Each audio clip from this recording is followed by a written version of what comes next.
On Britain's streets, a battle is raging. Over 11 million of us rent. Oh, God. But thousands fall victim to rogue landlords. There's just water cascading through here. Why should I live like this? 2 million of us are private landlords. He's owed almost £10,000 in rent. But many face financial ruin at the hands of bad tenants. You're supposed to be out by yesterday. Well, we're still here. Get your hands up. Don't push. And that is what you're dealing with. In this series, we're on the front line with the enforcement officers who crack down on rogue landlords. There's a lot of scams going on. This is gross exploitation. It just can't continue. And the experts whose job it is to evict bad tenants. This kind of stump boils my blood. It can be a little bit scary at times. Hey! We're called the police! In this episode, Dear me. a bedsit fire exposes a rogue landlord.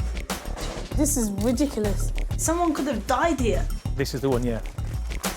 An eviction lawyer makes a tough decision. You've caused my client so much grief. I have nowhere to go. And High Court sheriffs confront angry tenants. I want to speak normal, yeah? Just start laying your hands on me again. You'll be going out there a lot quicker, OK? There it is.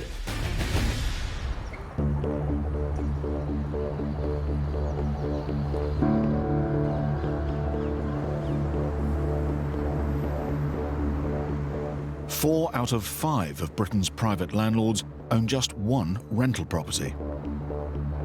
This means that when a tenant stops paying the rent, the result can be devastating.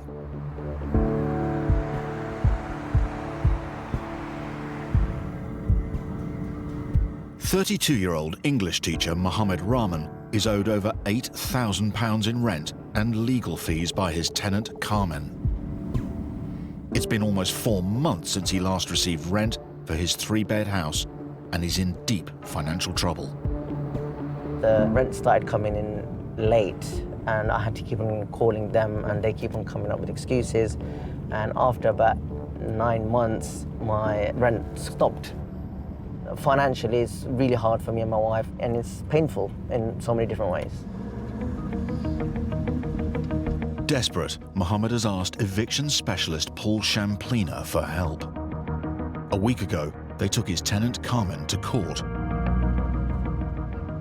We were successful in obtaining a 7-day possession order against these tenants, and now it's run out. So I want to go back and see whether this lady is in the property, and if she is, then we know that we're going to most probably have to go and get the bailiffs in.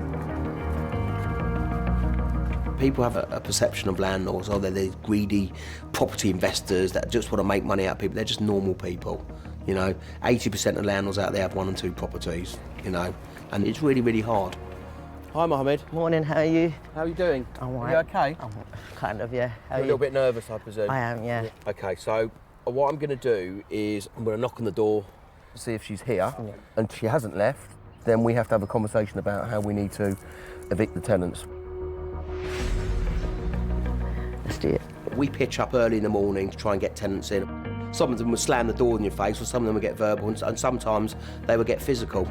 So, yeah, you're quite jittery. You don't know who's behind that door, and you don't know what reaction you're going to get. All right, let's go. Hello? Hello? Hi. You're the tenant? You're Carmen, yes? Yes. This is the letter explaining what happened at court. This is the landlord, you know the landlord. He's owed almost 4 months' rent. IP. He's had no money. He got a possession order last week. Are you going to be leaving then? Yeah. That was expected. I was hoping that they'd come to their senses, either pay the rent or leave. I was really hopeful, but it didn't work out that way. Although Carmen is the named tenant, Muhammad and Paul strongly suspect there are a lot more people living in the house, which will make the eviction more challenging. The next time we're going to come back here is going to be with bailiffs. Yeah.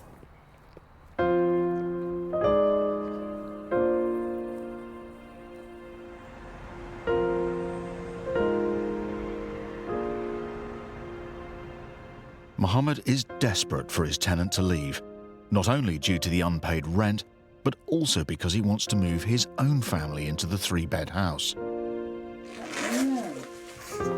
At the moment, all 4 of them are sharing one room in his brother's home.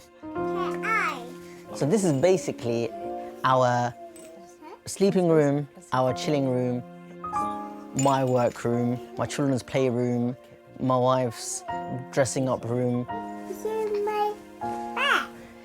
Yeah, it's hard. 2 years ago, when he bought the 3-bedroom house, he planned to rent it out for a time while he saved enough to refurbish it. There's no zip. Press it a bit harder. But when his tenant stopped paying the rent, his life was turned upside down. Can you do one of these shapes? It's really hard not to get angry about something like this when you're living cramped in a room. Even though Muhammad works full-time as an English teacher, he's finding it hard to cope. I've had to think of different ways of making money. So I thought I'd do Uber, which is quite flexible, and I can do it after school or during my holidays. It is long hours. It doesn't pay well, but it pays. Muhammad can only hope Carmen and the other occupants move out without a fight. At this point, where everything is falling apart, I just want that property back so I can just start afresh.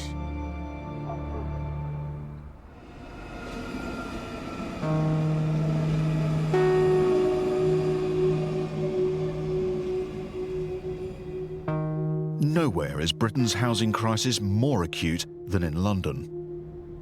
A lack of affordable accommodation means vulnerable tenants are often squeezed into substandard and dangerous housing.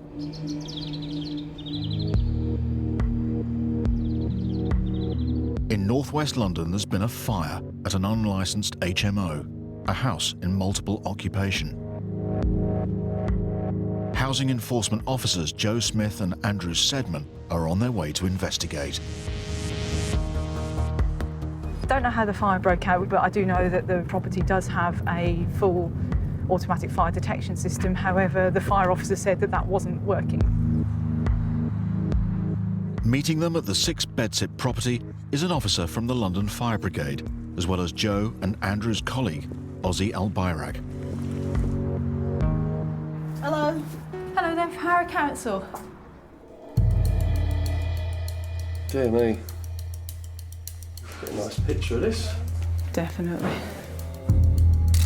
According to the fire service report, the fire alarm failed to go off, but luckily only 2 of the 5 tenants were in at the time, and both managed to escape.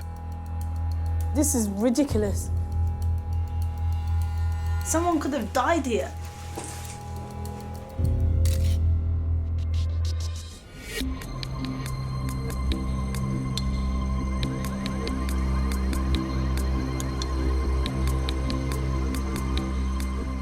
Dear me.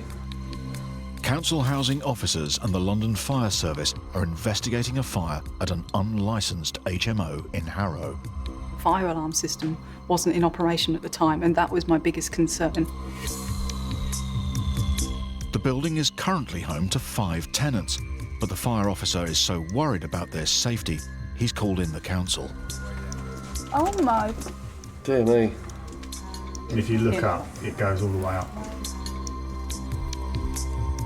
I was so lucky that the fire didn't spread, because this would have gone... That would have gone right up. I mean, look at the state of this. It's ridiculous. It's just so upsetting.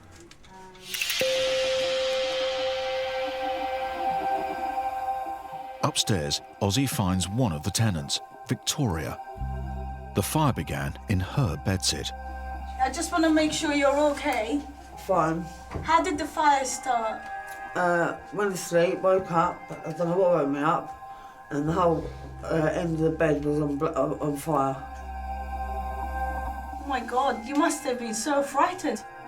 All my stuff's burnt. These are the only clothes I've got on. It's unclear to the housing officers exactly how the blaze started, but what is becoming apparent is that the house is beset with dangerous problems. This house is not safe for anyone, and we're worried. It's I mean, not this is on. ridiculous. And We can't be having people staying here. can't believe it, you know, just how quick it spreaded. We've got a hole in a fire door, which means it's no longer a fire door because we've got a hole in it. Smoke will pour through. Hello? Have there no locks on the doors? Yeah, this is someone's room. Shocking, isn't it? Hello, there's a... Morning. Good morning. We're from Harrow Council. We've got the fire brigade You're just Harrow having... Council, yeah. On the ground floor, they meet 79-year-old widower and retired soldier William Ailey, who's lived here for almost a year. This is my own personal room, yes. Okay. Yes. Well, I must say, it's very well kept. And when I moved in here, there was nothing in here. I spent quite a lot of money for all the things I got here. Yeah, William was lovely. Were you here when the fire started, sir? No, I was there. I was at the hospital, actually. When I came back, I seen the fire people here. I wondered what was going on, you know. He was just so sweet, and he was sort of happy with his lot, but someone like William shouldn't really be staying in a property like that. I'm the only one that's got a key that only fits my door. All the keys fit all the room doors up there. That should never be. I wanted to make sure that he was safe, and the other residents of the property as well. I'm just going to plug this in and see what your wiring is like. That's interesting. That's switched off. Get a photo of that. Well, basically it's switched off, so there shouldn't be any noises being made. So that is, the neutral and the live have been reversed. So that is currently live, even though it's technically switched off. And I reckon that'll be the same for all the others. Yeah. Yeah. Yep. Yeah. Something was definitely wrong with the wiring, and that's a real concern and a real risk to the residents, because it basically meant that anything could have caught fire at any moment. Goodness, no. That was locked. Yeah, I won't touch that. Well, basically, it's an exceptionally old consumer unit, and it's got exposed wiring, which is basically mains supply, so that's 230 volts right there. If you touch that, you're electrocuted. My carer, she came to clean there one day. When she got over the handle to wipe clean everything there, she screamed. I came rushing out. I said, "What's the matter?" And she said, "It's all live, it electrocuted me." She never came back, never to come back to work. I had to get someone else. I'm not surprised, that's terrible. Great call point. Look at that. I'm disgusted at the property. It really is in an atrocious state. By law, the landlord should have electrical and fire safety certificates for the property. Joe wants to see them and calls the landlord. Hello there, Mr. Shah. My name's Jo Smith. I'm from Harrow Council Environmental Health. You're aware that there was a fire there over the weekend, yes? Right. Well, we're here basically to inspect the damage that's been caused. I want you to provide me with an electrical safety certificate for the whole of this property. I also want you to provide me with the fire safety certificate regarding the fire alarm system, which apparently wasn't working at the time of the fire. I am telling you because I'm an enforcement officer. You need to get an electrician down here to make sure that the wiring is safe. Okay? Thank you. The landlord might not be keen to cooperate, but Joe's prepared to fight to protect his tenants.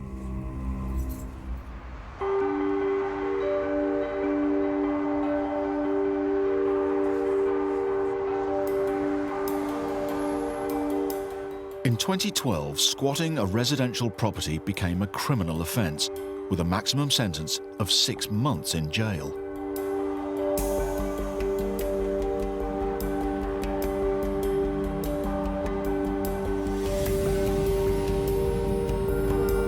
Lawyer Chris Sharp from the Landlord Group is on his way to serve squatters in Winsford, Cheshire, with an eviction notice. If the occupiers are there when we get there, I will explain to them in no uncertain terms. They will have 24 hours. That is it. Carl, the owner of the 3-bedroom bungalow, is currently away, working in Mexico. Chris suspects the squatters know that and are hoping no one will notice they've taken over his empty home. My motivation is simply to get the people in there out, because that's what my instructions are from my clients. We hope it will be peaceful and we hope it will be straightforward. We don't want any problems. So if you can see, sir, a lovely little suburban street, and then you've got this. It is just a wreck. These people just have no regard whatsoever.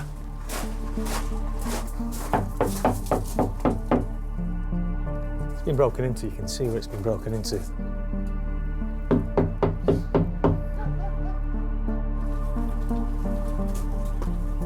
Can't hear anyone, but there's definitely a dog in there.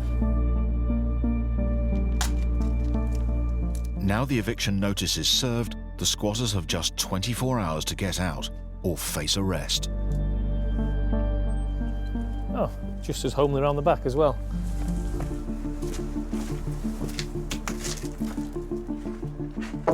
Oh, it's a beautiful dog. Look at that dog. When I turn up to a property to serve notice, if there's nobody there other than that lovely little dog, I'm quite relieved because it just negates any potential for confrontation. I'm just going to give Carl a call now. Hello? Carl, I'm at your property. I've served the papers. There's nobody in. There is a dog here, but the place is a real mess, Carl. You know, you've got a lovely street here, and then you've got your house, which is it looks like they've just trashed it. It's just terrible. Round the back's the same as well. Oh, dear. Okay. How are you feeling? Well, I'm upset now. I'm worried now. I mean, let's just wait and see what happens. Okay. Thanks, Carl. I'll speak to you soon. All right. Thanks for your help, Chris. Here you've got Carl. He's 4,000 miles away, and they're pulling this stump behind his back. How frustrated must he be? I'm frustrated, and it's not my property. And whoever's doing it, they need dealing with.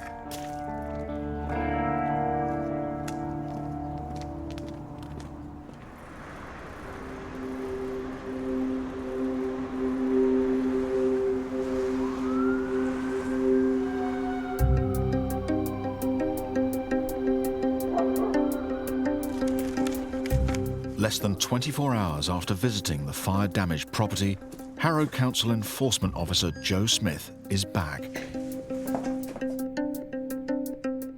It's upsetting, really, to see people live in a state like this. Disturbed by the rundown conditions and dangerous wiring, Joe has issued an emergency prohibition order, in effect declaring the property unfit for habitation. Because the electrics are shot for the whole property, I don't think it's personally safe for any of the tenants to be here. So we're effectively making people homeless, and it's something that we do not take lightly. The last thing we want to do is make people homeless, but in this situation, their welfare meant that they couldn't stay at the property because it was unsafe, and I didn't want to have that on my conscience. If another fire had happened in that property, I don't think I could have lived with myself having known about it and not done anything. Joe needs to let the 5 tenants know it's too dangerous to stay here and they have to leave. Hiya. Hi. I just wanted to give this to you. It's a copy of the prohibition order. You ain't condemning the building, are you? Are you? Really? Yeah, that's a prohibition order that basically says that it shouldn't be lived in. But at the end of the day, like, it's a roof over our head. It is, but I'm more concerned for your health and safety, yeah. so... I appreciate that. Nice to meet you, Joe. Okay, so we got the housing with this tomorrow, okay? Right then, Joe. Thank you, yeah?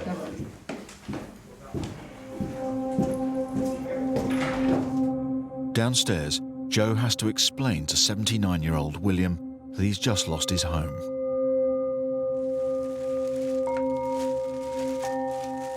Telling William and the other tenants that they weren't allowed to stay in the property was difficult because they didn't really fully comprehend the nature of the danger, and they were reluctant to leave, understandably so, but with William it was exceptionally difficult.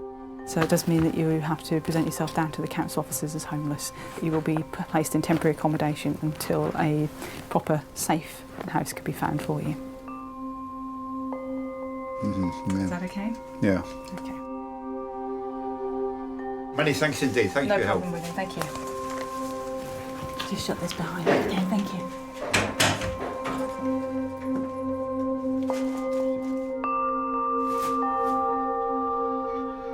I have rheumatoid arthritis and I've had 2 hip replacements. I have to live in a place on ground level. I cannot use stairs, I'm not allowed to use staircases. And that's it. So finding places like that's not easy either. So we'll see what happens.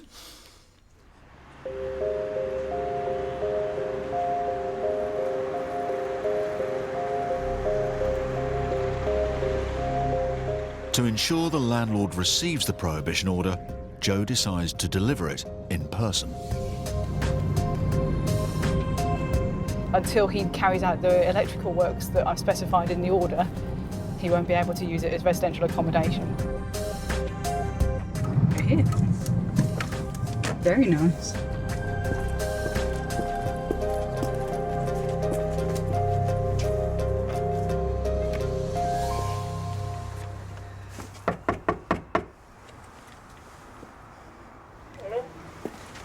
Hello there, can I speak to Mr. Shah, please?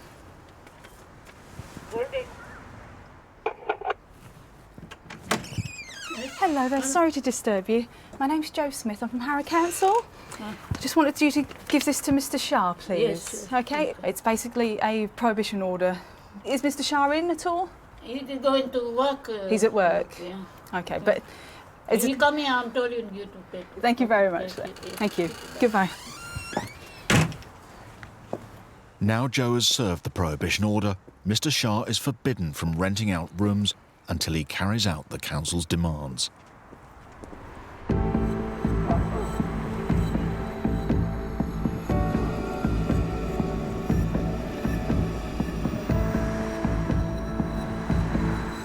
It's 6:30 a.m. and English teacher Muhammad Rahman is heading to his rental property. In less than an hour, High Court sheriffs are set to evict his tenant, Carmen, and anyone else living in his home. I've been looking forward to this day since like 4 months now. I just want it to be over and just done. I just want to get it over and done with. Even though the eviction order gave his tenant 7 days to leave, Muhammad's legal advisor, Paul Shamplina, is not feeling optimistic. You know, when there's months and months of court cases and there's letters and there's confrontation, tenants still don't understand that they're going to be evicted.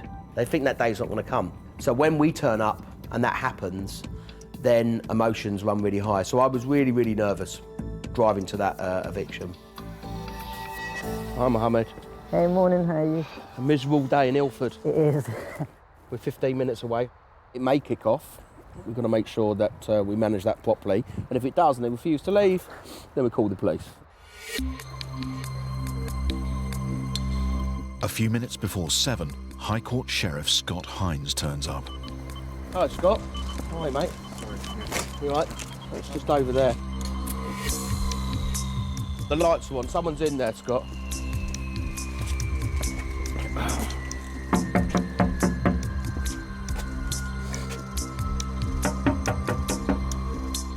Morning. Do you want to open the door for me, please? Yeah. Hello. I'm an enforcement agent. This is High Court writ of possession. You're leaving this morning, yes? This tells me that you have to leave. Come in, please. Excuse me. Madam, you need to start packing for me, please. Who is doing? Muhammad is now owed over £8,000 in rent and legal fees, money he's having to make up by working 2 jobs 7 days a week. This is High Court writ of possession. Yeah. Now you need leave. Don't come like this, yeah? Listen, don't start shouting. Don't come like this, yeah? Let me come in. Sorry. Why are you coming? Don't start. Get out. Don't start doing that. Well, Start why are you threatening going me. for You my don't scare children? me Why? whatsoever. You wanna fight? I want to speak normal, yeah? Yeah, children, small. You're shouting. Don't come inside, yeah?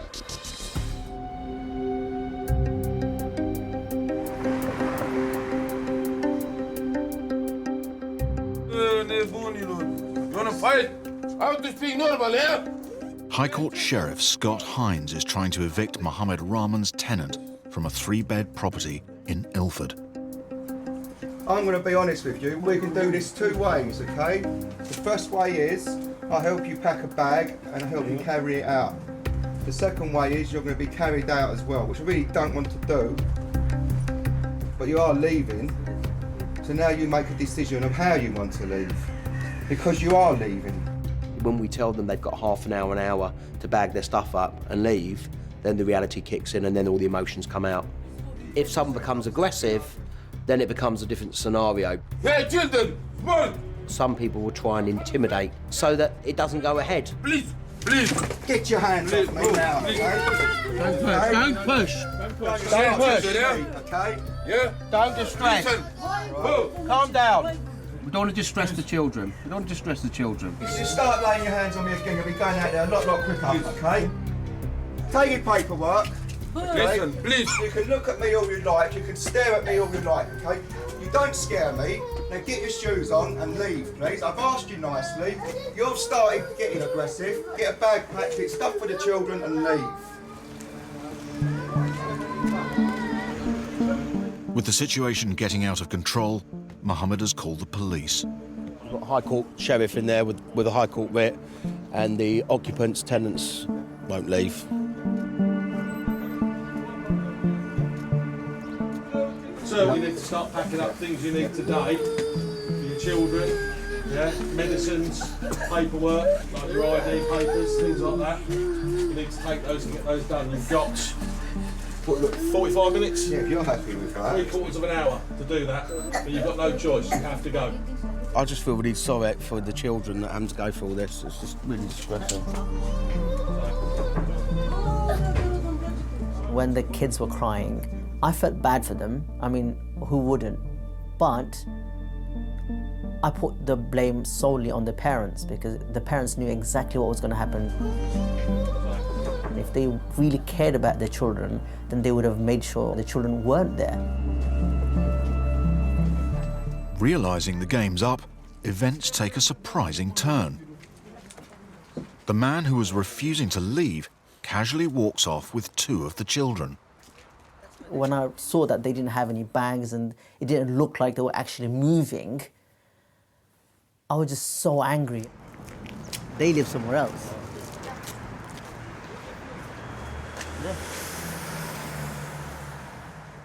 So I've just seen them just walking to the house. They live in that property. So they just live right across from my house. See ya. Bye-bye. Bye. Take care. At Muhammad's house, there's another surprise. There were 7 upstairs. It appears his tenant Carmen may have been subletting rooms in the house. Allegedly, she was charging 600-800 quid a month. She was making money. I suspected there could be more people in the property, but I didn't have a clue at that point. And of course, if the police hadn't have turned up, God knows what would have happened. You know, the brother who was kicking off could have shouted down, and you know, all hell could have broke loose. So, yeah, it was a fractious situation. Could you just sign there for me, please? Yeah. Now Scott's sure everyone's left, Muhammad can finally have his home back. Well done, Scott. You've done a really good job. No problem. Very, very good. I earned me money today, haven't I? You've earned your money. Look at the garden. Huh? Rubbish that they left there. Oh, my God. Oh, that's disgusting. None of that was yours? None of that was mine. None of this is mine. You're going to have to skip all this. I am, and that's going to cost you more money. It's not just the garden that's a shock. They soon discover that every space has been converted into a bedroom. This is supposed to be the dining room, the lounge, but this isn't a bedroom. They're double beds. Most probably 2 people were sleeping in each bed, trying to maximise as much money as possible. She's still outside, the woman. Still outside, yeah. I think you might need to leave someone in here. Yeah, I'm just going to call my brother, because if I go work, I can't have no one coming in here. Who's to say they're not going to break back in?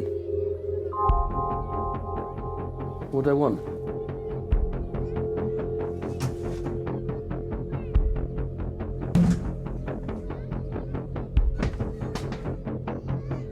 Nice. One of the women called me a terrorist, another one called me ISIS. I mean, I tried to give it a show that I wasn't scared, I wasn't intimidated, but it did feel like a war, and it was a war that I was always losing. I just have this feeling that it's not over yet. With these guys, they just come up with surprises. Because I know they've just gone down the road They're probably just waiting for that house to be empty. I'm just thinking, what's going to happen next?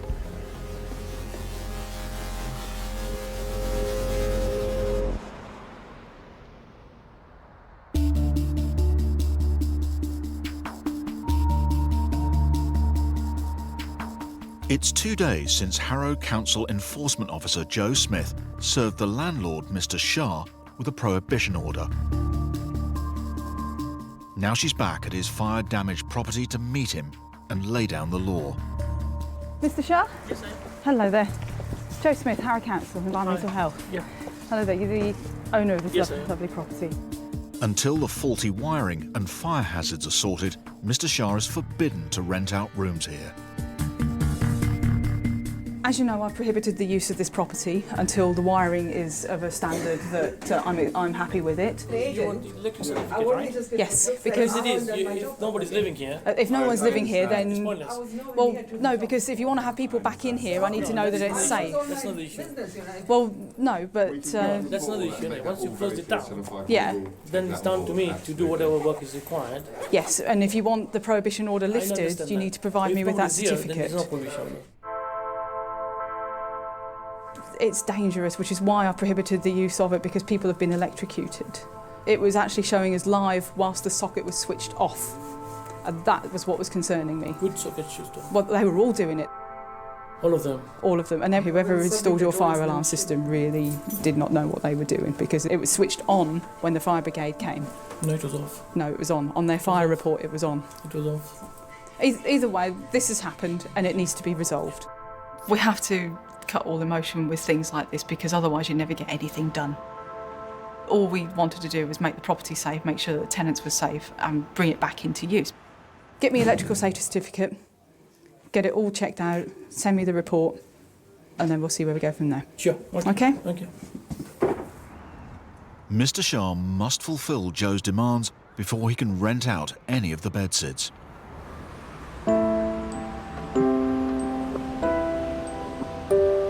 But one of his former tenants, 79-year-old William, has no intention of returning, as he has a new home.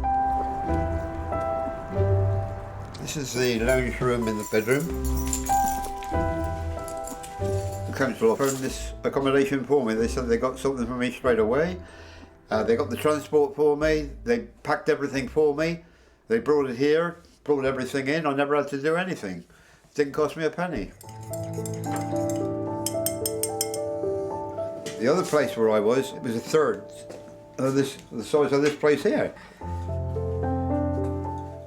And just here is the bathroom, toilet.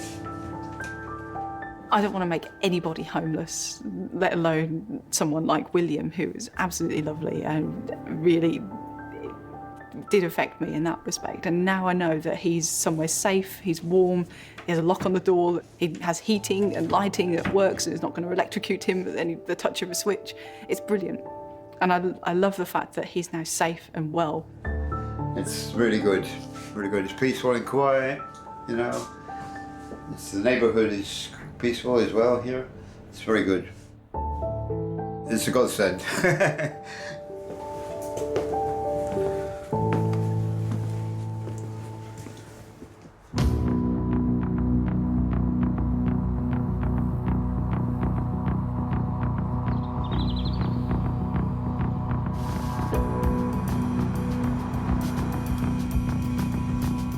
Lawyer Chris Sharp and Cheshire Police are on their way to evict squatters from a 3-bedroom bungalow in Cheshire.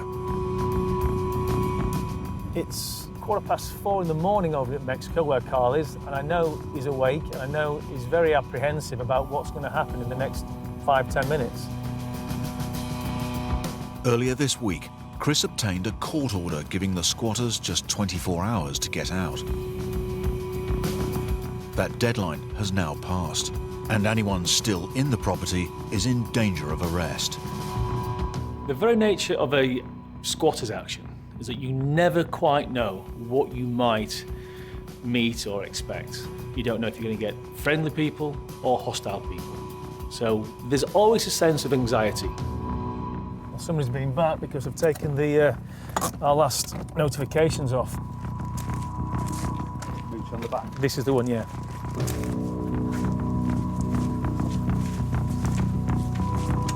Hello? No? Don't let the dog out. Don't let the dog out. Right, we're in. Hello, please. Everybody in? Obviously, signs it's being used.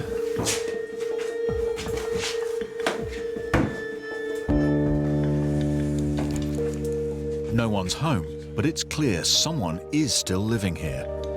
That television's on. This heater, still on. People are still living here. They're still using this place. What legitimate tenant uses this modern locking device? It's like a railway sleeper. Chris will have to try and secure the property before the squatter or squatters return. But for now, the police's job here is done. Guys, I'm sure you've got better things to be doing. Thank you ever so much. No problem at all. Thank you for your help. Soon after the police leave, a woman appears at the back door. Hello. How are you? You know that if you'd have been here about an hour ago, you'd have been arrested.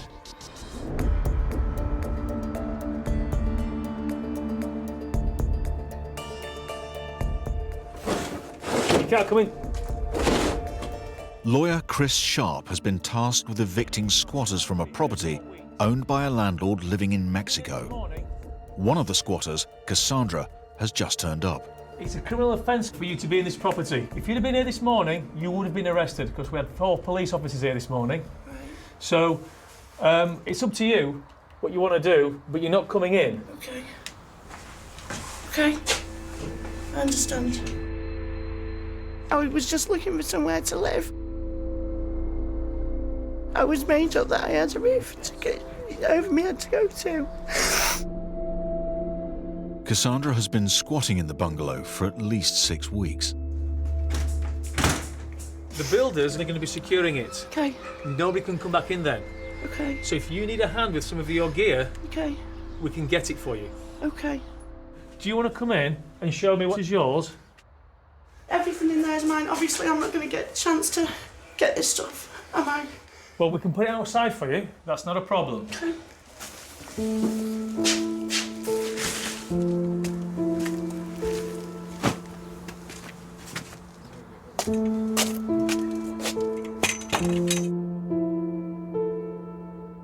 My children aren't living with me at the moment.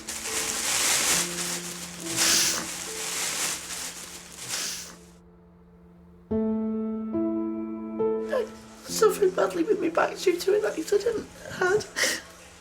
So I was finished in care work, which I loved, and if I'm honest, things I started going downhill when I lost my job.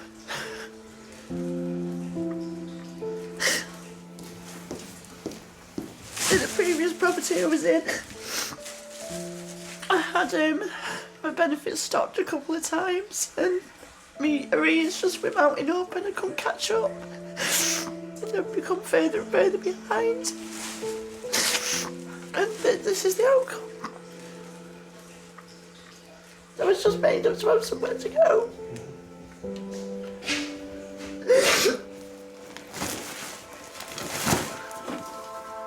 This is the real ugly side. Carl's 4,000 miles away, his house is getting ruined, and yet on the other side you've got Cassandra here. She is in a terrible position as well. There's no happy ending. Not for Carl, not for Cassandra. It's a shocking situation, it really is. That moment that you realise the desperate situation of some individuals, she looked broken. That is a very difficult part of my job. That's pretty much what I can take for now.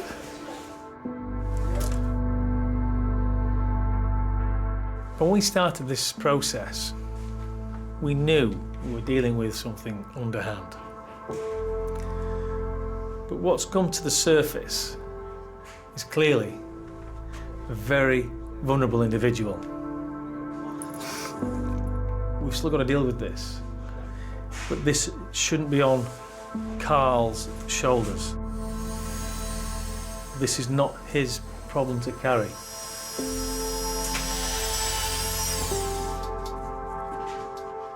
I guess I'll try and stay on a friend's sofa for now and go from there.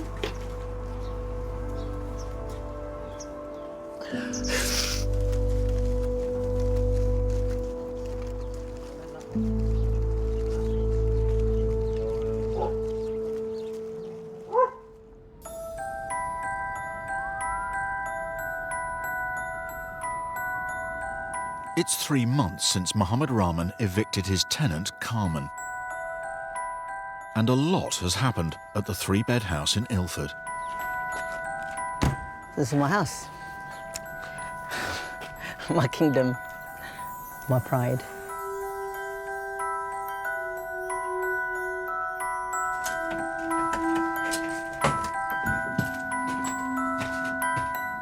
We're doing a bit of an extension. It's for my children. We've stayed in such a cramped place. I just want to show them that we can do better and we're going to make a bigger space for them to run around and grow up in. His tenant left owing him over £8,000 in unpaid rent and legal fees, money he's unlikely to see again.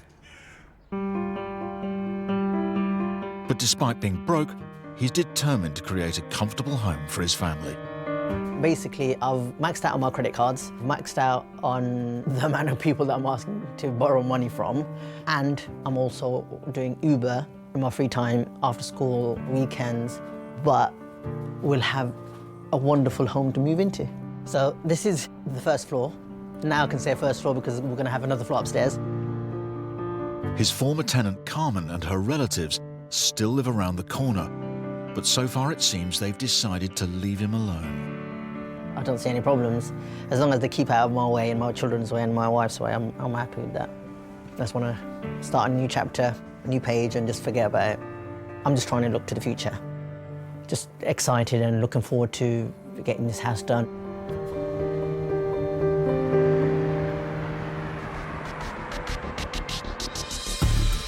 Next time. Dog crap on the curtains. An internet celebrity leaves her landlords right in it. Little box of poos. Chris Sharp uncovers a drugs den in Chelmsford. Look at how they're living. There's needles everywhere. Look, don't touch my door. And Paul Shamplina tackles an angry tenant. Hey! We called the police.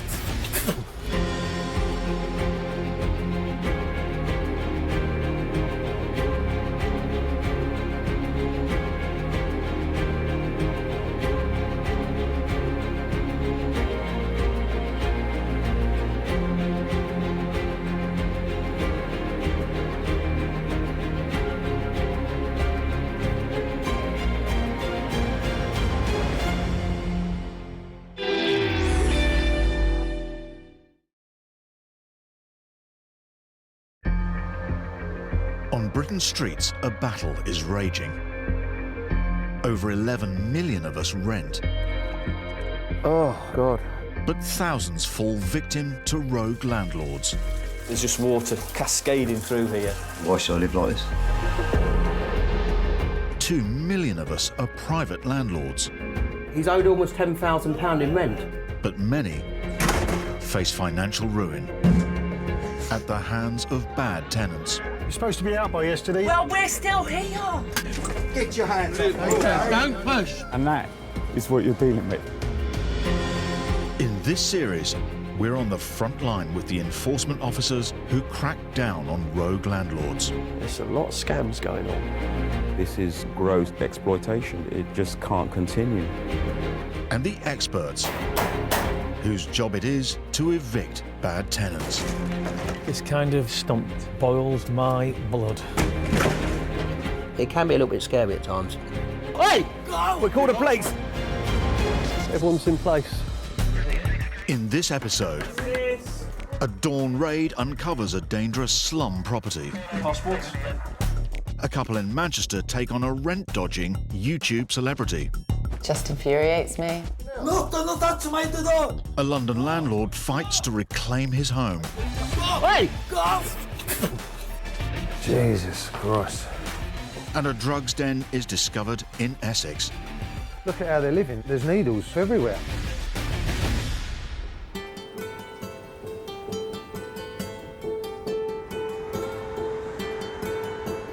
Hampstead, one of the capital's most desirable neighbourhoods. Landlord Paul Bloom has rented out his property here for 12 years and never had any trouble. 8 months ago, all that changed when he began getting complaints from neighbours about his latest tenant, Muhammad Ali. I said to the guy, you've got to keep noise down, otherwise, you know, you're just breaking every rule and every clause in the contract. My tenant said, if you don't stop ringing my door buzzer, I'm going to come round and teach you a lesson. And then I got a text saying, well, I'm not paying the rent. He actually told me he wasn't paying the rent. It's now been nearly 6 months since the tenant last paid the rent, and Paul is owed over £9,000. I live literally 2 roads away from this, and I have to drive past on a daily basis. And it was just winding me up, making my blood boil. I was getting proper stressed by it. A week ago, he won an eviction order at court, and he's asked eviction specialist Paul Shamplina from Landlord Action to hand-deliver the notice. Paul had lived at the property, and of course he knew all the neighbours, so he was getting it in the ear from all the neighbours about the complaints and the antisocial behaviour. So I knew that it could be quite fractious, and I knew that the first meeting could be lively. Let's just say that. You need to get the property back, and we need to try and recoup your losses. OK, let's go and do this, Paul. Have you got the keys, haven't you? OK. The court order gives Muhammad and his family 2 weeks to leave the property. You're quite jittery. You don't know what reaction you're going to get. Hello, Muhammad.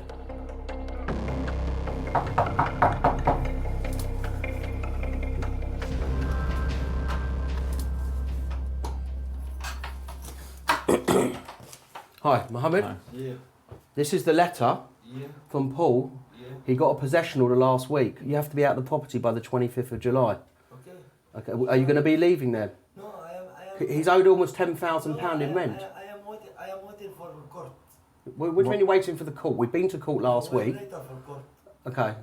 Okay, but this is the letter explaining what happened at court last week. Yeah. Okay, so take the letter. Thank you. Okay. Yeah. He hasn't had any rent for months. Okay. Doesn't want to talk. Okay. I was happy you took the letter, and I thought that was it, and I'll just be on my way. Going now, okay? Sit down. Come in, please. No. The police? Call the police. Is this stopping me? Go where letter for court? Where? The letter's going to come. And then he really kicked off. Go out! We're going now. Go! We're going now. No, don't touch my door! Go, man! Go! Go! Go! Hey, go! Hey, Mike. Man! Go! Go! Go! Man! Police. Go, man! Go! Hey! Go! We'll call the police. We'll call the police. Go! Call the police. Police! He just went ballistic and came straight for us. I mean, it was nuts. I mean, it was, for me, I was feeling like, Jesus, this guy, like, I've got to get out of my own flat, like, run down the stairs. It was nuts. It was terrifying. I am called policeman! And that's what, that is what you're dealing with.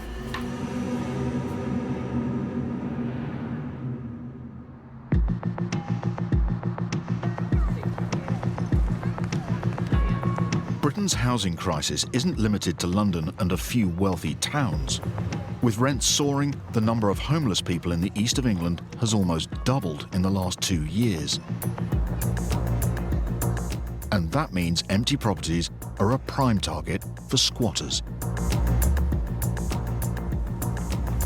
Today, lawyer Chris Sharp from the Landlord Group has a difficult job on his hands. He's acting for a property developer who owns a former printworks, which is being squatted by a group of homeless men. I have heard some rather disturbing reports that they aren't shy when it comes to throwing themselves around, pushing people around and making a nuisance of themselves. The very nature of a squatter's action is that you never quite know what you might meet or expect. There's always a sense of anxiety.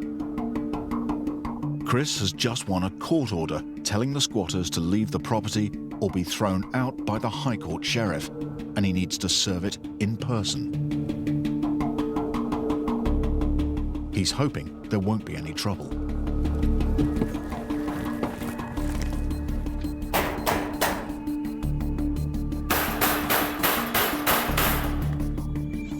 Hello? You can just see there's evidence that it's been used. Tins, cans, dirty mattress. Hello? Anybody home?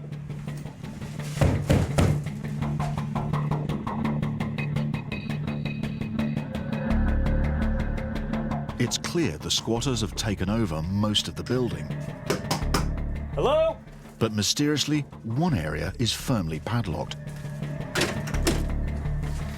This lock isn't ours. That has been put on by somebody that we don't know of.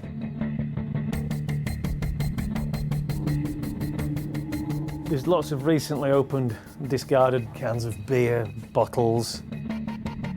Yeah, absolutely reeks in here. Anybody in there? The property seems quiet, but just as Chris is about to leave, two men turn up. What's going on?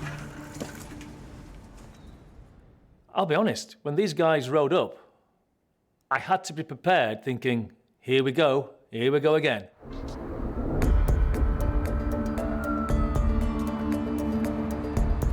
Lawyer Chris Sharp has just served a possession notice on a squat in a derelict building in Chelmsford.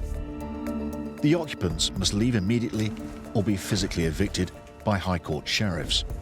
Are you guys living here at the moment? Yeah. Oh, OK, guys. Well, look, just doing our job today. We've got the court order.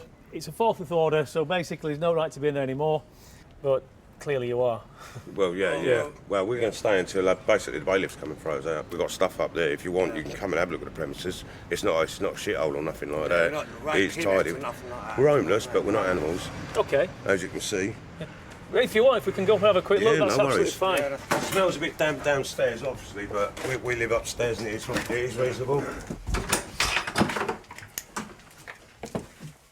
It's not brilliant, but it's better than getting your head kicked in living on the street. Yeah, you know, like I've been homeless for about 8 months now, do you know what I mean? Yeah. But like, you know, like all I need is a place for a month. Yeah, then we can sort ourselves out. Yeah, it's been me ex, 19 years, split up, lost my job and then end up homeless, yeah. Well, I'm born and bred Chelmsford. I'm a plasterer by trade, 16-year relationship, 3 children. And unfortunately, when I split up with missus, alcohol dependent, and yeah, things just didn't work out. And so this is the scenario I'm in now. I met Dave on the street. Yeah. And we pretty much kept an eye out for each other.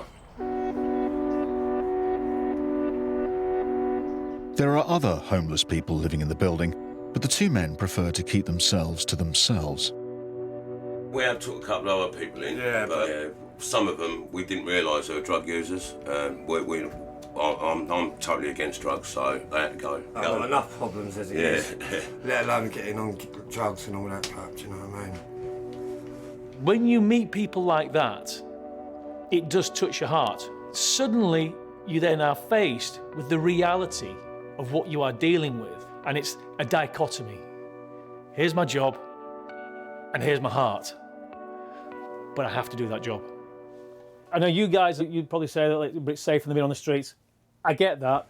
My job today isn't in any way to have a confrontation with you, just to let you know, look, the order's being made, it's forthwith. You know how it works. There will be a point in the future that if you don't leave, then the bailiffs or the sheriffs will turn up. Yeah, that's fine. I mean, you know, I don't want no trouble. Yeah. Listen, guys, I'm not taking more of your time, but thank you for your hospitality, okay? Cheers. The two men and the rest of the squatters will have about a week before the sheriffs arrive to kick them out. I'm not going back on the street. I am not going back on the street. I'm not doing it. I am fed up of people out for a good time. They see a homeless person, they think, oh, right, let's have a little bit of fun with them, start kicking you, throwing dog ends over you, pissing on you, it's not nice, so I'm not going back on the street, no way. People out there like it, that's up to them, but I'm not doing it. I'm a bit more human than that.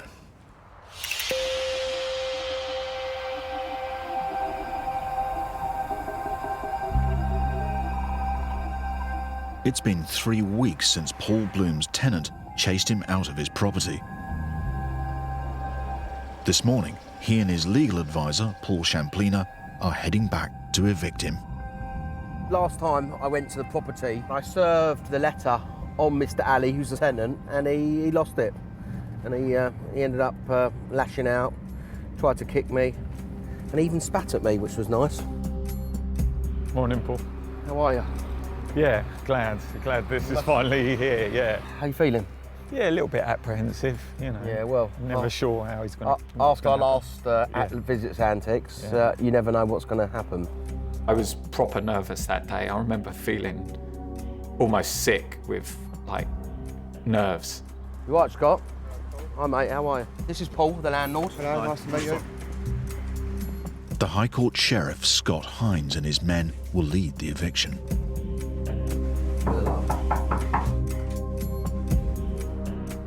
Muhammad, his wife, and 2 children have just 30 minutes to leave the property.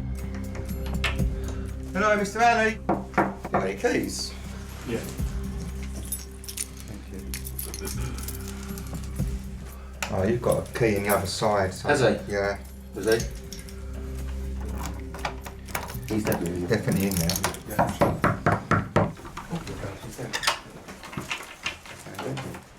Hello, Mr. Ali. Yeah. Now just speak to me, though. No, not be good. I'm a bailiff. Sir, you understand what's happening this morning? I understand. Okay. You ready to leave for me? Yeah. Yeah? Well, I'm going to come in, okay? Yeah. Thank you. 1 minute. Yeah. 1 minute. It's my wife leaving. Okay, that's fine, but she Yeah, still has please, to leave. Okay. Okay, leave the door. Please, please, Yeah. please. Okay, well, let's stay. They can stay there. No, okay, no problem. If he wants to come in, he Right, can. Mr. Ali, can I come in with him? You come in. Come and sit. No problem. So you need to pack up for me, please. Yeah? You can get yourself dressed, get your wife dressed. Yeah. You've got about half an hour. Okay, look. Half an hour. Where are you going? 1 day, 2 days, 1. No. I just told you half an hour, it's only me 1 week. Listen, you don't seem to understand. You're leaving here this morning. Yeah. Simple as that. You need to get your wife dressed, get your children away, and then you all need to leave. He can start changing the locks as soon as he's ready. Oh, Yes, okay, yeah.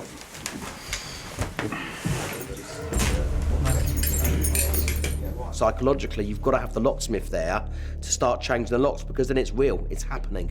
And when that started happening, he just did not accept that he had to leave. Get a bag ready for the children. Yeah. You know, whatever the children need, whatever your wife needs. I think you're going away for a couple of days and then you need to leave, please. 15 minutes later, Muhammad is still haggling for extra time. Yeah? You've not got an hour, you've got a half hour. Start packing. Time's ticking away. I just don't understand how they think they can just carry on living without, they know they're not paying rent, they know this is going to happen at some point, but they still try and need more time. For what? With just 5 minutes to go, a friend of the family comes to help. Come in. Hello. We've got about 5 minutes, madam, please. Yeah, but you can't take Madam, I let you come in here because you said you're going to help. If you're going to hinder, then you need to leave. Okay? So if you're going to help, then help them. If you're just going to cause me problems, then you have no right to... I'm not causing you problems. Let's get these suitcases and let's start going, please. But come on, then, time to go, please. Let's go. You can stand there insulting me. Come on. Let's start leaving, please. Yeah? You start shouting at me, you're going to start leaving a lot quicker. Come on. What? Get your hand got more now. Okay? Look! He's losing it. He's getting aggressive. I'll give me 10 minutes! 10 minutes! Give him 5 minutes. 10 minutes. Give him 10 minutes. Scott, give him 10 minutes. Give him 10 minutes. Give him 10 minutes.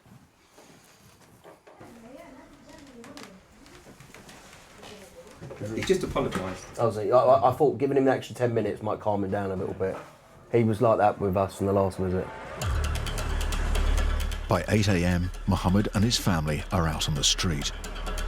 If they want the rest of their belongings, they will now have to ask their ex-landlord for permission.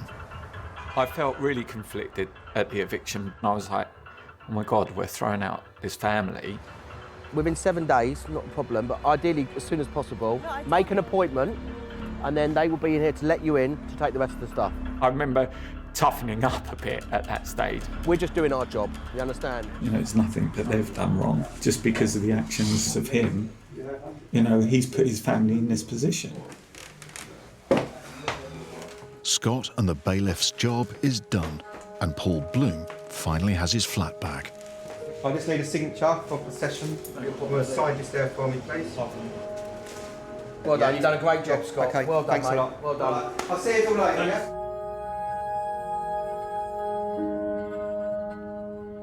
In a way, it feels a bit funny because you kind of, it's been so sort of long. The whole process has taken so long to get back in here, and still got a load of their crap here that they need to come back and get it. It was an awful day, and I felt terrible doing it, but I needed to do it for me. I've got family to protect, and I needed to get my property back. And why should I let that go for the sake of being sympathetic to someone that has ripped me off?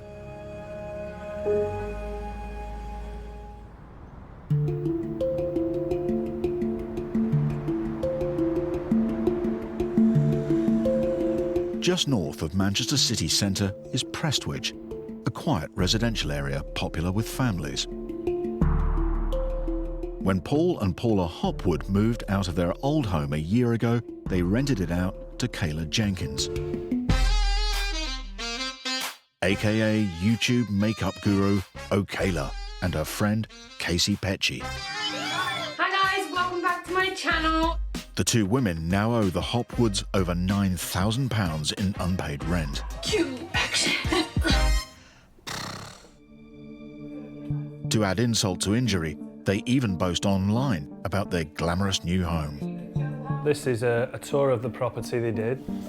It's that room where we do shoots. Just infuriates me. And their young fans are suitably impressed. Wow, you guys have a beautiful house and such good taste in decor, very pretty. You guys have done so well to get a place like that at a young age. The Hopwoods recently heard that Casey has moved out, but O'Kayla is still there. So a fortnight ago, they went to court and won an eviction order. Today is the deadline, and the couple are on their way to see if their tenant has obeyed the order and left. What else could we do? She just seems like, you know, she's sitting in the castle laughing at us. They're worried by what they'll find, as the last time Paul visited, he was in for a shock. As I walked in, the house absolutely stunk of dog feces and urine. I looked, she had 5 dogs, 4 cats, 2 budgies, 2 guinea pigs, and 3 rabbits. And in the rent agreement, we'd made it quite clear that no pets were allowed.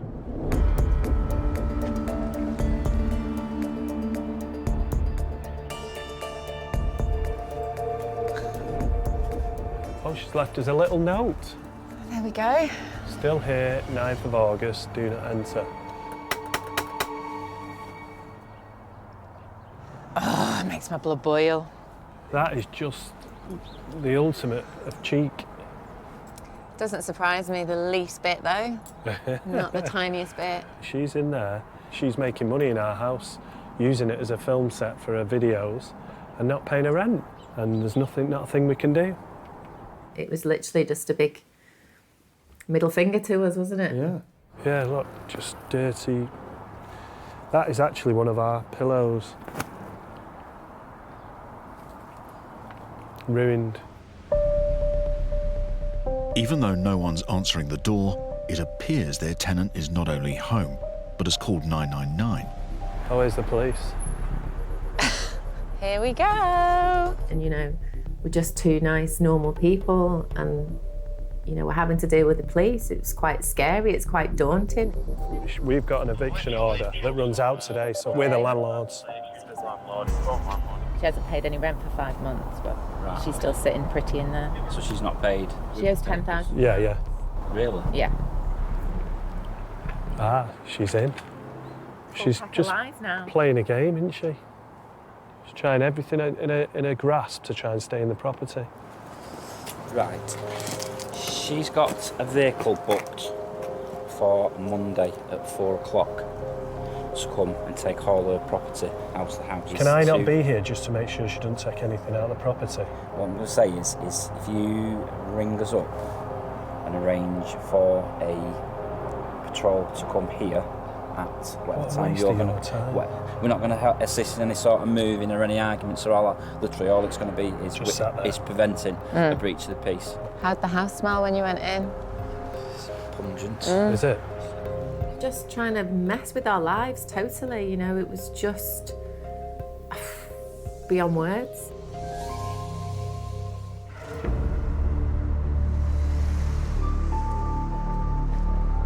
It's the job of Harrow Council housing team to protect tenants from unscrupulous landlords in the private sector. Housing officer Andrew Sedman is responding to reports of overcrowding in a flat behind a row of shops. A lot of the hallmarks of overcrowding are things like noise nuisance, antisocial behaviour, and then of course you've got all the rubbish accumulation from fly tipping, and usually that's very close to where the property is. Look at all that. Terrible. That is ridiculous. The rubbish is almost certainly connected to the overcrowded flat that Andrew is investigating. See, this kind of thing happens when you have a lot of people living above a property and no bins. This probably just goes all the way around the corner. Right. Discarded mattresses in the backyard are another clue. Yeah, let's have a word. Andrew spots someone who may be connected to the property. Hi, sir. Yep. You live here? Yeah. Have they given you any bins yet? There's your answer. He don't want to talk because he's basically just gone and fly tipped. I think this guy could be a tenant. Let's just have a word. Don't look like he wants to speak, but I do, so let's see. Sir, can I have a word? Just have a word about the flat upstairs. Is it okay for me to pop in there in a moment? Because I need to go in and inspect. Inside? Yeah. I've got my ID and I've got powers of entry. No? He disappeared into the shop and I was left there thinking, what can I do now? If we have a suspicion, we're going to come back with the police and we're going to come very early in the morning or late at night.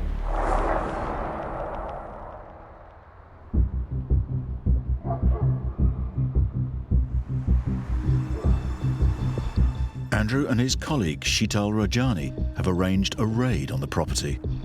They're up early and see all the lights on. They're joined by the police. Their aim is to catch the occupants before they go to work. There's a little bit of apprehension, a bit of excitement. I don't know what to expect. Keep my voices down just in case, because people like to ring friends and that. Right, let's go and check this out. Are you ready for this? Right. Okay, this will be the one here. Yeah. Please. I'm from the council. Just going to show you some IDs. Okay. Passports?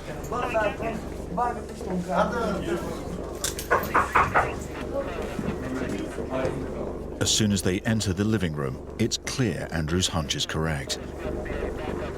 The flat has been turned into cheap accommodation for low-paid labourers. How long have you lived here for? 2 weeks. Your family, yeah? Yeah, family. Okay. Your names are different. They weren't too happy to see me, but these people are in danger. If these places go up in fire, people could die. How many people staying in this room? I don't know. Concerned for the men's safety, Andrew is determined to find out who set the place up. Landlord? You know the name? No? How much money you pay? No money, brother. You don't pay? No. Free? Wow.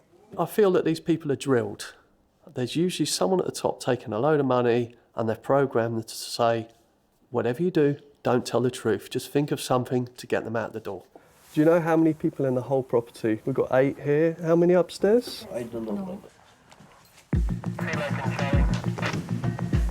Upstairs, Andrew and Sheetal discover all 3 bedrooms are crammed with bunk beds. 4 people here. Yeah? 1, 2, 3, 4. It's like this room's 4 people. Yeah, there's definitely that. Yeah. Potentially in this room alone, you've got 2, 3, 4, 5, 6 in just this one small room, which is probably 10 foot square. I mean, come on. There's too many people here. It's just so dangerous. There's another bed here, so... Yeah, even there is another here. This is just really out of order. But it's the final room that's the most shocking. In this bedroom, how many people sleeping? 5? 5 people. Sharing just one small space is a family of 5, including 2 children and a month-old baby. And who's your landlord? I don't know. How do you pay your rent? Cash? Yeah. Cash, okay. You get people subletting, they're making a lot of money, they're getting money in cash. These people might be paying cheap rent, but when there's a lot of them, the markup is high, there's big bucks involved. Andrew and Sheetal have seen enough. Their job now is to find the person responsible. People deserve better than this. No smoke alarms. Got no chance in a fire. This is totally crazy. We need to find out who owns this place.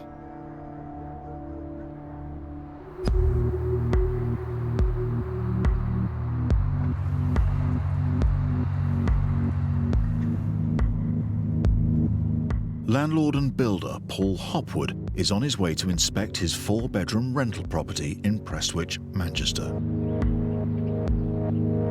His tenant, Kayla Jenkins, better known as YouTube makeup and style vlogger O'Kayla, is due to leave at 4 p.m. Paul wants to be certain she goes. She said she's got a van booked and she's going today. So hopefully we'll get the house back. I dread to think what it's going to be like and how much it's going to cost. When Paul arrives at the property, he's not sure what he'll find. Before going in, he heads round the back to check whether she's left. I think she might have gone, you know, the TV's gone. Kayla now owes over £10,000 in rent, but that doesn't include the legal fees or the cost of any repairs. And from first glance, it looks like they could be a lot. Look at the rubbish everywhere. She'd never once emptied the bins, she'd just thrown the bin bags in the garden. The cat wee and dog wee all over the curtains. Paula is going to freak when she sees this. For the couple, this is personal. This used to be their family home, a place full of memories. Spent 10 years in the house, making it our own, bringing up our babies there, and, you know, she knew all this. I discussed all this with her and said, you know, you need to love and respect it as we do, and, you know, yeah, of course we will, you know. Oh my God, look at the bottom of the curtains. And then to just walk in and see that it had just been completely wrecked was just absolutely soul-destroying. Oh my God. Oh, the smell. Oh, it actually makes me feel like I'm going to be sick, that smell. Even though the tenancy agreement clearly said no pets, Kayla at one point kept 5 dogs, 4 cats, 2 budgies, 2 guinea pigs and 3 rabbits here. This dog crap on the curtains. Oh my God, look at that. It hurt my eyes when I walked in, the smell was that bad. So I was in shock at the absolute mess she'd left. Look at the mirror. How do you do that? Smashed everywhere. Down in the basement gym, there's another nasty surprise. Little box of poos. It's just sitting there. It's disgusting. The dog has actually chewed the staircase. Oh my God. Wow. That Put is your hand in there. something else, isn't it? Oh my God, the smell up here is even worse. Look at that. Wallpaper coming off the wall. Skirting boards all chewed. I mean, why would we wash our hands? We'll just wipe them on the curtain, yeah? She's Don't need just to wash wiped them. her hands on the Let's just wash them on here, hey? A brand new mattress. Oh, look at that. Stains all over the bed. It looks like every room in the property has been damaged. The whole house is going to have to be ripped out. Everything's going to have to be ripped out, all the carpets. It's just thousands and thousands of pounds of damage.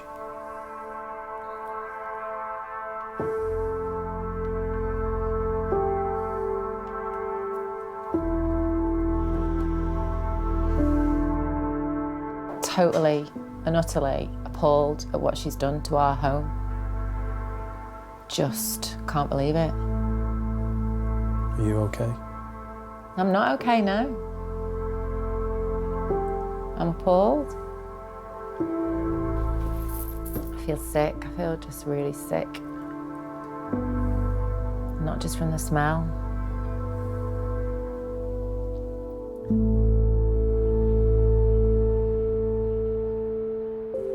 In response to the allegations made, Kayla Jenkins states she kept fewer pets than her landlord claims and that Mr. Hopwood was aware she had a puppy. Ms. Jenkins alleges Mr. Hopwood is a rogue landlord who is making false claims she left the property in poor condition and that the house was thoroughly cleaned by her mother on the day she moved out. She does acknowledge a mirror was damaged. Kayla states she fell into arrears when her self-employed work dried up and that she was keen to work out a payment plan with her landlords.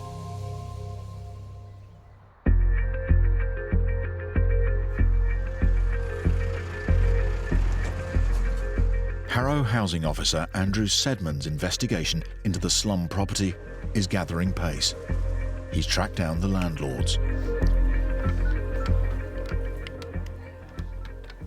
Right, OK, we've got a big problem here, sir. Or should I rephrase that? You have a big problem here. Mr. Chowdhury, whose wife is named as the owner, claims the property was managed by a letting agent and he knew nothing of the overcrowding. Right. Possibly the tenants from there subletting, but to be honest, I don't care. It's down to him to get it sorted out. Whoever is responsible, Andrew's determined to make the property safe, which means Mr. Chowdhury has a lot of work to do.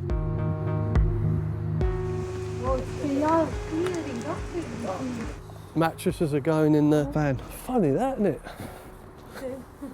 Wow. Well, that's good news. That's what I want to see. You're clearing out this one, yeah? Oh, that's good. Morning, sir.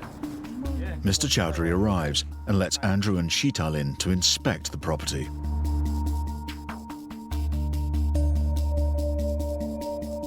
And now this room is called living room. Yeah. In here we found a load of bunk beds in here and a lot of people. This room was very populated. Yeah, it's very different now. It's clear the occupants have gone and the flat is no longer dangerously overcrowded. But Mr. Chowdhury claims he is the victim. It's not my fault that somebody has put those people inside. Look, all the posters here, They would not let me come in. So how do I know how many were in there? I sent people for the electrical certificates, for the gas certificates. They never let them in. They don't open the door. And these people come in and ruin the But as property. a landlord, your responsibility to But look I have a after your responsibility. property. Yeah, I am looking after my property. That's not a problem. But if somebody comes in and don't let me come in, how am I supposed to look after? Then you can serve a notice. Oh, please, don't tell me what to do, what not to do.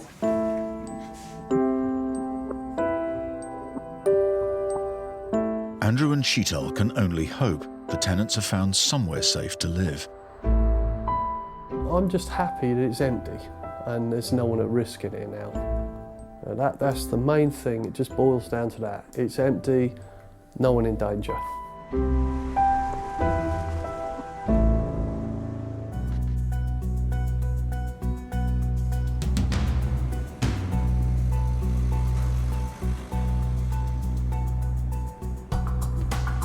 In Essex, a former print works has been taken over by a group of squatters.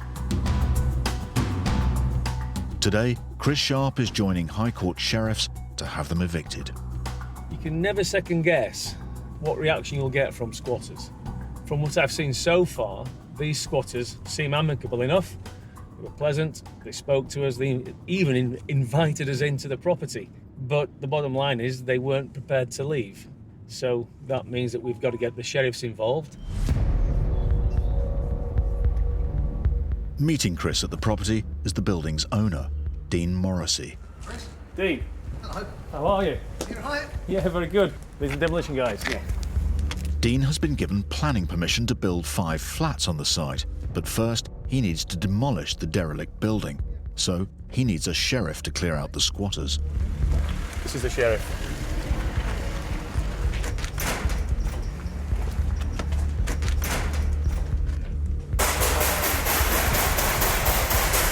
Sheriff's office! Can you show yourself, please? Sheriff's office! It looks like the 2 homeless men Chris met before may have left, but the other rooms still need to be checked.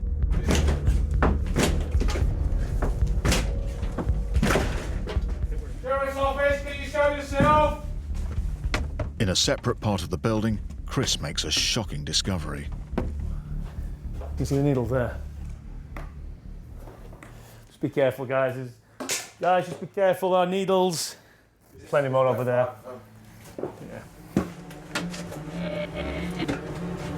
Another group of squatters have been using the building as a drugs den. Jesus Christ. Look at how they're living. They're living on a piece of insulation and there's needles and stuff everywhere. It's just absolutely horrendous.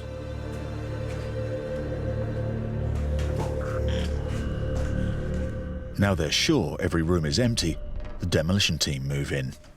If your guys want to start... We're going to fence off. We've got to fence off because obviously health and safety. Nobody's coming back in here now. No, good.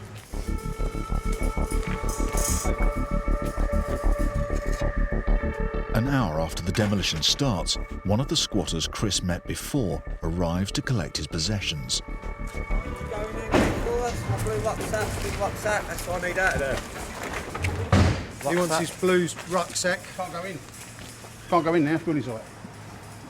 Can you get it for He wants us? us to go in there for him. Yeah, it's just one rucksack. It's upstairs on that.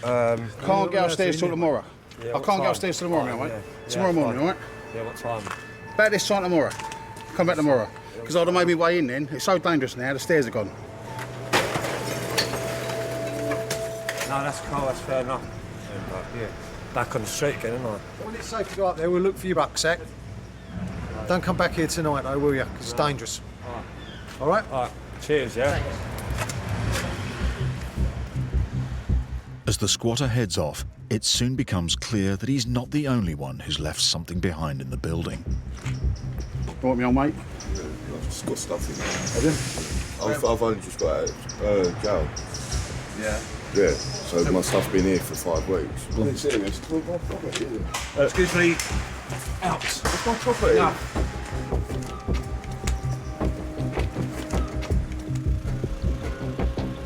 If the guys just come out of prison, you know, He needs to be going to the authorities because this isn't a place for anybody. This is no halfway house. I've been incarcerated for a couple of months. That's HM prison, so I've just got out of jail. This is my belongings. That's all I've got. You know, I'm disgusted about it, to be honest, because I've lost my job. I've got 5 children. I've lost my job, everything. My life's just gone bang. I need help. I need help. I'm not asking for help. I've gone. I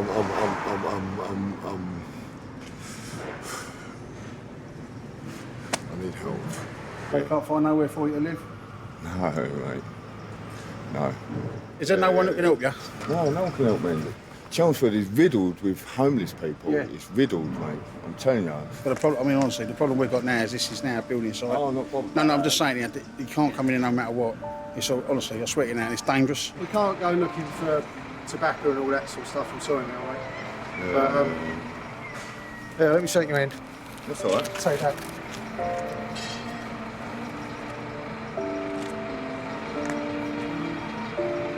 And there's some good people around who do things like that.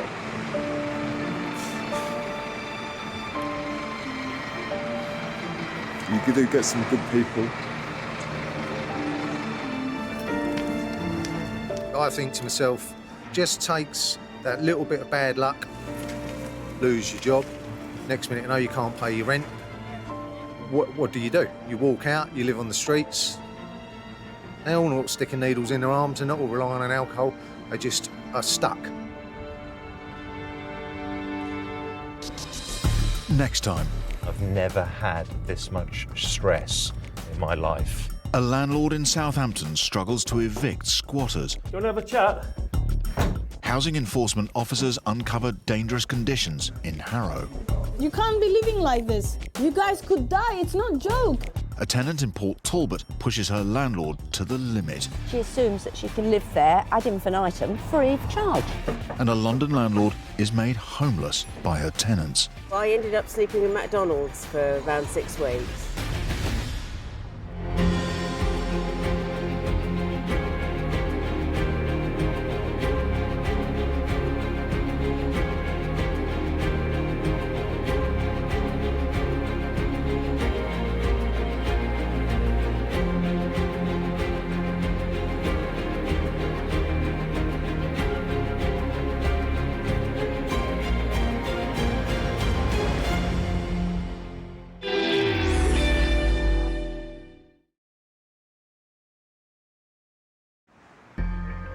On Britain's streets, a battle is raging. Over 11 million of us rent. Oh, God. But thousands fall victim to rogue landlords. There's just water cascading through here. Why should I live like this? 2 million of us are private landlords. He's owed almost £10,000 in rent. But many face financial ruin at the hands of bad tenants. You're supposed to be out by yesterday. Well, we're still here. Get your hands up. Don't push. And that is what you're dealing with. In this series, we're on the front line with the enforcement officers who crack down on rogue landlords. There's a lot of scams going on. This is gross exploitation. It just can't continue. And the experts whose job it is to evict bad tenants. This kind of stump boils my blood. It can be a little bit scary at times. Hey! We're called the police! In this episode, What are you going to do about the £4,000 that you owe him? a doctor with a nightmare tenant. Move it. Now! Now! On a dawn raid, a housing team make a shocking discovery. If something goes wrong here, all hell breaks loose. And a landlord has to tackle a case of extreme hoarding. To me, it smells of death. Ugh.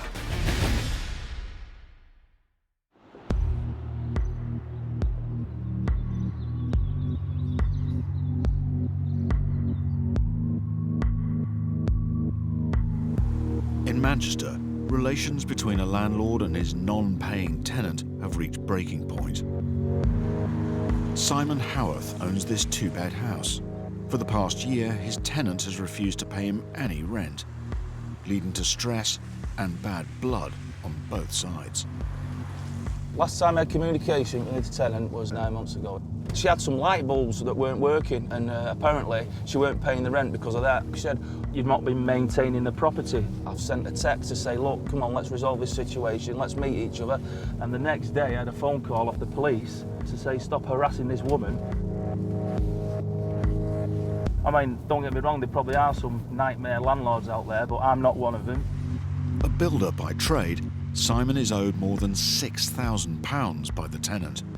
The sleepless nights that you have, my wife's been worried about it, made her ill, and we've still got mortgages to pay, we've still got bills to pay, and it makes you think just to sell up and move on. Do you really need this hassle in your life? 2 weeks ago, Simon won an eviction order at court, and his tenant should have left by today. He's en route to find out whether she's complied.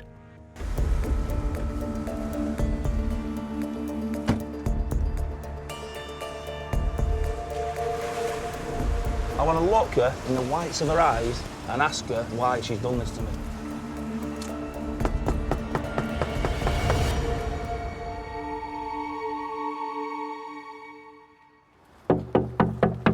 Hello?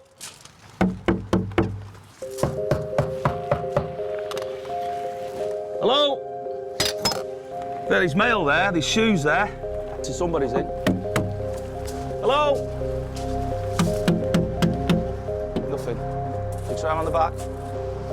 Simon has been letting this property to the same tenant for 5 years, but over the past 9 months, the rent has stopped and relations have soured. Oh, it's open. Somebody's in, the dog's barking. Hello?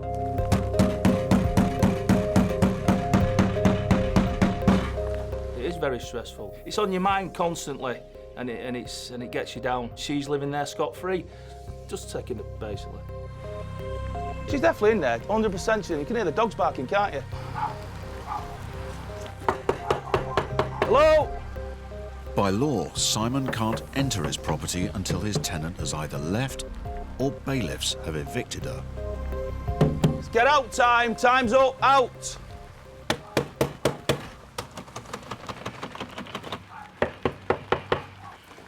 She's not answering, is she? She's not answering at all. The tenant seems to have ignored the court order to vacate the property. Very angry, to be honest with you, very angry. I just wanted her to go with no hassle, but you live and learn, you learn by your mistakes, and this will never, ever happen to me ever again, ever. There's a daughter there. There's a daughter. There's a daughter there.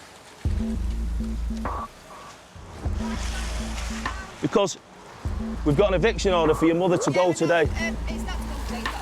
It's got to go today, yeah. But it's in my rights to knock on that door. I have knocked on. Pardon? Don't care. It's in my right to knock on that door. Because the court says I'm allowed. This is what I mean. This is what I have to deal with. What I have to deal with. There you go. Her mother will not respond to me, so I send a text on WhatsApp to try and get her out. And now she's saying I've sent her abusive text. I've got every text I've sent her, and I've got every text that she sent me. Nothing's abusive, nothing's wrong. All I wanted to do was know what was going on all the time, but no, she's not happy with it. To end the standoff, Simon will need to call upon professional help. This means he'll have to get the bailiffs involved now, so it's going to be another 4 to 6 weeks before she's out. This delay will cost him yet more time and more money. I'm wound up now, very wound up.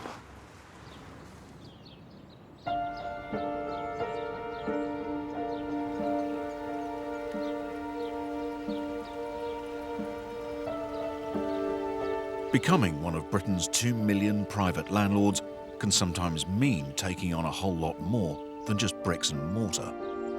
3 years ago, Leslie Ann spent £30,000 buying the cottage next door to her riverside home. But she's not been able to set foot in the place ever since.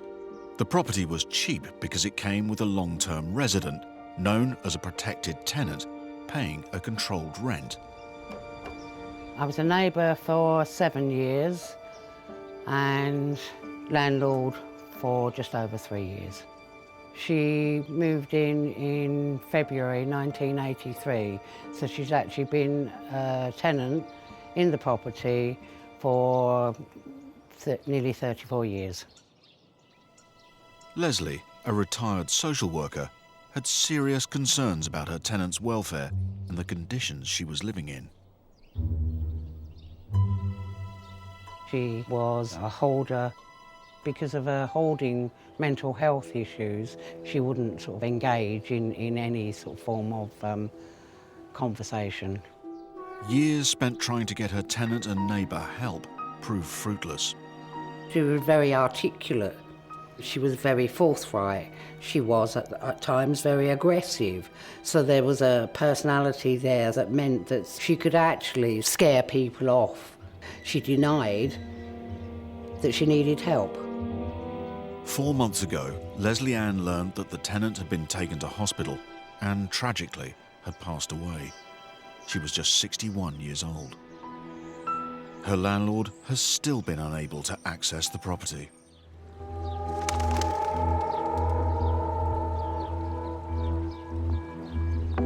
Leslie Ann owns the cottage next door to her own home. It came with a protected tenant who sadly died 4 months ago.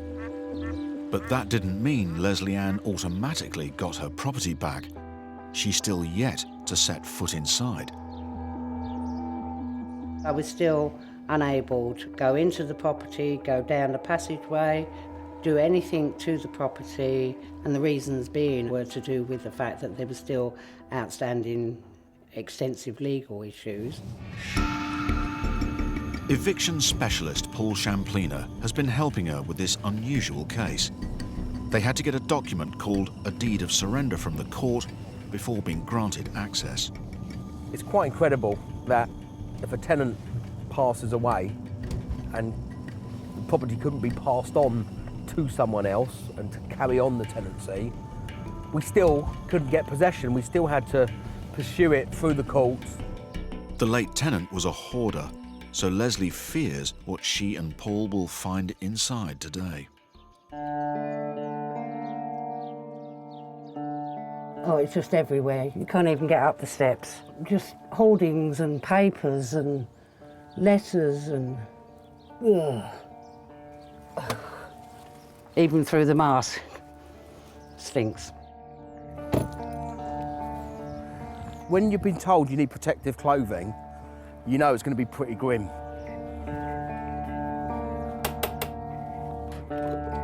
Leanne, we finally meet. How are you after all this time? My relationship with the tenant was really strained. I'd never actually been allowed to gain access inside the property. She was reclusive, like she was a hoarder, wasn't she? Severe hoarder. Really? The last time anyone has been inside, either yourself or Ian, was in 2015? Yep. Okay, right. The next stage is what's in there and how do you deal with it? Leslie Ann's friend and builder, Ian, is joining the inspection. To avoid the risk of infection, protective clothing is a must. I'm ready. I don't know what I'm ready for, but I'm ready. This was a really unique and very strange case because it wasn't an eviction. It was us to take formal possession of the property. God knows what's behind that door. Right, oh God. Oh dear. It's horrendous. This is the first time in 3 years that Leslie has seen inside her property. Oh my God. A perfect cooker. Oh my God, that is so dangerous. So she never cooked? Obviously. No. When I walked into that property, I was just flabbergasted of how someone could actually live like that.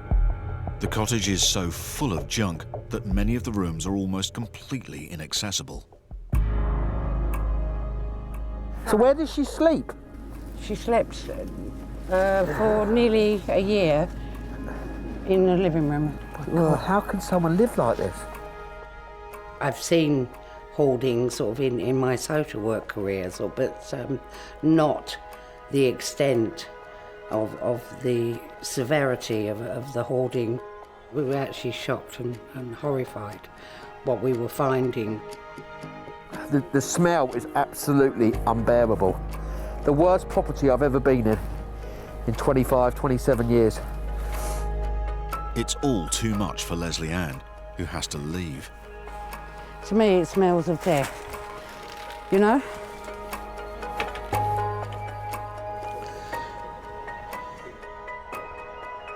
The woman, she was only 61. She wasn't an elderly lady.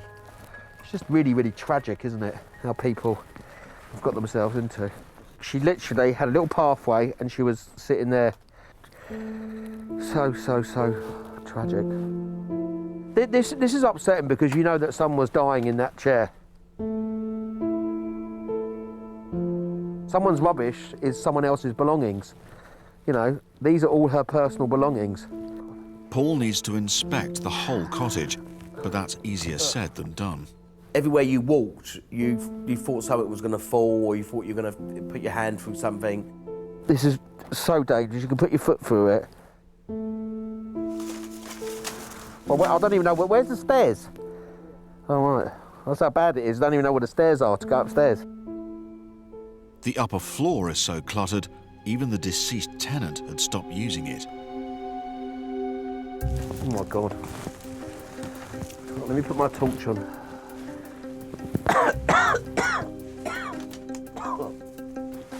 This is her bedroom. She hadn't been up there for years.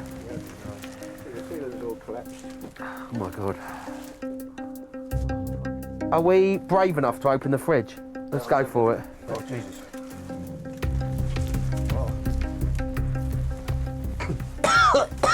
Yeah, I need to get a bit of fresh air. Oh.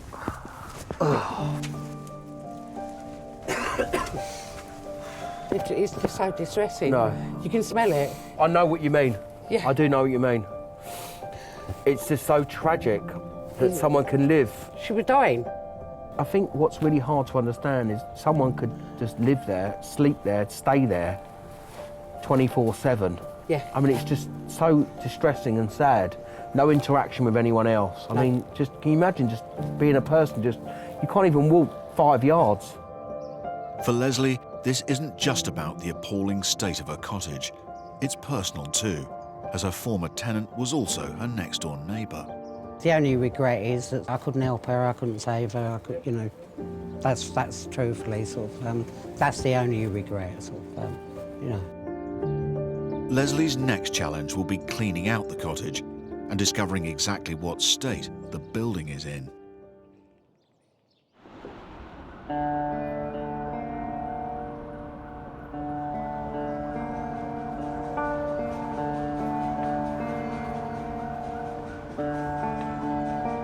By law, properties rented to 5 or more unrelated people, houses of multiple occupancy, need to be licensed by local authorities. It's 6:30 a.m. and Brent Council housing officers are acting on a tip-off about dangerous overcrowding in a 5-bedroom HMO. Okay, are we ready to roll? Yeah. Okay, let's go for it.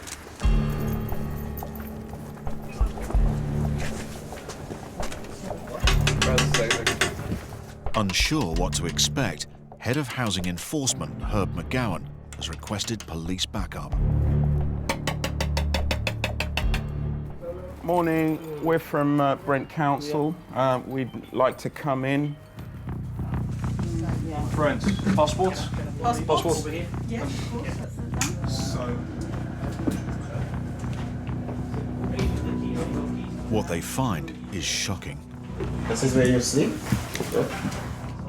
Mattresses line the floor of every room, including the kitchen.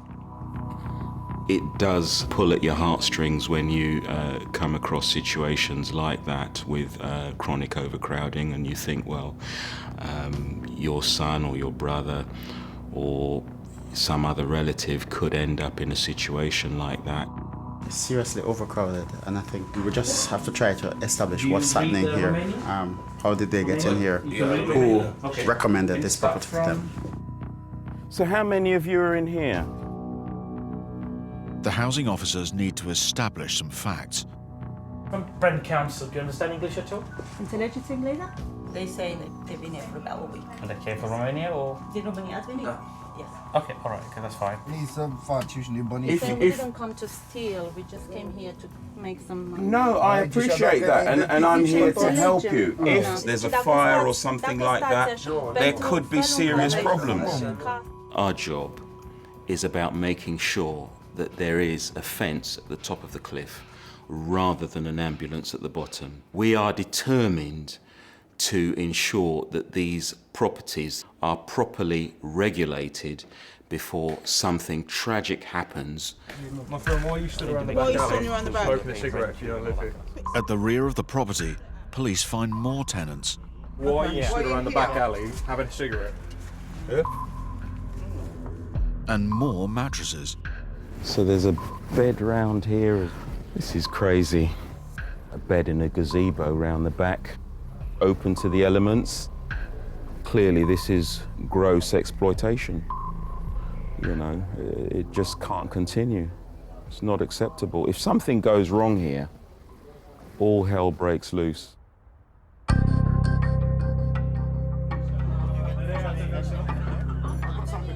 How many people are in this room? 1, 2, 3, 4, 5. A count up shows that there's a minimum of 35 bed spaces. The colleague brought him over, now he's left. Yes, he brought him here. Yeah. He's asked him for £10 and then he's got it. The team establishes the men paid £10 a night for each mattress. If their figures are correct, someone is collecting nearly £2,500 a week in rent. Herb's next task, find out who. I need to know who is responsible for letting this room to you. He comes once a So he comes once a week? Yeah. And we give him the money, we don't know his name. Right. Not only are these men living in a potential fire trap, but they're also at risk of being evicted without warning by the person operating the scam.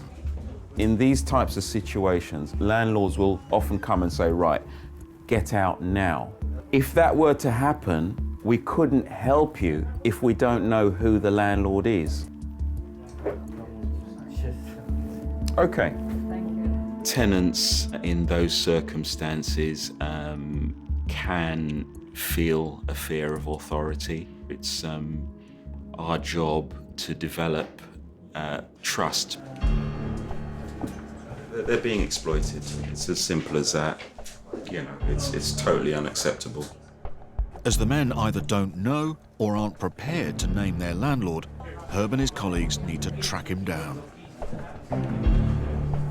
Thank you very much, gents.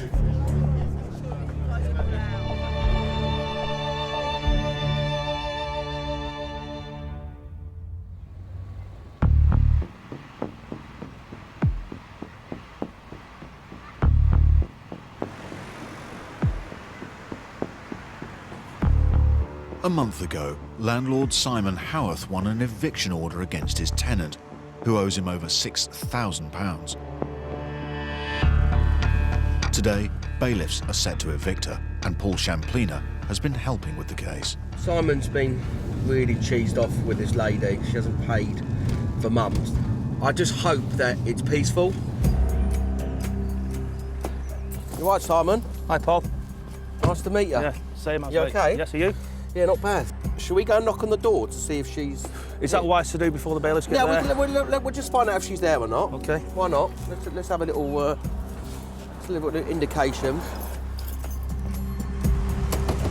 It's locked. Yeah, exactly. And they haven't got a key? No. So it's locked from inside. Right, okay. The bolted door suggests that the tenant is still living there. Can't see much, Paul. Yeah, well, she's locked the outer door, hasn't she? But then Simon makes a welcome discovery. It's empty. Property's empty. Oh, you can see it. Hold on. Yeah, it's empty. She didn't have the decency to leave the doors open. She locked every door and left every key inside the house. A locksmith has been called to grant the bailiffs access. And while they work, Simon inspects the garden. Look at the state of that. Disgusting. Absolutely disgusting.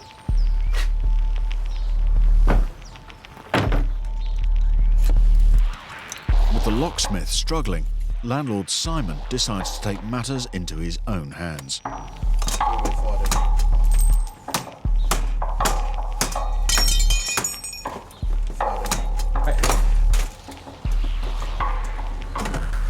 Take your frustration out now, aren't you, Simon?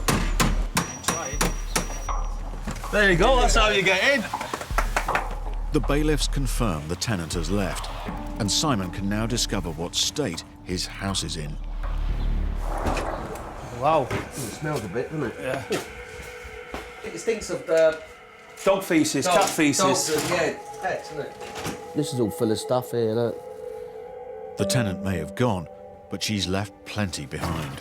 Oh, look at that. Oh, my God. Clothes. Yeah, stuff they couldn't have managed to take. And a clear-out isn't all Simon's now got to deal with. Oh, look at the state of this carpet. Oh, my God. Absolutely reeks. It looks like there's been a bit of a fire there. It hurt me when I walked in it and I saw the state of the property. I just thought, wow, how could anybody, for one, live like this, and for two, leave it in this state? Let's have a look at the bathroom. What's that like? It's disgusting, isn't it? It seems there's damage to every part of the two-bed house. Look at this room here. Oh, God. Doors hanging off. I wonder what's gone on here. Oh. To blatantly do things like that, disrespectful, and have no qualms about ruining your life, your property, not giving a shit, that's where it becomes a problem. This is the harsh reality of it when it goes wrong. This is why landlords say, you know what, sod this. Yeah, I've had enough. Yeah. You know. That's exactly where I'm at this moment in time. Looking at this now, walking in with you, just think, is it worth it? Total refurb. It's going to be more money, isn't it? Simon is already down £6,000 in lost rent, and the builder estimates that he now faces another four-figure bill for repairs. To get this right to a standard that I want a tenant to walk in, I don't think you get much change out of £6 grand. Just push yourself down and get on with it, don't you?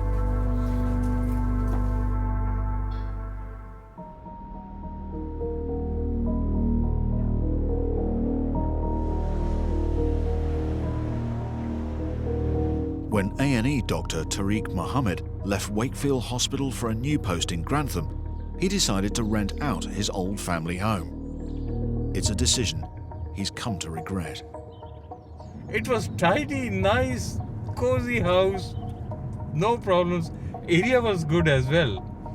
And I never imagined I will end up in this sort of situation. For the past year, his tenant Andy Croshaw has fallen seriously behind with his rent, and Dr. Tariq is now owed nearly £3,000. My bad luck that I came across a letting agent who gave it to somebody quite undesirable.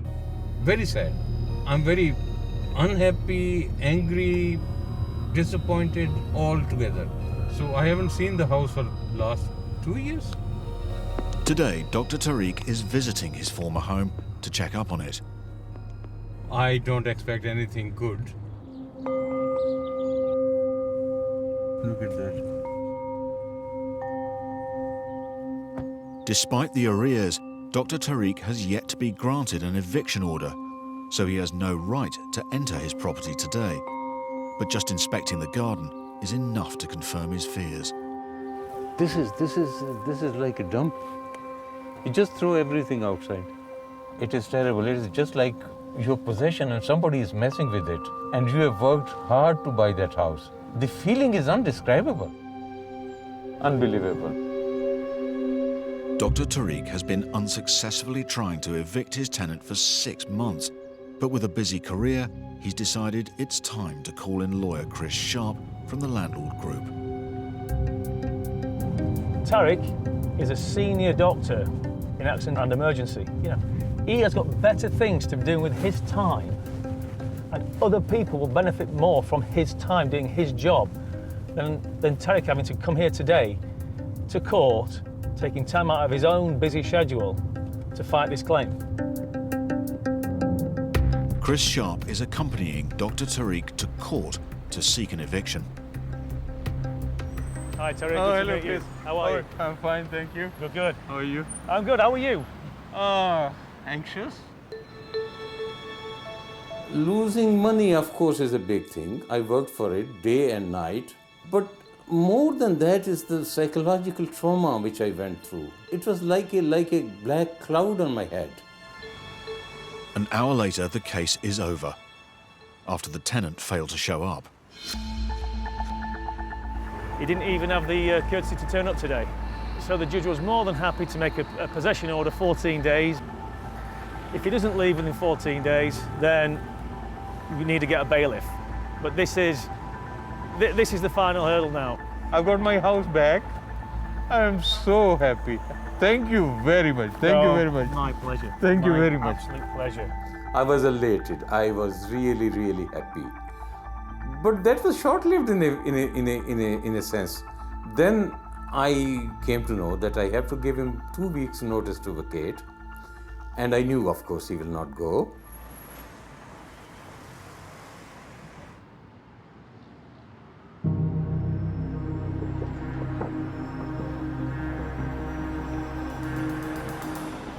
It's been 3 days since Brent housing officers raided a 5-bedroom house and found 35 Romanians sleeping on mattresses. This morning they've returned to discover the men are out on the street. So it's locked, is it? So you've been locked out? All the men have been kicked out by their mysterious landlord. The locks were changed. There's bags all over the place in the rear yard, and essentially they're told that they need to go and find somewhere else to live. Even though the house is dangerously overcrowded, the men's eviction is still unlawful. Very nice. I really do feel sorry for some of these young guys because they're caught in the crossfire. And we have to make sure that tenants see us as a friend, because we are indeed a friend of tenants in those types of situations. It's exactly what the housing officers were trying to avoid. Over 30 men forced to sleep rough on the streets. But to overturn the eviction, they first need to find out who ordered the locks to be changed. You've been locked out? Yeah, he's the boss. By whom? Who is the boss? He's the big boss. Who's the big boss? What's his name? We've been trying to explain that we can't help you if you don't give us the information we need. The officers get an interpreter on the phone. They're saying that today around 11:30, the landlord, which is Romanian, and their name is Mircea, they came and they evicted them. We need to have a full name with a telephone number and as much contact details as possible so that we can take this man to task. The situation is complicated. It appears the men's landlord, Mircea, isn't the owner of the property, but the father of one of the original tenants, and is unlawfully subletting it. We need him to open the door. No, we need him to open the door so that your son is not prosecuted for unlawful eviction. It may take time for the housing officers to track down Mircea and any others who are responsible for the scam. Okay, I think that's it. It's very disconcerting knowing that these guys have nowhere to stay tonight.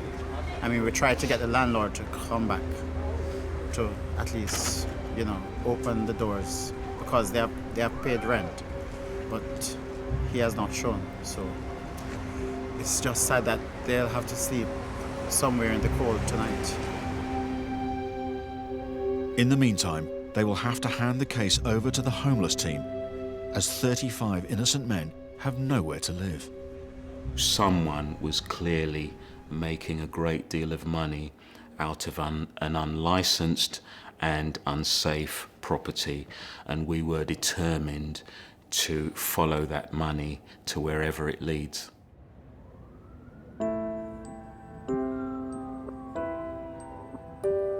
Five months later, and those responsible for the scam are fined over £20,000 by the courts.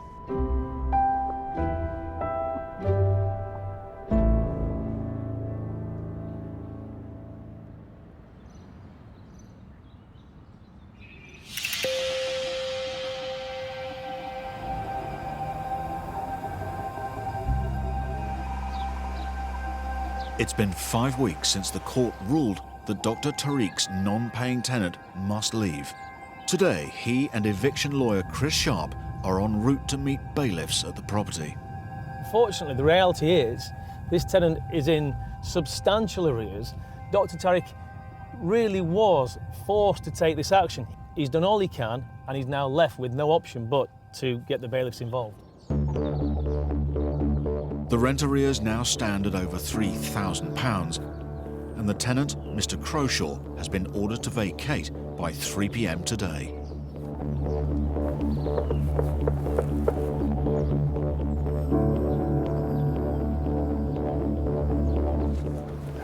I know where you are. Dr. Tariq's tenant hasn't gone anywhere, and nor have his possessions. What time is your van supposed to be arriving? Should be. I think it finishes at 3, so it's only about 2 miles down the road. Stuff outside. He's taking liberties.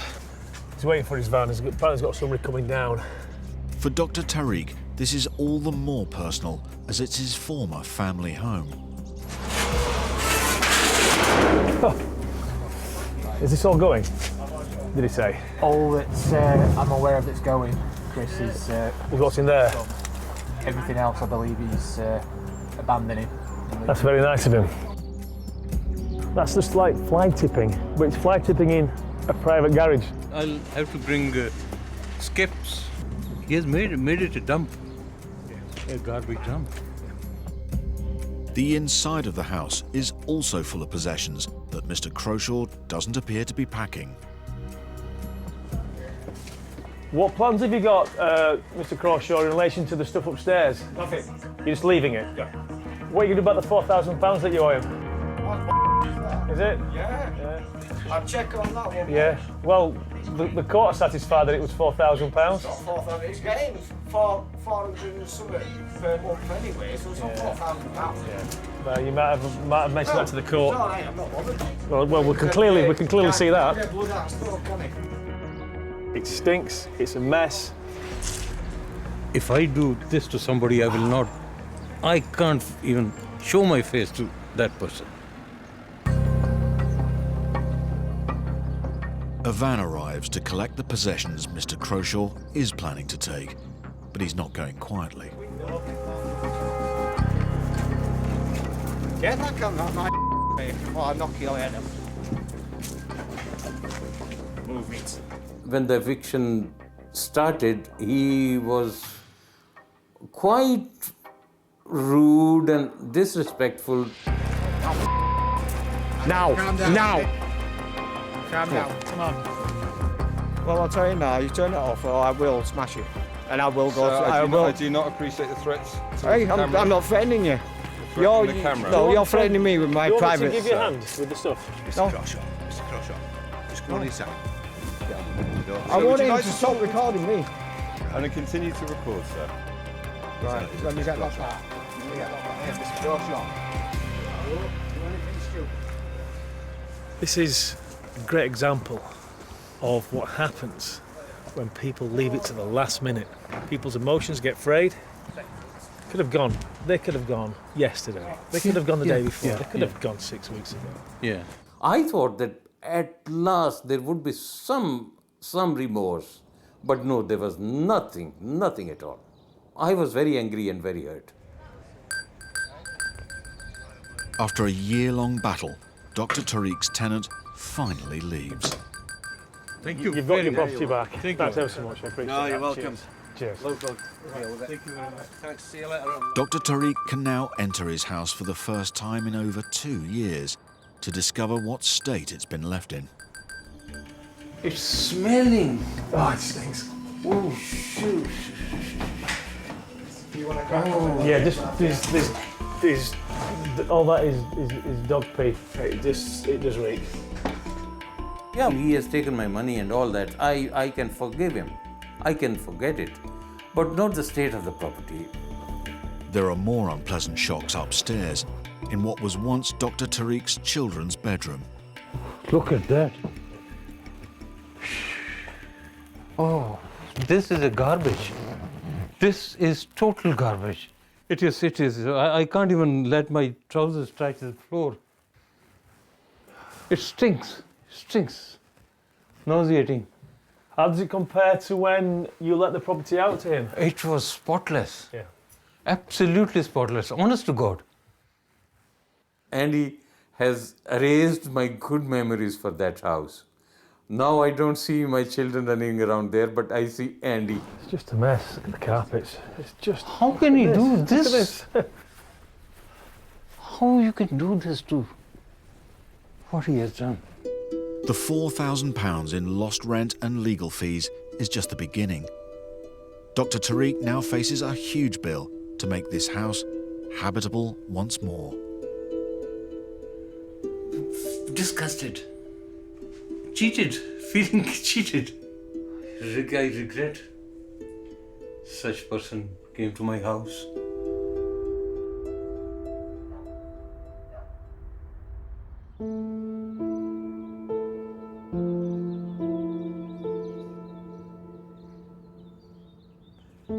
Three years ago, Leslie Ann spent £30,000 buying the cottage next door to her home. It came with a protected tenant, a serial hoarder. Her tenant died 5 months ago, leaving the property in a terrible state. This was the worst because you couldn't get to any of the rooms because it was just chocker with food stuff, rubbish on the floor. It's taken Leslie Ann 7 weeks to clear out all the rubbish. The carpet absolutely covered with rats' feces. Rubbish bags piled high, a decomposing mouse in amongst all that. And underneath the settee, there was like sort of human sort of toilet tissue paper, food, and it had all been stuffed underneath. As we removed sort of some of the cushions, the mice had made 3 nests. Leslie Ann discovered that her tenant's hoarding problem extended to far more than just junk. Although this is still stacked up, this is all sort of stuff that came out from the bathroom. It's all brand new stuff. Brand new boots and shoes and everything. We've given to the charity sort of probably about 50 pairs of as well, on top. Now that the rubbish has gone, Leslie Ann can see the true state of her property. It's the electrics, it's the rot. We uncovered some seriously dodgy wiring, sort of, and switches. I knew it was bad, but sort of I didn't anticipate any of this.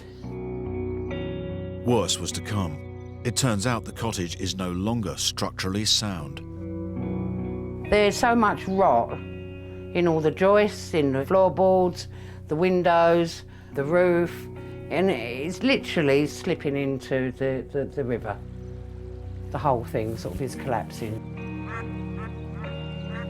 Lucky that that hasn't collapsed, truthfully, because if that collapses, what you've got is then sort of you've got the whole roof. It's beyond repair, sort of. It's not even disrepair, it's beyond repair, full stop. Yeah, there's been a few tears. There are 3 victims in this case. There was the tenant, there was me as a landlord, and the 3rd victim is the property. It was an 18th century, beautiful 2-bedroom cottage. Sad to see sort of, you know, sort of such a waste of a property. So a bit of history has gone. gone.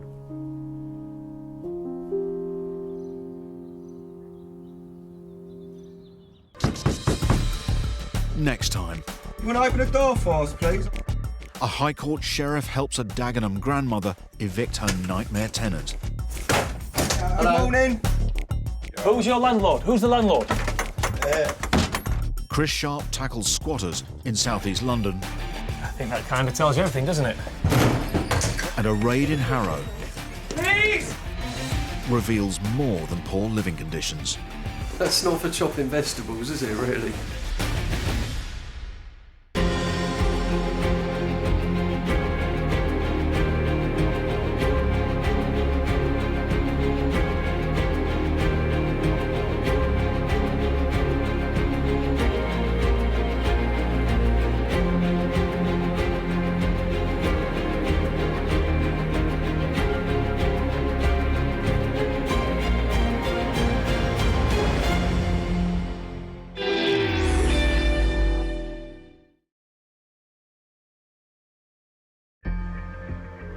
On Britain's streets, a battle is raging.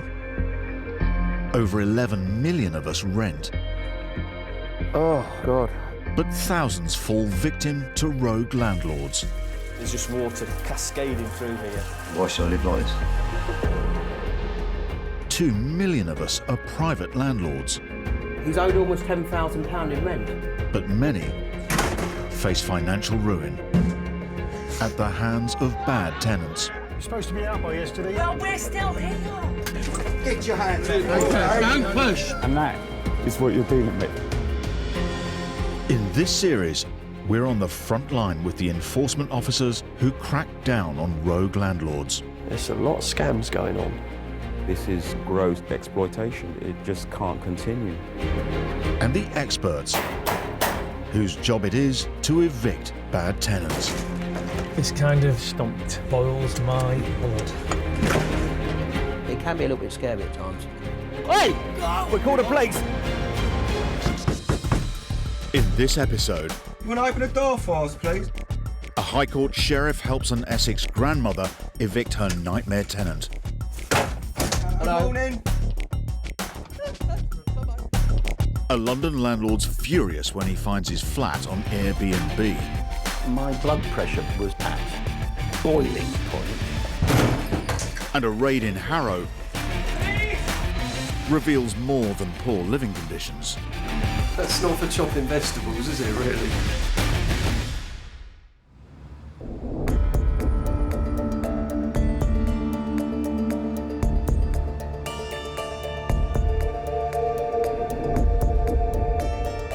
Housing enforcement officers Micaiah Angus and Andrew Sedman are on their way to one of the borough's most prominent landmarks, the Mason's Arms.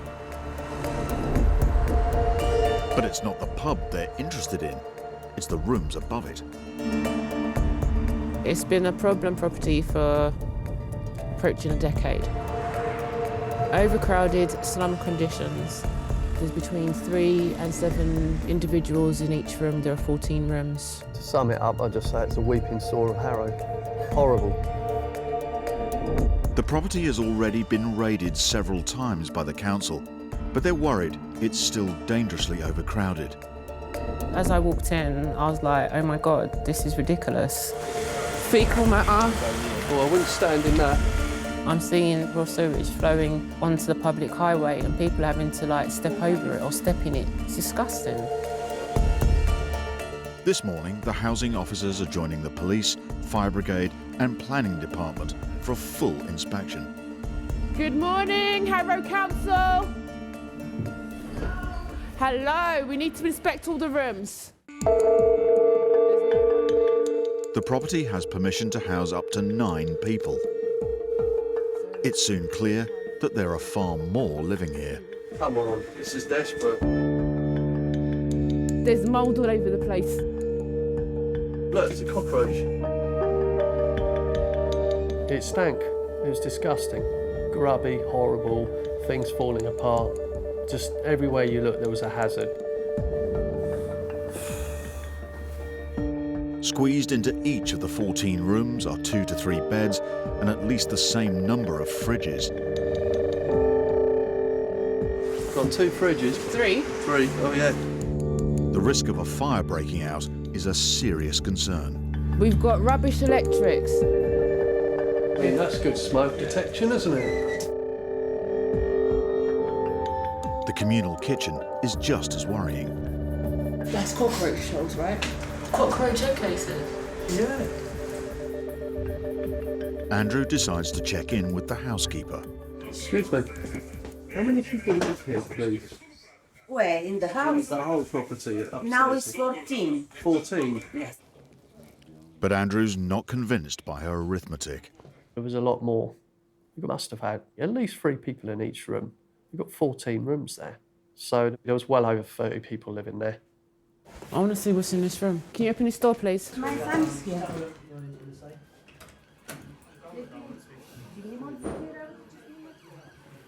Wow.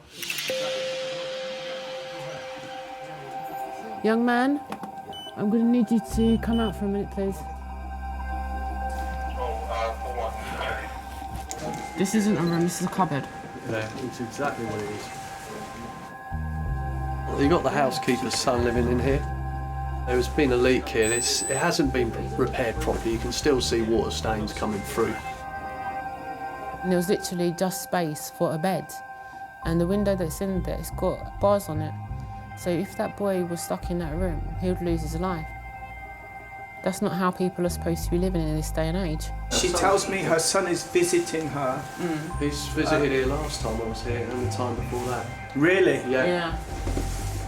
As well as the housekeeper and her son, the only other person present is Nikolai, the man who collects the rent on behalf of the landlord. I wish to talk to him.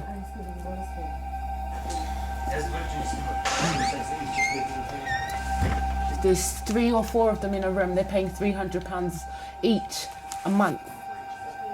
You know, most people here is labourers. They catch like £60 a day. I can understand they're looking for cheap accommodation, but we also have to ensure that that property, that home, that place is safe for them to reside in. There's plenty of money being made here, ridiculous amounts of money. They're definitely not spending that money on repairs here. There's a lot of questions here that need answering. I think the answers are very obvious. They don't care. When you collect the rent, do you issue receipts to the individuals? Before, I talked about 2 years ago. Yeah, I collect like every room and give him a receipt also, exactly. But Okay, you've got records of those receipts. I don't know because this is long You're time. supposed to, if it's only 2 years ago, you're supposed to keep your receipts for at least 6 to 7 years. Have you been declaring the income from this property? Listen, from now I no collect the rent. You know what, you're going to have to explain to our associates in the tax office as to what you've been doing. I hope so. But the thing is, you're not going to be able to fob them off. Right, I've had enough of this. Let's get out of here. Yep. Micaiah and Andrew have seen enough to know that they need to close the place down. It was fair to say no one could live there anymore. Too many hazards, too dangerous. So knowing what we'd seen, immediate action, shut it down.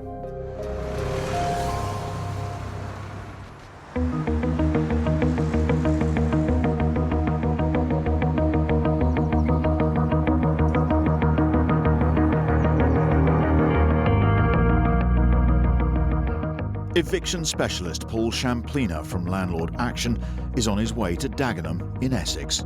It is now 7 o'clock in the morning, bright and early, and I've got to go and serve a Section 8 notice. When we have to serve notices, we normally do them early with tenants so that we can catch them in, try and have some dialogue with them with regard to why they're not paying the rent. The tenant, Brigitte Chepkanskien, currently owes her landlord £4,500 in rent. As soon as the Section 8 notice is served, she will have just 2 weeks to pay up or move out. You know, most landlords out there, they're people looking to try and invest for their future. And of course, when you're not getting any payment from a tenant in 5 months, then it gets emotional, especially when you've got mortgages to pay and legal fees to cover. Paul's particularly worried because the landlord, 76-year-old Zara Hussein, depends on the rent to cover her living costs. I could do without this headache. This is a big worry for me, yeah. There is bills to pay. Yeah, hi, Paul. Hi, Zara, how are you? I'm fine, thank you. So, I've looked at how much rent arrears are owing. Yes. There's 4,500, so she owes 5 months' rent. Rent, absolutely. Okay. Have you had any contact with her or through the agent? Well, Why the hasn't she agent been tried to paying? contact her and she blocked his number. Oh, really? And then also when he went to the house, that's what he told me, Mm. she wouldn't open the door. Right, so she's ignoring it? She's ignoring him, Right, yeah. that seems a bit dubious, doesn't it? Zara was stressed out, and I could see that she was stressed out. She's not an older lady, a grandma, and she was very jittery and very nervous. So I was quite conscious of making sure that she could see some action was taken. Should we go and see her? Yeah, Shirley, come on, yeah. Let's go and see if we can get him out of bed. Yeah, exactly, Okay. yeah. This is it, yeah?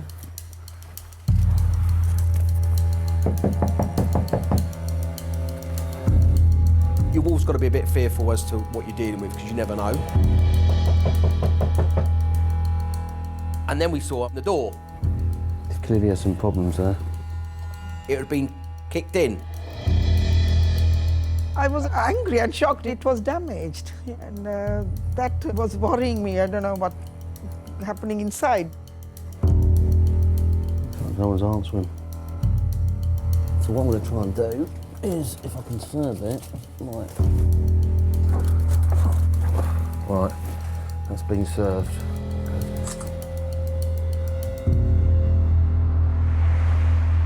We've now done the first step. We've served the notice. We've taken recorded evidence that that's been done. Yeah. We now have to wait 2 weeks. Yes. If the tenant doesn't pay the rent or leave the property, Zara will have to take her to court, which could mean it's months before she's evicted. I don't want to put landlords off, but it is a tough game, it's very tough.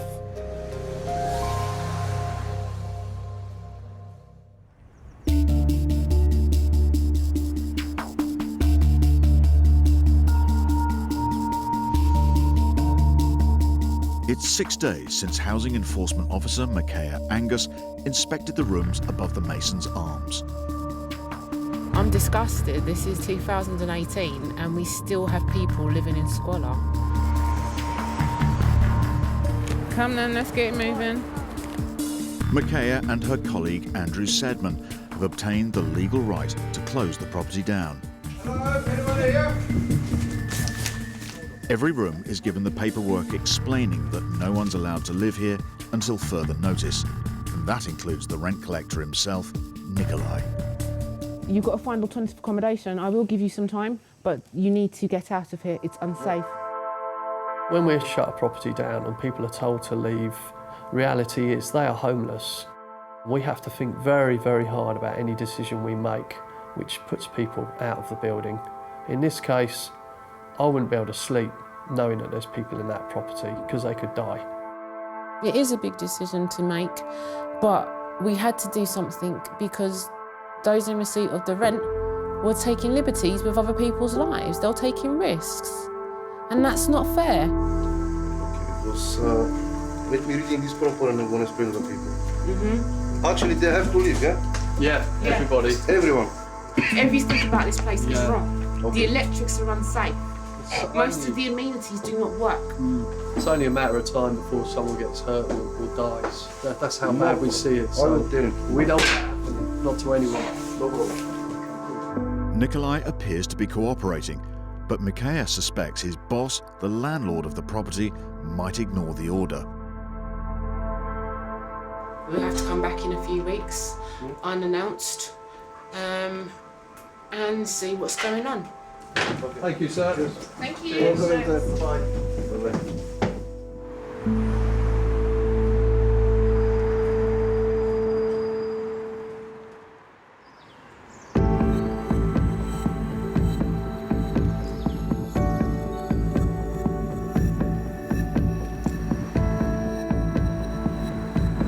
It's 4 months since eviction specialist Paul Shamplina served a Section 8 notice on Zara Hussein's tenant. Unfortunately, the tenant, Brigitte Chetkanskian, didn't leave, and 76-year-old Zara had little choice but to take her to court. Zara won the case, and today her 9-month ordeal should finally be over. We're in Dagenham really early. We're doing the eviction for Zara's property. And when you don't know who's behind the door, I'm quite anxious because I think there's a chance it may kick off. Hi, Paul. Hi. How are you? You okay? I'm feeling a bit, well, Nervous. It's really nervous, yeah. Yeah, because we don't know who's there. Yeah, what's inside. There could be trouble. Trouble, absolutely. There could be trouble. 9 months without rent is a lot of money. So Zara was really nervous when I saw her. She didn't know what to expect. And bearing in mind that there could be an altercation, you know, you don't want an older lady having to go through that and deal with that. Joining Paul and Zara is the High Court Sheriff, Scott Hines. So we can start now if you want. Let's give him a knock, eh? Right, please. Zara's tenant and whoever else is in the property have just 30 minutes to leave. This one here, yeah? Yeah.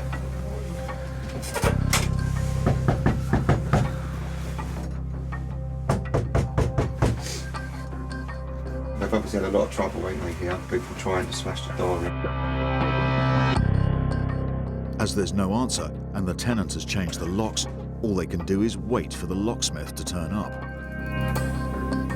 Yes. In the meantime, Zara calls the building manager to find out if he knows how many people could be inside. Five, 6 people.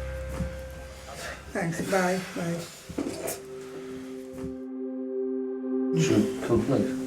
No, well, let's see. What's up to you? I need the police, mightn't we? They Okay. might. Yeah. Hello, mate. All right. 10 minutes later, the locksmiths arrive. Get me in, please. Yeah. While they work on the door, there's no sound from inside the flat. Of course, tensions are rising. Could you believe someone's in there and they're trying to ignore you? Sometimes when you do get into the property, the tenants are vacated, so you just don't know what's happening and what's going on. But Scott's convinced someone is in. Oh, there we go. Good morning. Do you want to open the door for us, please? I'm an enforcement agent. Got a High Court writ here. You're being evicted this morning. If you open the door, I'll show you my paperwork, but I ain't going to do it through a closed door, am I?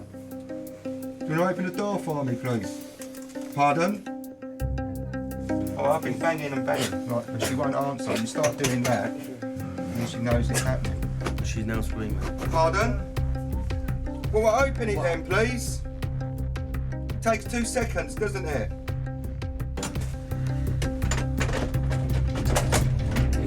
Just put a bolt on. Take the lock off. Half an hour has already been wasted and Scott's patience has run out. You've got a stick on. Just get it open, mate, even if you've got a crowbar. Yeah, just smash it open. Oh my God, it's such a nightmare. I don't know. Just kick it. Kick it. There we go. There you go. There.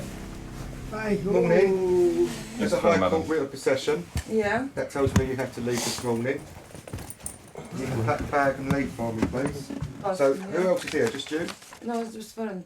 Okay, well, he needs to wake up. Yeah. And you need to take a bag. Okay, and you need to leave. It's as simple as that. You're always quite relieved. You eventually open the door and there's only a couple of people and there's not 4, 5, 6 blokes. Because, you know, sometimes obviously it can be quite fractious. Is there any needles in here? Any sharps anywhere? No? Okay. Right, you want to start getting dressed for me, please?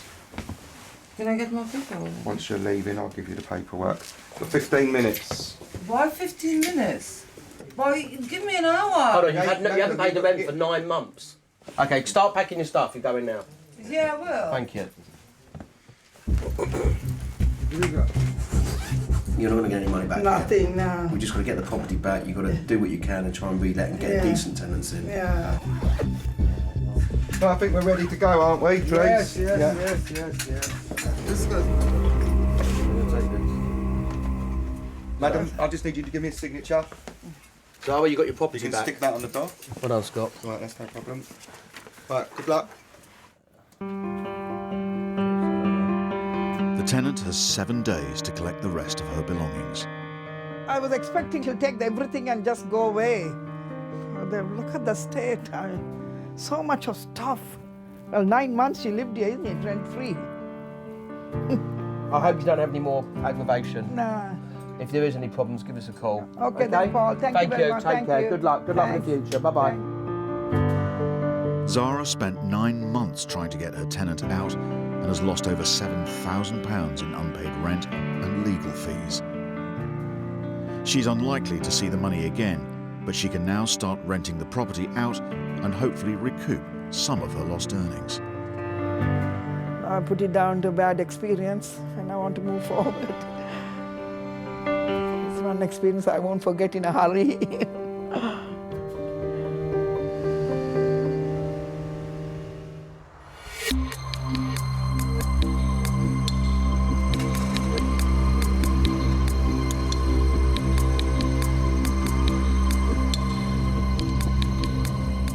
Lawyer Chris Sharp from the Landlord Group is on his way to deal with a problem at an empty rental property in southeast London. The people in there claim to have answered an ad in a local shop window. They say that they met up with a man at a train station. He then took them to the property. They liked the property, proceeded to pay him £3,600 in cash. They entered the tenancy, and that is it. However, the man they allegedly met wasn't the real landlord. Mother of 4, Sarah Ling, has owned the property for 11 years. On the face of it, they thought they had a tenancy, and on the face of it, they'd paid money to somebody to live there. So it looked like they'd been a victim as much as we were. Sarah was about to refurbish the 3-bed property, but until the occupants, a young couple with a baby, leave, there's nothing she can do. She was caught between a rock and a hard place because she felt sorry for them. And actually, she believed what they were saying. Why wouldn't she? But Chris isn't convinced. There can only be 2 scenarios to this situation. One is that the people in there are genuinely innocent victims, or 2, they are part of the scam.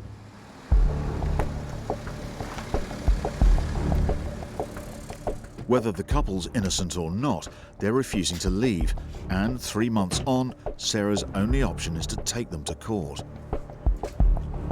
This morning, Chris is serving them with notice of the hearing. First things first. Get a dog then.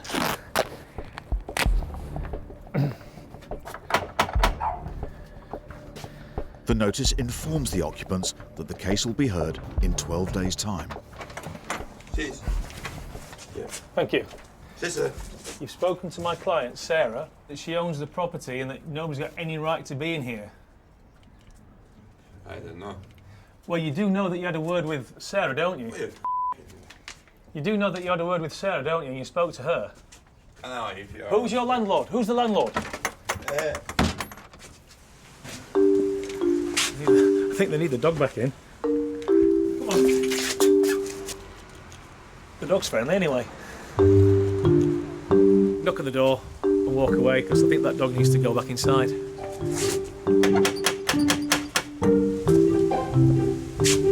Let's go.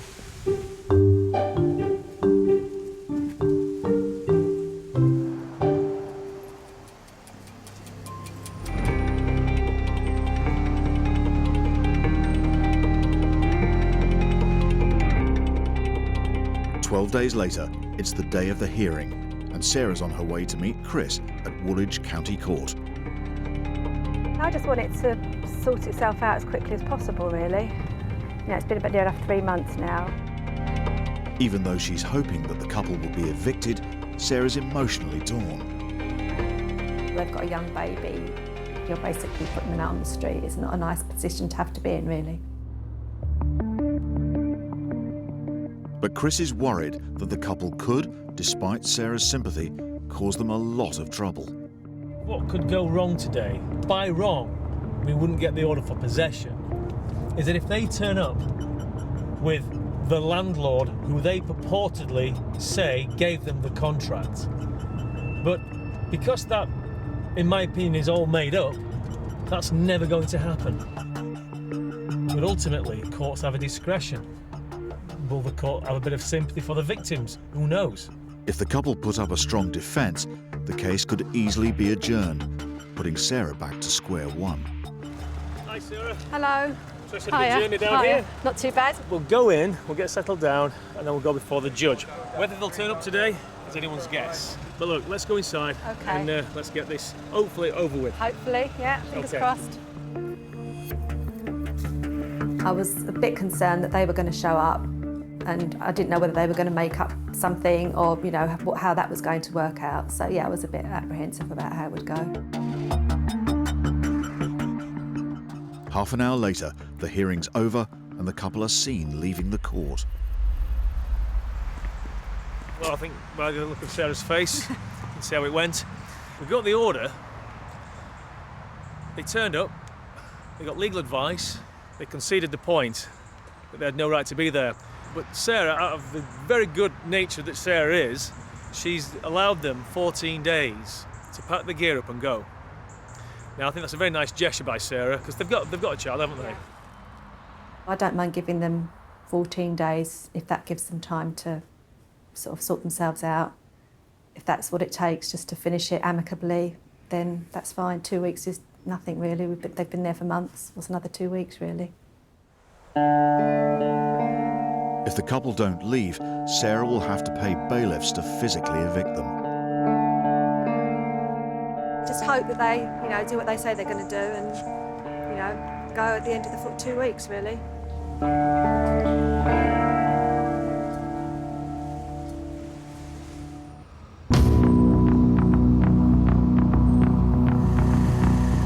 Who's got the warrant? It's 6 a.m. and housing enforcement officers Micaiah Angus and Andrew Sedman have returned with the police to the Mason's Arms in Harrow. Ready?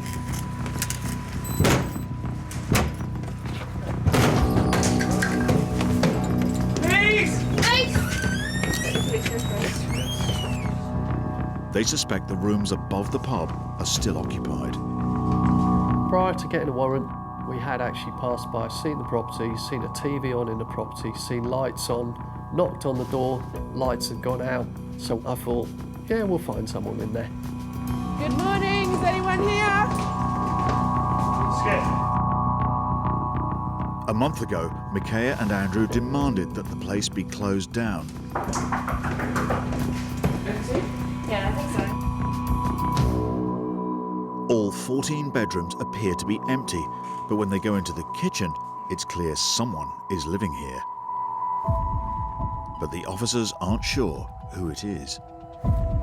There's evidence that someone or somebody's has been staying here. Yeah, I mean, you wouldn't leave an iPad, you wouldn't leave a system like this, a microphone. Food and other bits and pieces. Yeah, I'm convinced that people are still living here. In a locked room nearby, the officers make a chilling discovery. Oh, God. Holy ouch. Wow.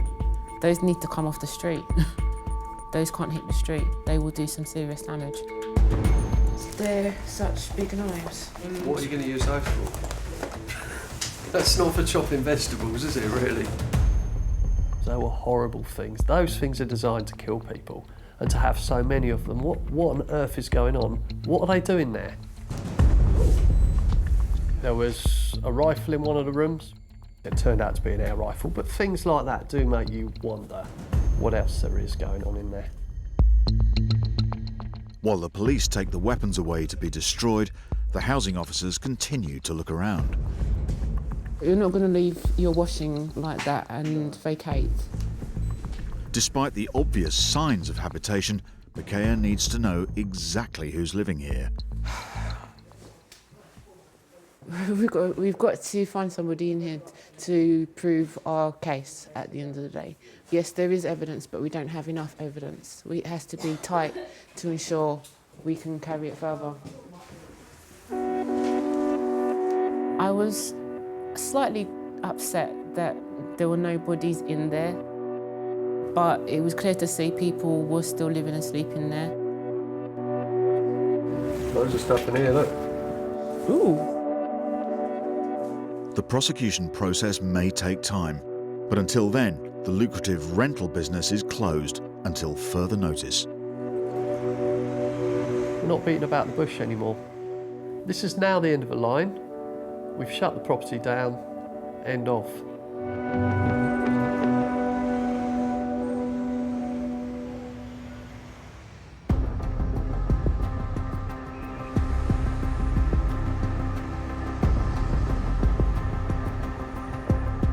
72-year-old grandfather and retired academic Rob McPhail is on his way to his two-bed rental flat in affluent St John's Wood. His tenant, Mahir Vachani, hasn't paid any rent for 4 months, and it's taking a financial toll on Rob. I'm relying on that property as my pension. Simple as that. So what it means is every payment that the tenant misses, I don't have my pension. But only a year ago, Mahir appeared the perfect tenant. According to my letting agent, this chap was a young man starting out in life. He'd been living with his parents, and they were impressed with what a nice young man he was. He was prepared to pay 6 months' rent in advance. What more could one want? More fool me. Rob now believes that despite paying £10,000 rent up front, Mahir never moved into the property. Instead, he had other plans. It transpires that he's letting it out on the Airbnb for something like £125 a night.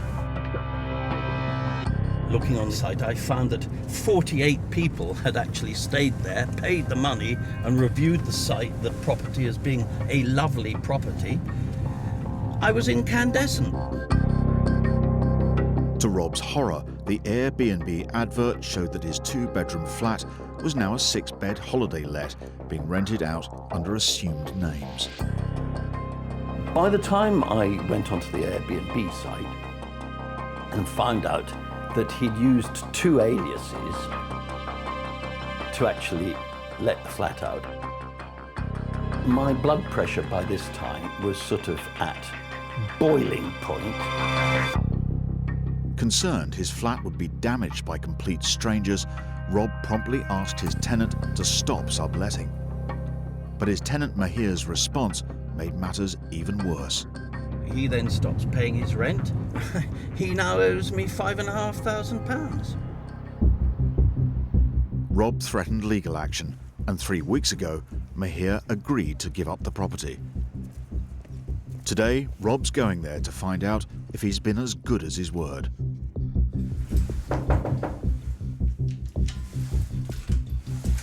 The day I went to the flat, I tried the key. The key didn't work. He's changed the locks. And I suddenly realised I'd been a mug again. Guess what? I can't get into my flat. But the landlord doesn't have to wait long, as just then his tenant Mahir and a friend turn up. Come in. I can't. Why have you changed the locks? Because the locks weren't working. We brought another set for you. And can I have the set, please? Yeah. Now they're face to face. Rob takes the opportunity to confront his unscrupulous tenant. Why are you renting out? Why do you owe me £5,500? I'm happy to pay any money that we do. I think he realised he'd been well and truly caught.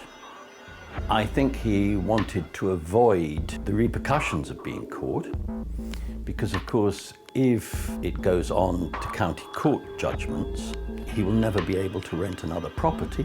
He will never be able to get a bank loan. You don't need to answer anything. Okay, then I'm going to go to speak to the solicitor. I'm really sorry. Yeah. If you had met with us in a cordial manner, we'd be really happy to have spoken with you. Bye-bye. Okay. That's fine. No, come on, let's go. Yeah. Bye-bye. I'm really sorry. I would have been happy to have spoken to you nicely. Bye-bye. There we go. He says he's prepared to pay his rent, but why hasn't he? What is actually going on in the flat? As Rob has already given Mahir notice of an inspection, he can legally go in the flat. Now, what did I say to you? Look, 2 single beds, nothing to do with me whatsoever.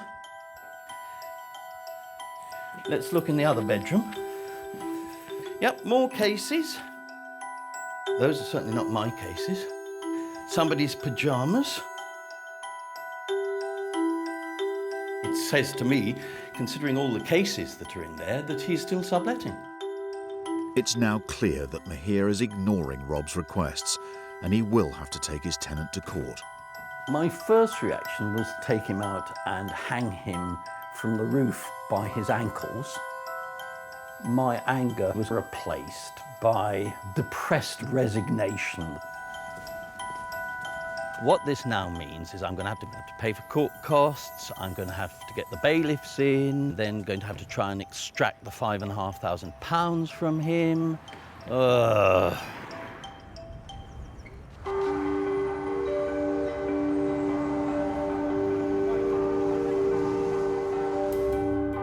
It's now 2 months since lawyer Chris Sharp took the couple living in Sarah Ling's house to court.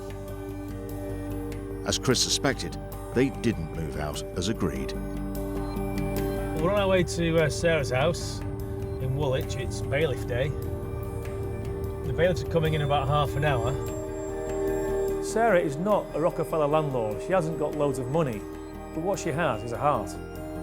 But unfortunately, I think these guys, they were playing us all for what they could. Even though the couple will be evicted this morning, Chris is concerned it won't be the end of Sarah's ordeal. The one thing that is out of our hands is how they have left the property, the condition. If the outside is anything to go by, then I don't think we can hope for much on the inside. Hi, Sarah. Hi, Chris. How are you? I'm good, thanks. This seems to be worse than last time.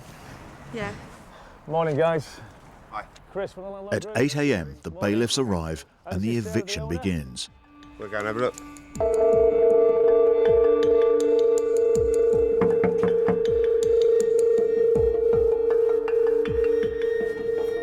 We're in. Hello, court officer.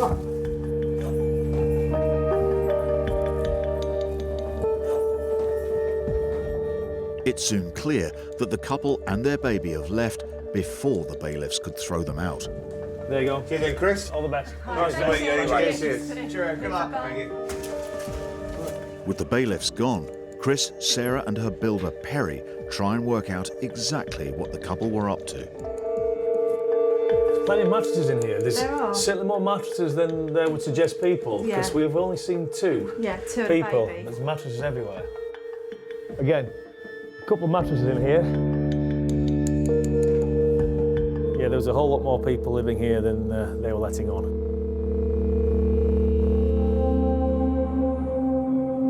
As the couple had a baby, Sarah went out of her way to help them. Discovering that they were taking advantage of her is a huge disappointment. We discovered subsequently from neighbours that it wasn't just this family that were living in the house, that there were an awful lot of people coming and going.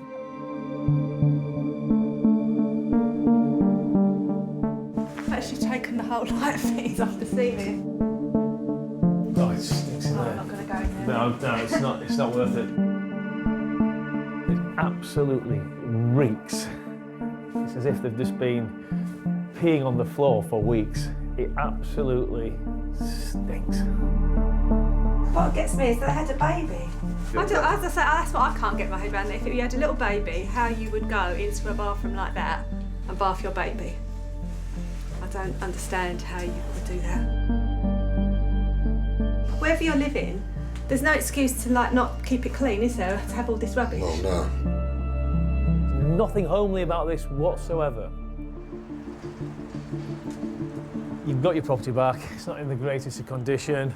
And if you've got any problems, Sarah, just give us a bell. Yeah, we'll do. See you later, guys.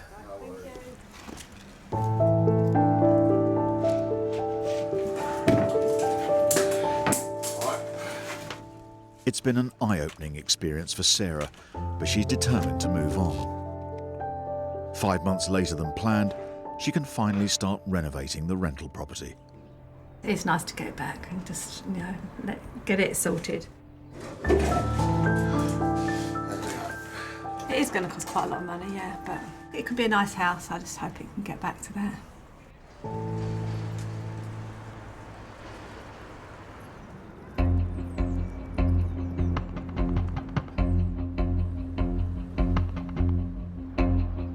Landlord Rob McPhail has returned to his two-bed rental flat in St John's Wood. Right. Let's just have a look. Oh. Interesting. That used to be affixed to the door. How nice. 6 weeks ago, Rob took his tenant Mihir Vachani to court and won possession of the property. Mihir owes him £9,000 in unpaid rent and was subletting rooms out on Airbnb. We're missing a sofa bed and we're missing an armchair. We're also missing a rug. It was very, very depressing. Over the past 6 months, Rob's not only endured a long legal battle with his tenant, but also his own serious health issues. Entirely out of the blue, was struck by septic arthritis of the knee. One's extremely unwell. So I then spent the next 6 weeks as an inpatient in hospital. Certainly the 5 months between finding out and actually managing to get possession of the flat were very stressful, both financially and in every other way. Having had major health problems, all of which started when things came to a head, yes, of course it's had an effect. Rob may have his flat back, but he's lost a lot of money he can ill afford. The money judgment is for a shade over £9,000, but if you add the missing stuff, £2,000 worth of furniture, the legal costs, another £2,000 onto that, so that I should think we're talking about 13 grand.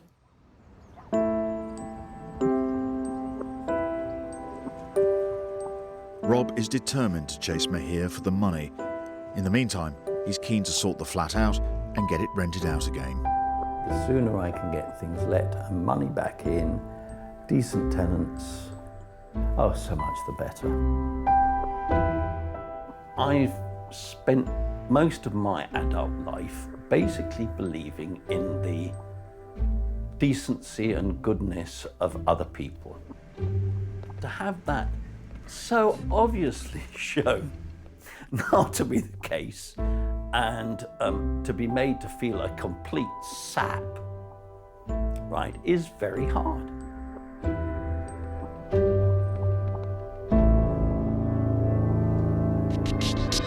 They're in the car on the driveway. Next time, a London landlord is held hostage in his own home. It's a criminal offence if you break this door. An enforcement officer stumbles across a property dangerously packed with people. Who's your landlord? Who do you pay your rent to? Man, move, man! And a live-in landlord is forced out by his furious lodgers. It's the landlord that's been harassing us.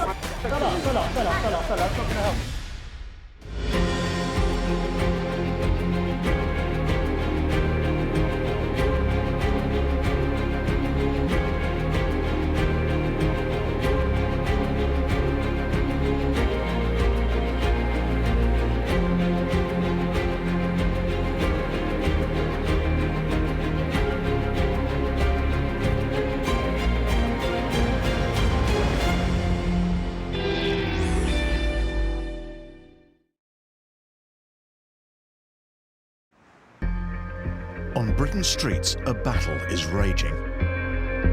Over 11 million of us rent. Oh, God. But thousands fall victim to rogue landlords. There's just water cascading through here. Why should I live like this? 2 million of us are private landlords. He's owed almost £10,000 in rent. But many face financial ruin at the hands of bad tenants. You're supposed to be out by yesterday. Well, we're still here. Get your hands up. Don't push. And that is what you're dealing with. In this series, we're on the front line with the enforcement officers who crack down on rogue landlords. There's a lot of scams going on. This is gross exploitation. It just can't continue. And the experts whose job it is to evict bad tenants. This kind of stump boils my blood. It can be a little bit scary at times. Hey! We're called the police! In this episode, I've never had this much stress in my life. a Southampton landlord struggles to evict 2 drug-taking squatters. They're horrible, nasty. It's just completely overwhelmed me. Housing officers uncover appalling living conditions in Harrow. You can't be living like this. You guys could die. It's not a joke. I've woken up at 3 o'clock in the morning thinking, what the hell am I going to do? A landlord in Wales is pushed to the limit by her rent-dodging tenant. It's soul-destroying. And a High Court sheriff closes down a suspected subletting scam. You've got 5 minutes and then you're leaving. It's as simple as that.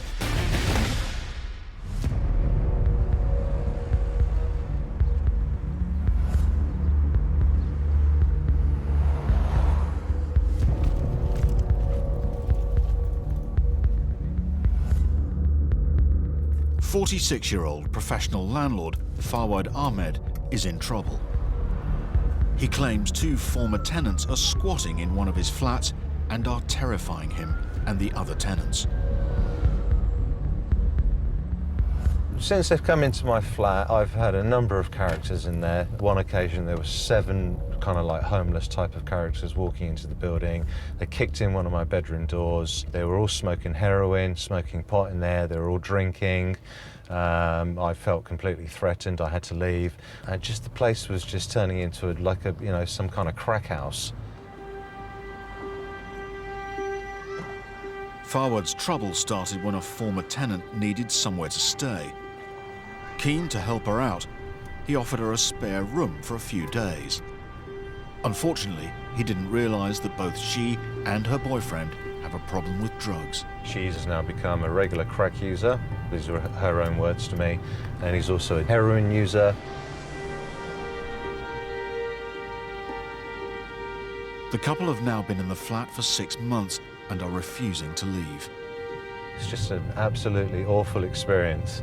And I've been doing this business for 26 years, and I've never had this much stress in my life because of these 2 characters. They're horrible, they're nasty, you know, they think they can take over the building, and they have. It's just completely overwhelmed me. Desperate to get his property back, Fawad has asked lawyer Chris Sharp from the landlord group for help. When Fawad first called me, and the opening line was, "I did a favour," automatically your heart sinks because you know it's not going to have a happy ending. Hi, Fawad. Hello, Chris. Nice to meet you. You too, you too. You just come from the property now? I have, yes. Are they in? I believe so. As the couple are refusing to leave, Chris is taking them to court for squatting. So is this it then, Fawad? This is it. Right. Today he's going to serve them notice of the court hearing, but Fawad's worried there could be trouble. And that's the room that guy's in. Okay, let's do this. Fawad had been threatened by these people. He didn't just want them out of the property, he wanted them out of his life.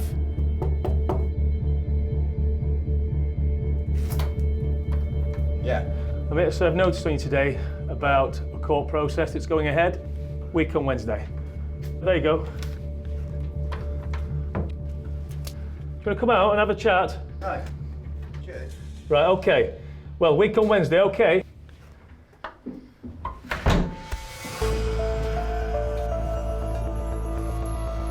How you feeling?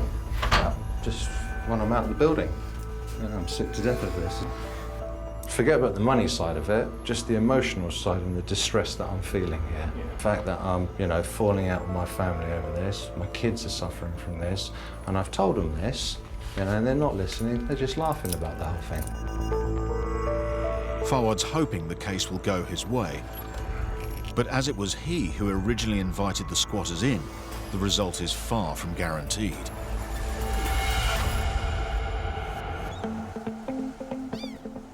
A week later, Chris receives a surprise phone call.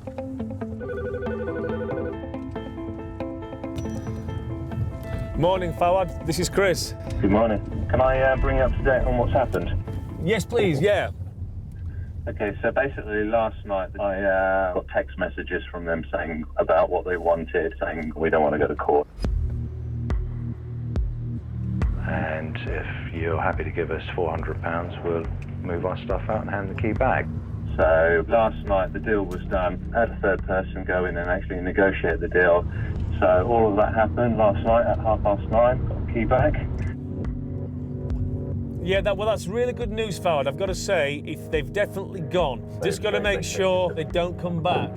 I say that because ultimately, they're still squatters, so make sure they don't come back. All right. Thanks, Fawad. Bye-bye now.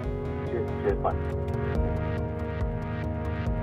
I've seen it before. They ask for money, you give them money, they leave, you turn your back, they go back in the same way they did before, yet you're out of pocket. You have to remember who we are dealing with. Doing a deal with them, you know, almost like doing a deal with the devil. Fawad may have given his squatters £400 to leave, but it's a big gamble. If they fail to go, he's back to square one. I just felt a thud in the bottom of my stomach thinking, this isn't going to end good.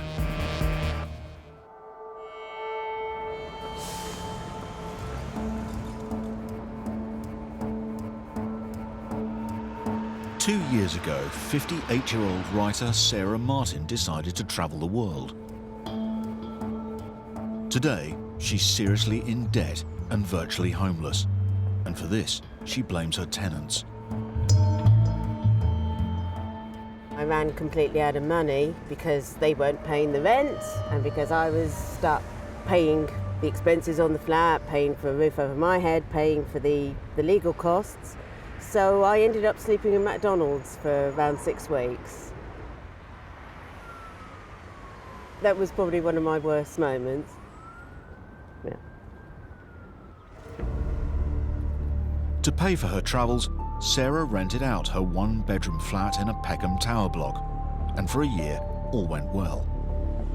But 12 months ago, the rent abruptly stopped, and Sarah was forced to return to the UK.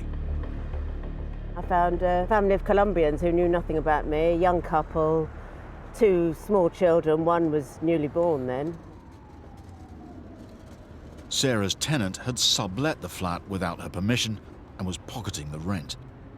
I think I was targeted deliberately because he knew I was going away. He knew I wasn't going to be around to interfere in what he was doing. So he could basically do what he liked.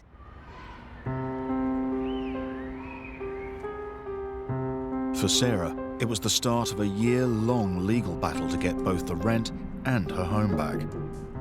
I had nowhere else to live. I'd come back. I had no money because he wasn't paying the rent. And they're living in my house, you know? 5 months ago, her ex-tenant reluctantly agreed to pay the money he owed her.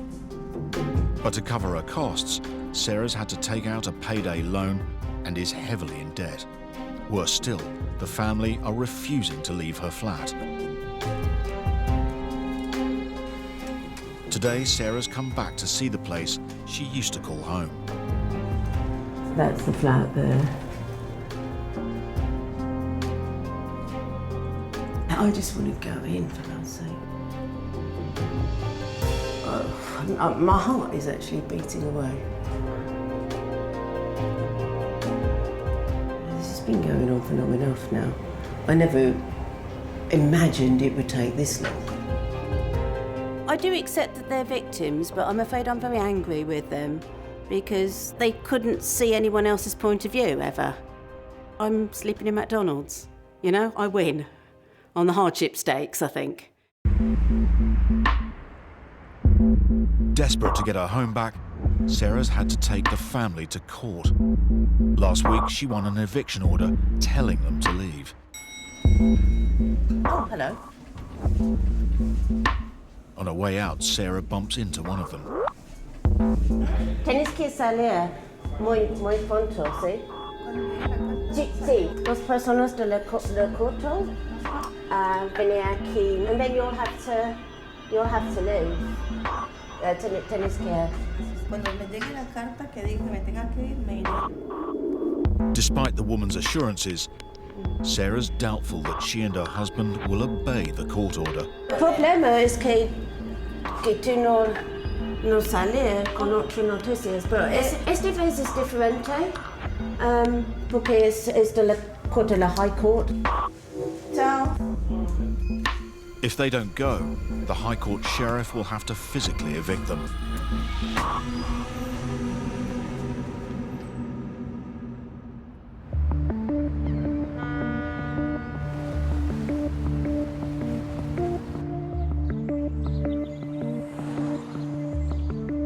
It's less than 24 hours since landlord Fawad Ahmed paid his squatters £400 in cash to leave his property. And unfortunately, Chris's predictions have come true. One of them has been caught on the building's CCTV. He's skulking around. This is Wednesday morning at 3:24. I see him back into the property and then leaving the premises. Don't think you need me to tell you that you're going to have to watch that guy. Basically, yeah. Surprise, surprise, they reneged on the deal. So it was square one still. But the fact is, he's got no right to be coming back into my premises. He could come back. Yeah, he will come back. And I don't think he'd give the monkeys. The squatter's return is a huge blow for Fawad. Not only does it mean he's wasted £400, but also that the fight isn't over yet.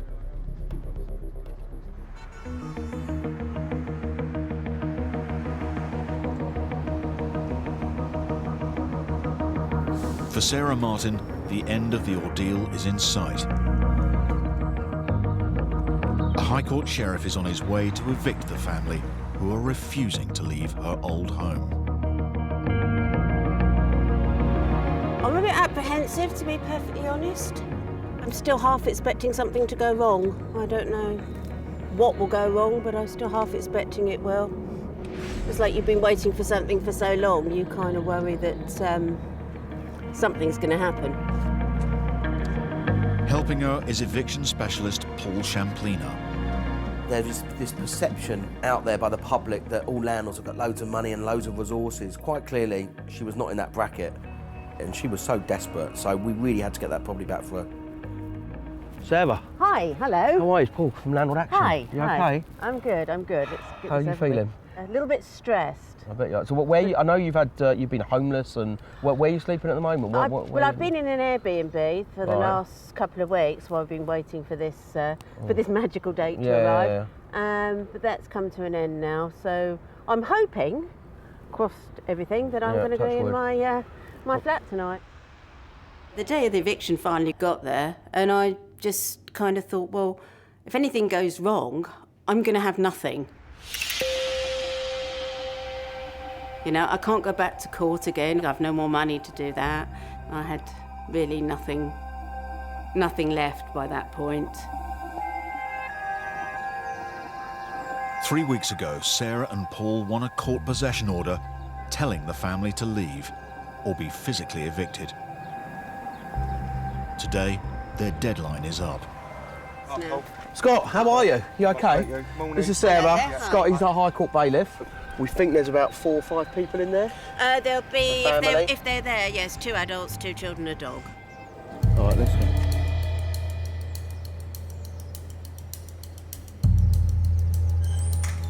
Sarah suspects the family will still be there because they've told her they can't be rehoused until they're evicted.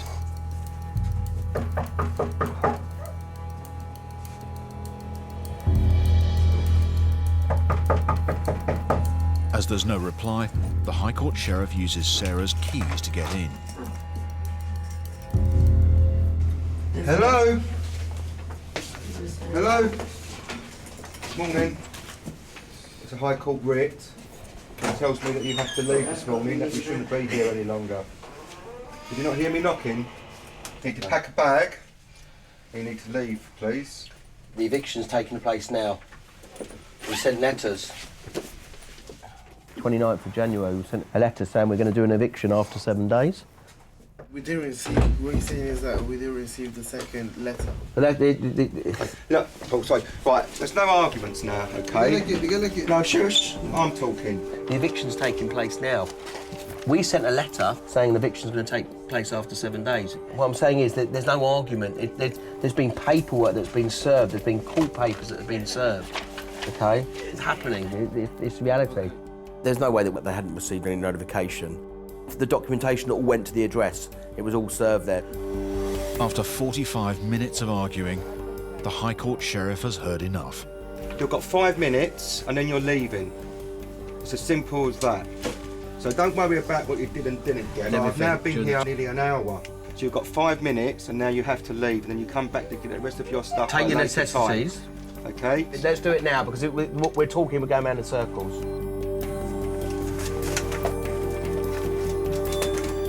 They've known for months and months and months. I think just disbelief and shock, really. They don't never think it's going to happen, you know, until someone knocks on the door. Realising the game's up, and with only minutes to go, the subtenants begin collecting up their belongings. Do you want to come through here? Yeah, am I allowed? Yeah, of course you can. And Sarah ventures back into her old home. I'm just looking forward to having my own bit of space. Obviously, it'd be easier once they've removed 1,000 inflatables from my lounge room. Look, we're not packing things like that now. Take valuables. Take your valuables, take your passports, yeah? Take your things you need. Food for kids, clothing, yeah? That's the important stuff. You know. And the dog.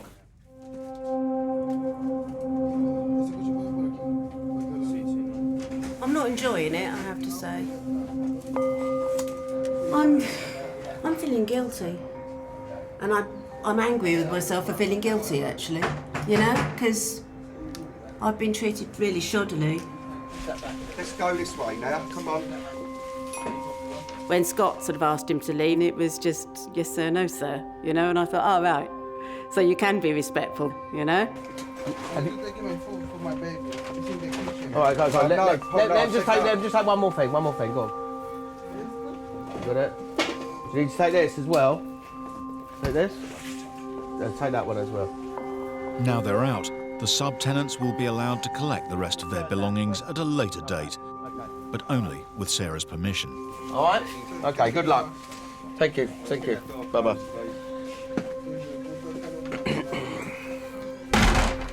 You have your property back, Sarah, officially.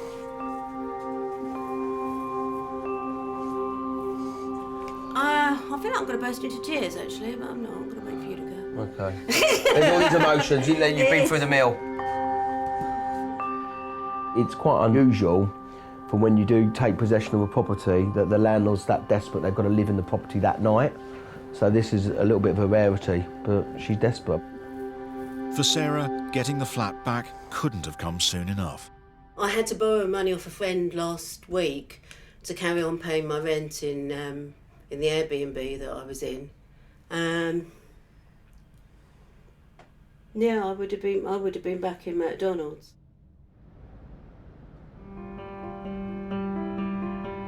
I was relieved to get the flat back.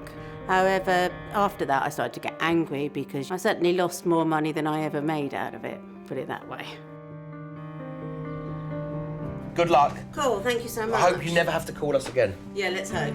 Take care. Because you'll be living in here. Again, That's right. Take care. All the best. Bye.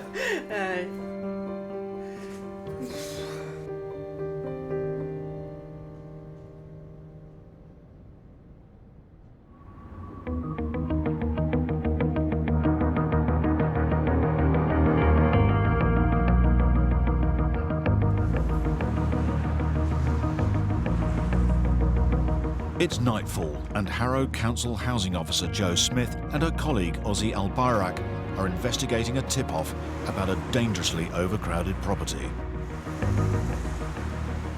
If if you've got 20 people living in a property that's meant for 5, it's not exactly ideal. We've had issues where there's been so many people in a property, the drainage has backed up completely and it's ended up flooding the street with sewage. Downstairs looks empty. Right. Finding the front door unlocked, the enforcement officers decide to check the upstairs. It was really creepy, to be fair, because we just entered, the door was open. So the main door was unlocked and we just got in and I was like, oh my God, you could tell from that there's something totally wrong.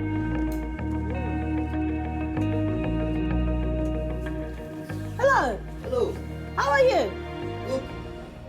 See, I got into the house very easily. You guys are not very secure, are you? Yeah. Hello. Hello. How are you guys? As soon as the officers enter the kitchen, it's clear the flat is seriously overcrowded. We are coming from Harrow Council, okay? Ozzy tries to find out exactly how many men live here. Sit down, sit down, sit down. You guys are all living in this house then? Yeah? Okay. Who's sleeping here? No, I know sleep. You just sit. Yeah, so why is there a duvet? I just What's happening with this duvet? Ozzy counts 9 men in the kitchen, but the officers soon discover they have a much bigger problem on their hands. What's in there? There was a door, which looks like a door to Narnia. I thought it was storage. We opened that door and there was literally like 8 men. We've got 3 people sleeping on the bed. There's 2 more at the corner.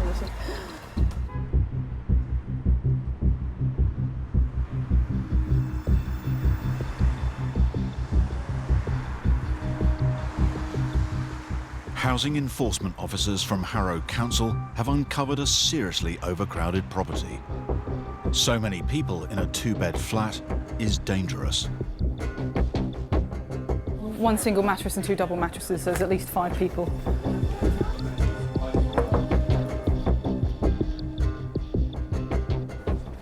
Nobody in this one, but 1, 2, 3, 4, 5, at least possibly 6 sleeping spaces, but you can smell the dampness, mold growth on the walls and everything.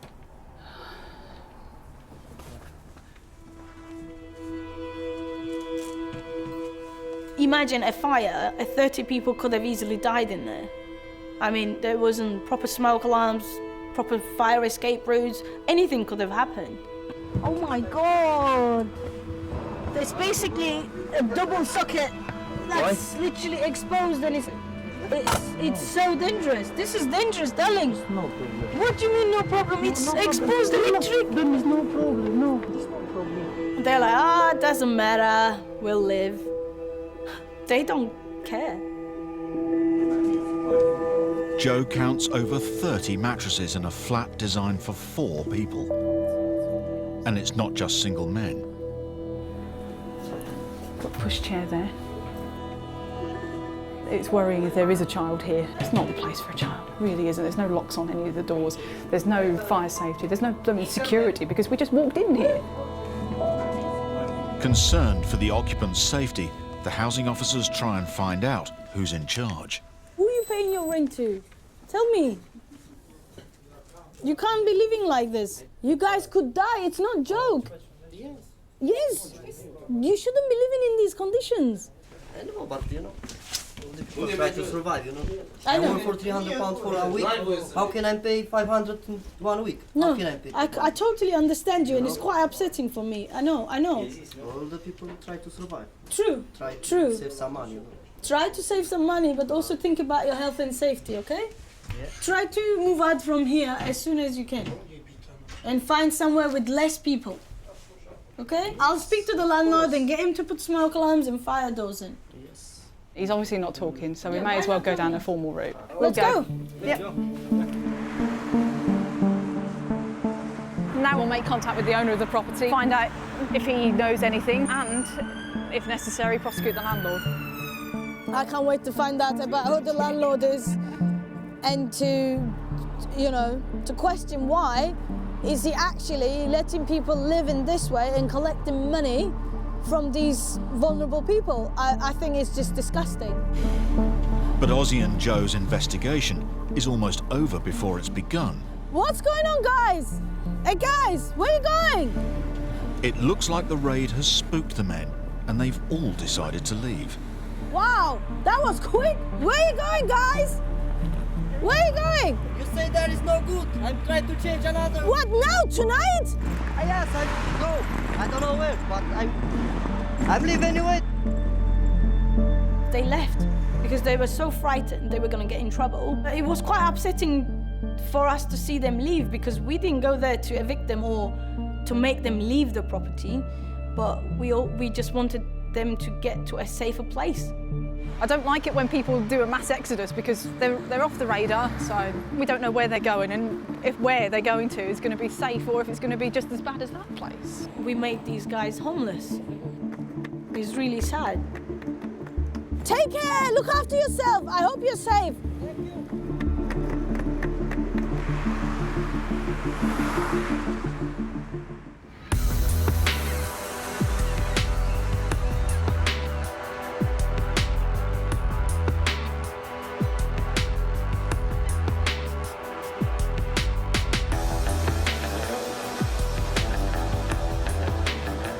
64-year-old grandmother Trish Moore seriously regrets becoming a landlord. It's incredibly stressful. It's financially absolutely ruinous. I've got a retired husband. The idea was that it would supplement our pension. You end up stressed, you end up not being able to sleep. It's just a constant worry. The cause of Trish's stress is her tenant, who has not paid a single penny in rent for 7 months and now owes over £3,500. She's only ever paid once on time in 2 years, and she assumes that she can live there ad infinitum free of charge. You try and talk to her, she doesn't want to know. So she said, oh, I've been on holiday. Then she said, I gave it to my daughter to pay, she's lost the receipt. Then it was the bank's fault, they'd mucked it up. Then classic one was, I couldn't pay it because I work for a living, I didn't have time to go to the bank. And then she said, oh, I couldn't pay it because my app's broken on my phone. Trish can't afford to lose any more rent, so she's asked eviction specialist Karen Longworth for help. Good morning, how are you? I'm Trish. Nice to meet you. So have you heard anything from the tenant? Not a word. Okay, so we've got the Section 8 notice. You have to walk down to the property now and see if she's in, nice and early, give her an early morning call, and let's serve this notice. It's just down here on the right. I didn't really want to run into her. I didn't want the confrontation that I thought we would probably have. A Section 8 notice demands that Trish's tenant pays the £3,500 she owes or leaves the 3-bedroom property. If she doesn't do either, Trish will be forced to go to court and apply for an eviction order. 14 days. It's 14 days to leave the property or clear them arrears. Trish must now wait and see how her tenant reacts. I knew from the moment we served any notice that it was going to be a very bumpy ride, and I wasn't looking forward to it.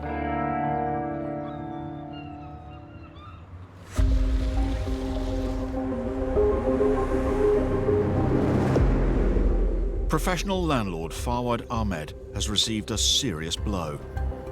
He struck a deal with 2 squatters, paying them £400 to leave his property. But one of them has been caught on CCTV coming back in the middle of the night. He's skulking around.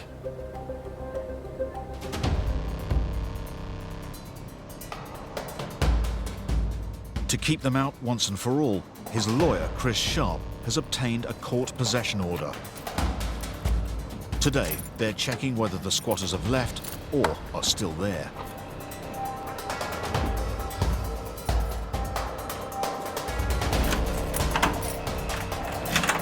Let me go in. Give me the key. Sure. Hello? I'm coming in! I went in first, because I wanted to make sure it was clear, because they might have a bit of an axe to grind with Fawad, but not really with me, I would hope.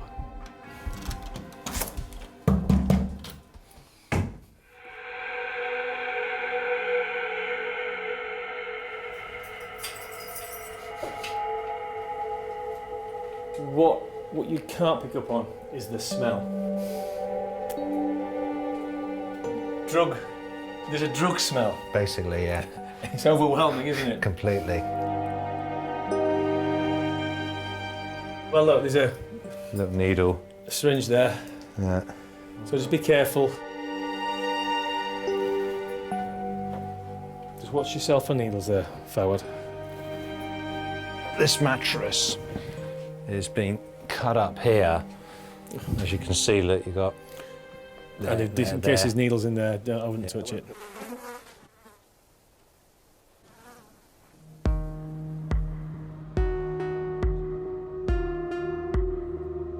The brand new carpet that was in here, that's completely wrecked, and the walls are all scuffed up. This is damaged. My bed is completely trashed. Looks like I've had a heater robbed off the wall there, so I had two in here. You can see the bathroom. To show me who the boss was, they decided to put a hammer to that. As you can see the little hammer there. The squatters ended up staying in Fawad's flat for 6 months. Not only has he lost the potential rent, now he also has a major clean-up on his hands. A needle cover there. Fawad, he was doing a favour, wasn't he, for somebody? And this is what's happened. It's exploded in his face. All because Fawad did an act of generosity towards them. OK, Fawad, that's job done. You've seen the CCTV. Yes. Just be careful with these guys. OK. I wouldn't put it past them to try and get back in somehow. But as Fawad's now armed with a court order that bans them from the property, they will be arrested if they dare return. For Fawad, it's a huge relief. You know, it's a big bit of pressure off my shoulders. They were a complete nightmare.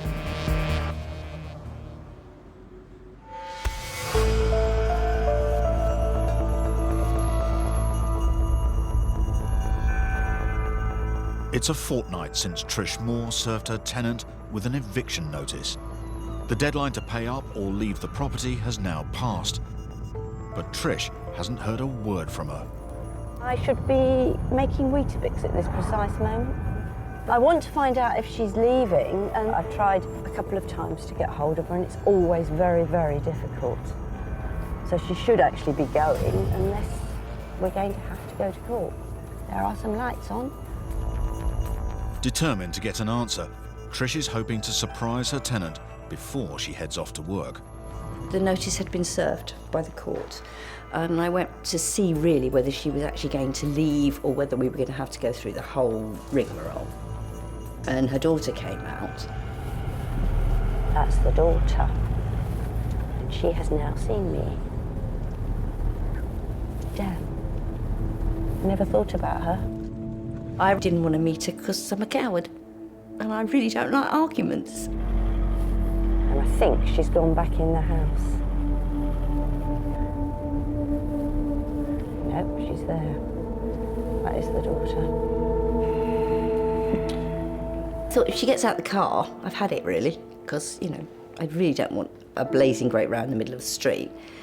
But the fact that she pulled up and wound down the window, I thought, you're not getting out either. No? Why?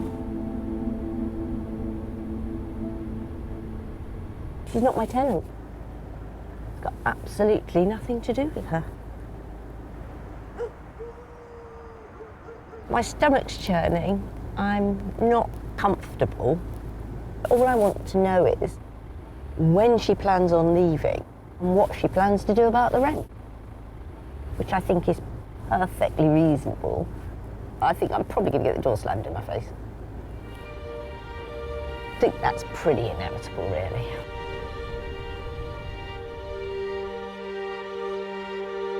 After an hour, it's clear the tenant's not coming out. So Trish tries a more direct approach. I think she's just seen me.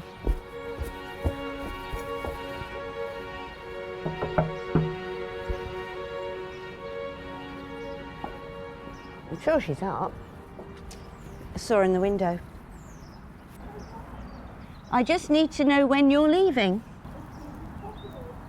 How soon's possible?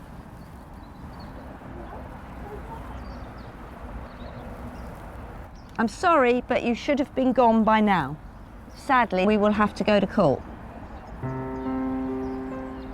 I just think that when she said to me, I'll be leaving as soon as possible, it was sort of more when I've got to. And I'll sit here not paying rent until I have to go. Trish is already out of pocket by £3,500 in unpaid rent and legal fees.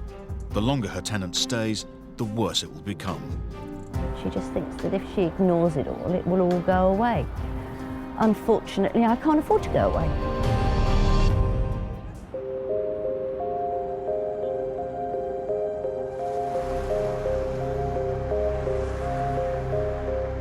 It's a fortnight since housing officers raided a two-bedroom flat in Harrow and discovered around 30 people living there.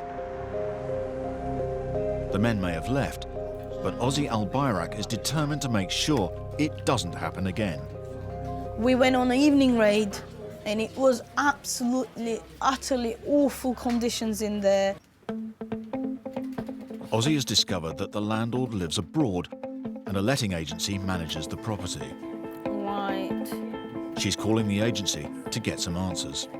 I was quite disappointed when I heard your managing agent's name. I was like, not you guys again. Because we're talking about people's lives here. I mean, anything could have happened in that house. You guys didn't let it to these people. What, they were like squatters? How is that possible? I mean, who would have given them the keys?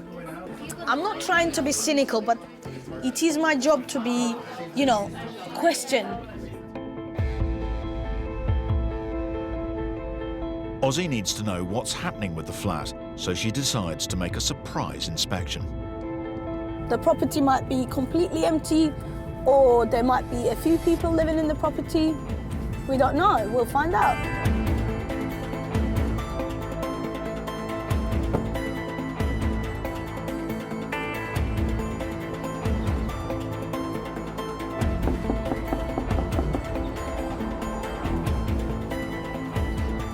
Hello? Ooh, it's empty. Hello. Hello. I'm coming from Harrow Council. You are a builder? I don't speak it very well English. I mean, it's already looking better. Okay, let's have a look. Oh my God. A few days ago, there was like mattresses here. The guy there, he was sleeping in here. He was like literally tucked in. Ozzy may never find out how the 30 men got into the flat, but what is clear is it's now being turned into a safe family home. For Ozzy, it's a good result. Unfortunately, squatters get in, but I understand the builders are being given instruction to repair this house, do the electrics, do all the fixing. Overall, we're happy. They're doing the whole works.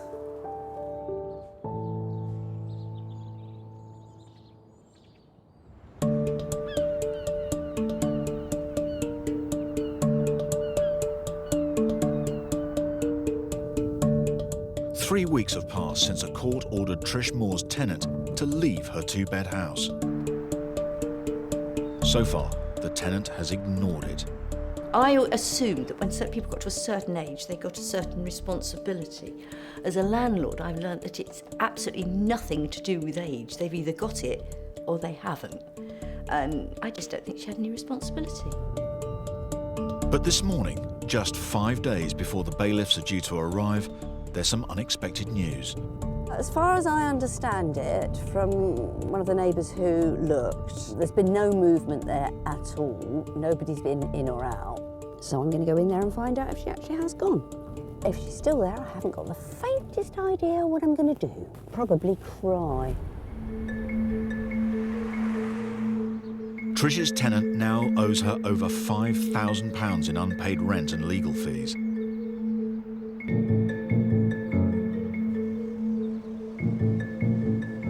I've been through this with her now for months.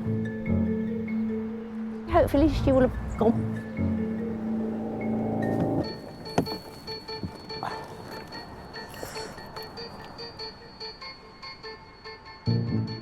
Only once she's inside will Trish know whether her tenant has left and her 9-month-long ordeal is over.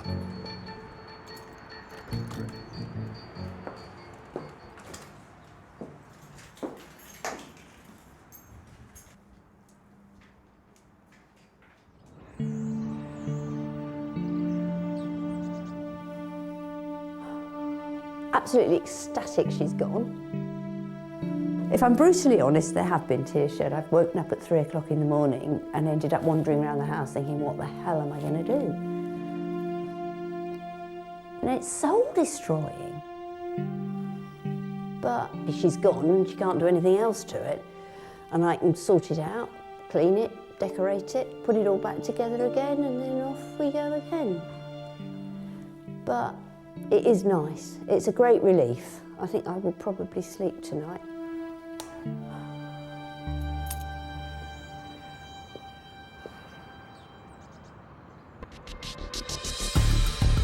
Next time. It's get out time. Time's up. Out. In Manchester, a landlord's forced to break into his own property. There you go. That's how you get in. Enforcement officers on a dawn raid. We're from Brent Council. Uncover a shocking case of exploitation. If something goes wrong here, all hell breaks loose. And a landlord's faced with the clean-up from hell. My God, how can someone live like this? To me, it smells of death. Wow.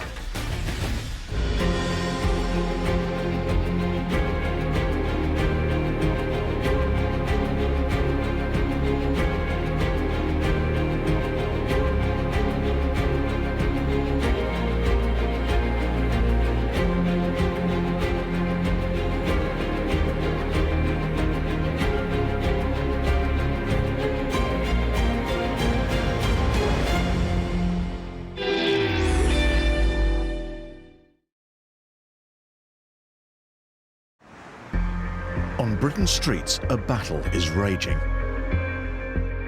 Over 11 million of us rent. I'm freaking out. I'm terrified. But thousands fall victim to rogue landlords. It's just the worst property I've seen. 2 million of us are private landlords. He's owed almost £10,000 in rent. But many face financial ruin at the hands of bad tenants. Supposed to be out by yesterday. Well, we're still here. Get your hands off me. I had a nervous breakdown for the first time ever in my life. I'm not going back on the street, no way. In this series, we're on the front line with the enforcement officers who crack down on rogue landlords. There's a lot of scams going on. This is gross exploitation. It just can't continue. And the experts, whose job it is to evict bad tenants. This kind of stunt boils my blood. It can be a little bit scary at times. Oh, hey! Go! We called the police! We called the police! In this episode, I don't like this block already. council officers go to the aid of a young mum trapped in a dangerous flat. I just want to go home for me and my daughter so we can have a normal life. A married couple get more than they bargained for. All the windows are open and smashed. With their first buy-to-let. Shame on them. It's just a shame. It's just doing too much of that. And the housing team London Borough of Harrow, please come to the door, otherwise the doors will be false. are on the trail of an unscrupulous landlord. 2, 4, 6, 8 people, at least 8 people in here.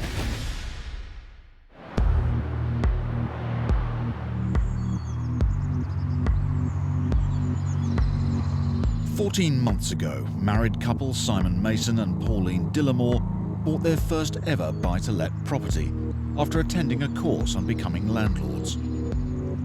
The couple live in Essex, but they chose a flat 300 miles away in the northeast where prices are lower, buying it sight unseen. We kind of bought it blind with a tenant in place. There's two ladies there who are partners.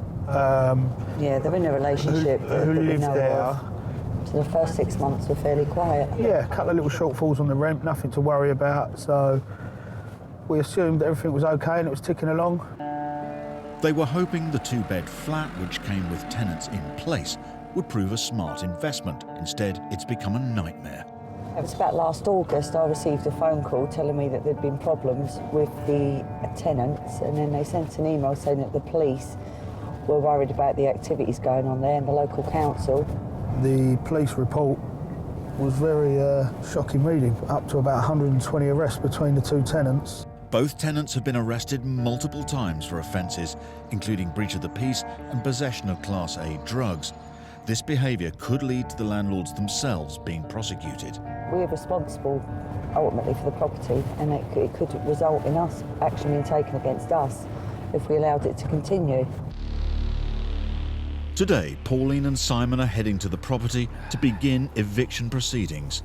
Expert Paul Shamplina is handling the case. There's hardly any rent arrears. The tenants get paid housing benefit. That's generally coming through. We're just ending the contract, so we're here to serve a 2-month notice called a Section 21 notice, just to end the contract. And then once we serve it, we have to wait. So it is a real waiting game. Hi. Hi, Paul. How are you? Nice to see you. Nice to see you. Nice to meet you. About a couple of months ago, we got an email saying that the police and the community officers are going to prosecute us if we didn't get the tenants out. Not easy being a landlord, is it? No. And it's your first one, isn't it? It is our first one. Okay. We don't know what's behind the door. We've never met them. Okay. Because the property came with tenants, the landlords have never been inside or even visited the area before today. Right, we go this way. It was a very intimidating situation approaching the flat, definitely. Is it the one with the window open? Yeah. The two lady tenants between them have been arrested over 100 times. This shows how terrible and how severe this situation was. The two-bed downstairs flat appears to be empty, but they quickly spot signs that at least one person is still there. Oh, the furniture's all tipped upside down. Oh my God, it doesn't look lived in, does it? Well, I think it is lived in because the dog's there. There's no one in, I don't think. So look, I'm going to serve the notice. This is what we're here for, yeah? That's been served. Should we have a look down the side? Simon and Pauline have contracted a local management agent to check up on the property. Their most recent report said the flat was in good condition, but things have clearly deteriorated since then. Oh, all the windows are smashed by the looks of it. All the windows are open and smashed. Wow, that is shocking. Oh my God, look at the state of your windows. Shopping trolleys laying about, broken doors in the back garden, rubbish everywhere, and the big smashed double glazed units just looked like a war zone. And the problem we've got is until we get possession, which could be another 4, 5, 6 months, we don't know what state it's going to be in. That's what you would imagine a squat to look like, unlived in, unloved, uncared for. I wish we could get your property back straight away, but that's not going to happen. We've got to go through the process. And you seeing how it is now, God knows what it's like inside. I have to prepare you for the worst. With months to wait until they can evict their unruly tenants and get access to their damaged flat, it's going to be a nervous wait for these rookie landlords.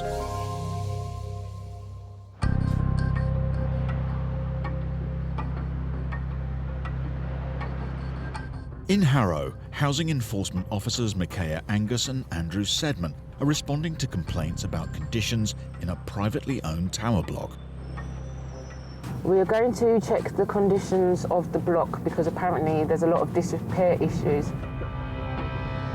The leaseholder of 6 of the flats is the freeholder of the whole block. They've got a lot of responsibility. I don't like this block already. So there's a lot of moisture ingress. Moisture's going somewhere. That is horrible. The communal areas show worrying signs of disrepair and damp. local authority, London Borough of Harrow. Oh no, really? Every tenant the team visits reports issues inside their own homes. A bit of damp going on there as well. Moisture ingress. Yeah. That's Andrew Sedman and my colleague here, Micaiah Angus. We're looking at the whole building. No. Young mum Katie has been living in the tower block for 7 months. This is not acceptable. Her flat is owned by a private landlord rather than the building's freeholder. But she's also experiencing serious issues. I have mushrooms in there. There's mushrooms even down there still. Oh my God. Gee whiz. I'm like, you seriously paying to live here? Oh, wow. The wall is actually wet to the touch. This room is a write-off. In the kitchen, it's even worse. Oh, when the leak comes, it comes through my light. Oh man. Yeah. Oh. When it comes down, it literally comes. I've got a video of it coming down like tap water, and I've sent it to him on WhatsApp. God. Oh my God. Keeps blaming the people upstairs. I'm sure the landlords don't live like this at all. Nice worktop, but... That's the best thing. I built the kitchen myself. Oh right, Yeah. So you've done the good bits in here, and the rest is just there. Yeah. Shoddy workmanship. You said it. My heart went out to her because, you know, she's trying to make a life for her and her child. And you can't really make a life for yourself in that kind of condition. Before moving into the flat, Katie and her daughter were sofa surfing. She's on housing benefit and many private landlords won't take her. This flat is the only place she could find. What kind of heating have you got in here? Just that? There's no need to cry, darling. It's all right, okay? It's just that I've been there for the life of it. Since I was like 16, I've just been living so bad. But before I had her, I was in a hostel. They kicked me out, and then I was sleeping on my friend's sofa, and then I got this. It's okay. I want to get someone to get back to the office, okay? She's had to throw away her bed and her child's bed because the bed smelled of damp and mould. I just wanted a home. I just wanted a home for me and my daughter so we could like have a normal life. But I broke my things in here and everything got destroyed. My landlord even recommended that I go back to where I came from, but what, go back to someone's sofa? Oh God, here we go. Outside, Andrew and Micaiah quickly discover one cause of the damp that's affecting Katie and the other flats. We now know why there's so much moisture on this side of the building. Everything's blocked. The water has to go somewhere. It does. The walls are soaking it up very nicely. And everyone's suffering as a result of someone not clearing a simple thing like clearing a drain. Andrew and Micaiah will now contact the tower block's freeholder and individual landlords. They will instruct them to make urgent repairs before the situation deteriorates.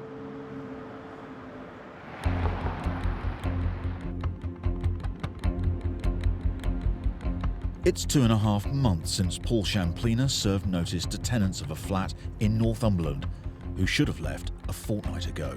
His clients, landlords Simon and Pauline, have received complaints from the police about rows and antisocial behaviour involving the two women living there. This case is quite unusual because the council and the community support police officer are on the phone constantly to say, when are you evicting these tenants? When are you evicting these tenants? They're a complete and utter nightmare for the neighbourhood. One tenant, the woman who had previously been in prison, has left, but the landlords have learned their other evicted tenant is still living there. Although she's not been convicted of any offence, police have warned she could still become volatile. It's not a normal eviction relating to rent arrears, it's because of antisocial behaviour. So I want to get some answers today to see if they're going to leave the property. Waiting for Paul are the flat's owners Simon Mason and Pauline Dillamore. Good afternoon. Hello, Paul. How are you, Simon? Good. Hi, Pauline. You all right? Nice to see you again. We've been warned on several occasions that the tenants were volatile and not to approach them. The police were concerned for our safety. This is the landlord's first ever buy-to-let. They live 300 miles away in Essex and have never been inside the flat. So, update me, any dramas since we last met? The managing agent did pay a visit, done a drive-by. When was that? A few weeks ago. Right. Said she was there then. Right, and did she speak to them? She did speak to them. She said she was in the garden with her dog. And Right. she said, you're supposed to be leaving. And she said something along the lines of, I've got nowhere to go. Right. If anyone is still living in the property, the landlords will have to seek a court possession order and possibly call in bailiffs. That's the one. Paint up the wall and a burnt bin. It looks like more damage has occurred since their last visit.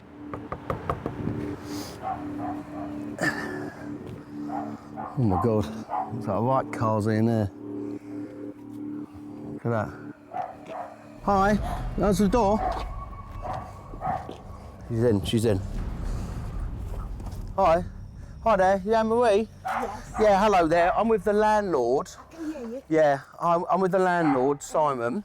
I served a notice, didn't I? You know, an eviction notice, which said that you should have been out a couple of weeks ago.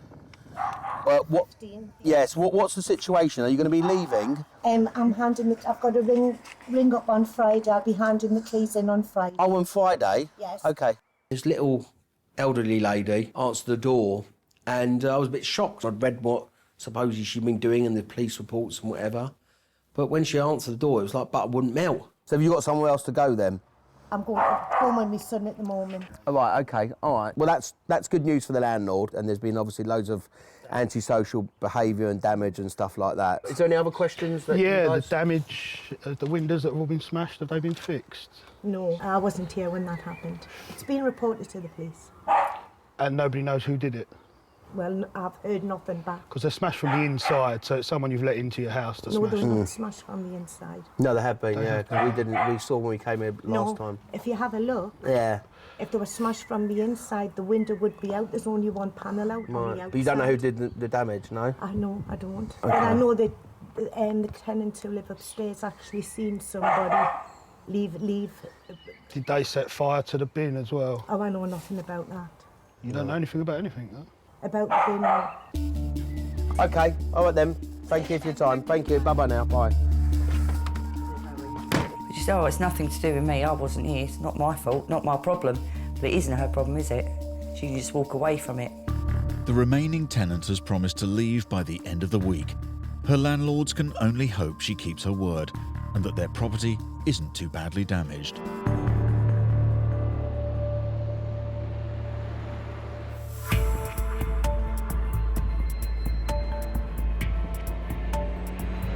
A week ago, council officers discovered a privately owned tower block which is beset with leaks and damp.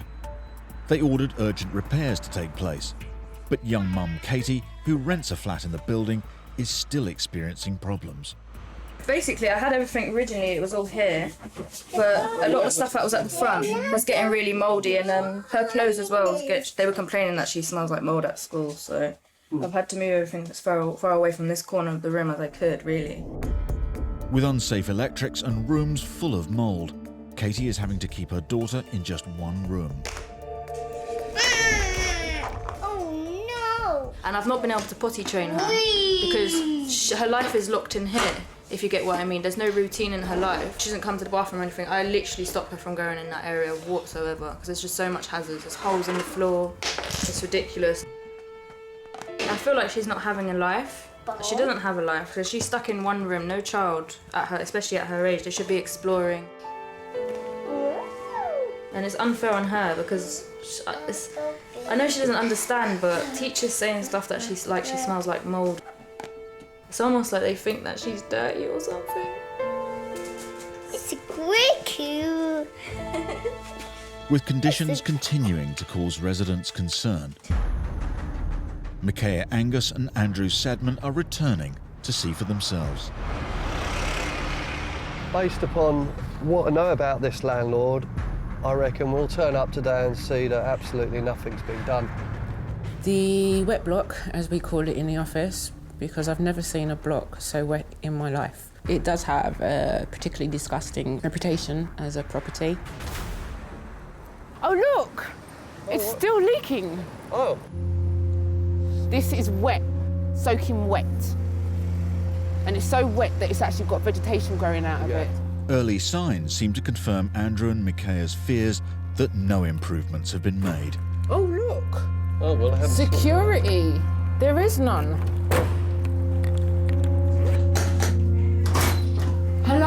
happening? Hello. Nothing's changed then? No. This is wet. The electrics are a joke. I wouldn't The damp touch and mold's that. a joke. Water's getting inside It's not that. secure. I'm not turning that switch on. I don't want to die. This is unforgivable. I mean, you can't have this going on in 2018. You can't have people going through this. This is unacceptable on all levels. Katie says the damp is affecting her health. I was actually having issues with my lungs the other day, and I'm I not had to go to hospital surprised. because of it. See, There you go. I'm getting like bubbly sensations on my lungs, and I've had to have blood tests to see what it is, but I'm just waiting for them to get back. you might have an issue with black mould. You might have an allergy to it. I'm a mum, and I would hate for my girls to be in that kind of predicament. This room can't be used. No, this room's uninhabitable. Some of the biggest risks lie in the kitchen. This black mould growth, it's going to make you sick. It's going to give you breathing problems. Then it can fall, it's flaking away, bits can fall in your food. This is an area where you're This is food preparing safety. food. Hey. Come on, come I on. don't know what to say, I just try so hard. Okay, we're going to get through this. Yeah, we'll get you through this, don't worry. Don't you worry about where you end up. Anywhere's better than here. Yeah, innit? So, don't worry about that. We'll be looking. It's just maintaining it. It's just hard work. You won't. I know, it will be I don't hard want you work. having that worry anymore. Okay. So I just want you to look back on this and say, thank God I got through it. Okay, sticks with me. We all deserve to be safe and secure within our homes. As it stands, she's not safe and secure. Just shut them down. Cool. Let's All do right. it. Conditions are so bad that Micaiah and Andrew have decided to issue a prohibition order.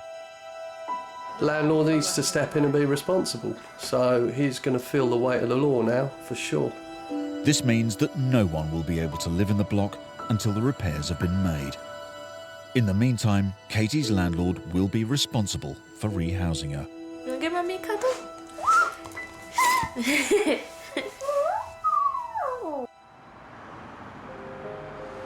Katie's landlord says that the issues she's experienced were the results of leaks that the tower block freeholder was responsible for fixing. They insist they promptly passed on all reports of faults to the freeholder who failed to act. They had already asked the council to rehouse Katie as they recognised her flat was not fit for habitation. The landlord is now working with other flat owners in the building in an attempt to get the freehold actively managed and repaired.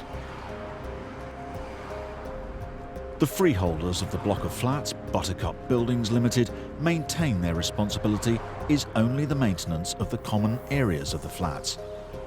They say they carried out the Harrow Council notices in the common parts, and any leak or nuisance which arises between two or more flats is not their responsibility.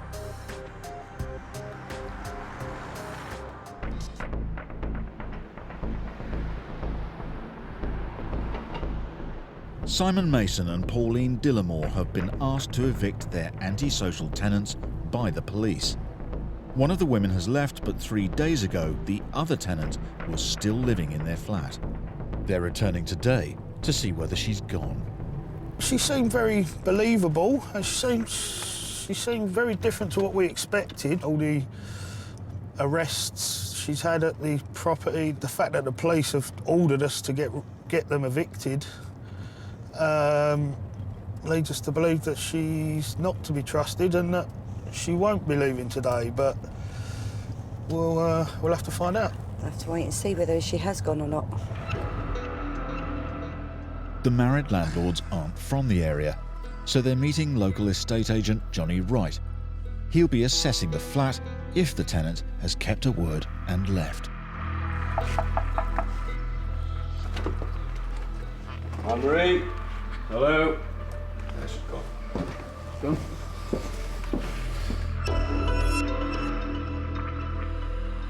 The house is empty, but the relief is short-lived. Right, there's your thing, right? You've done no repairs to this house, like what? There's your keys. The son of the evicted tenant arrives to hand over the keys and confront the landlords over his mother's eviction. I'll take you to court. He was sort of bringing the keys over, but also with the attitude of an attack. Everything is perfect, spotless, immaculate. This landlord's done nothing for her. It wasn't me mum, it's the landlord. She's, in bits, she's crying her eyes out and everything, she's got nowhere to go, no, she's homeless basically. Despite a history of run-ins with the police and neighbours, the son believes his mum is the wronged party. Shame on them, it's just a shame. And you know something, you would never have a better tenant than her. It's just doing too much of that. I don't know any of this. That's all it is, mate. And that's the problem. And he had it because you've already told me, mother, you've rang her up and you've told her. When was this? I was there. You told my mum that she was keep ringing you for complaining against mum and you were sick of her on the phone. I swear on the Bible and I'm a pure Catholic. I swear to God, you did say that. Just complete lies. I've never heard anything like it. Never heard anything like it. We've got the photos of the property when we bought it. There's never been reports of damage to the property asking us to repair it. It's just shocking. Baffling. 18 months after they bought this flat with sitting tenants, Simon and Pauline finally set foot inside. It's just shocking, isn't it? All we've ever seen the property were on the property details, the pictures, and this is certainly not what it looked like. Not at all. It was carpeted, it was clean. Really, with the state of the place, it's going to need a complete refurb. It's going to be a lot of work to get this ready for another tenant to move in.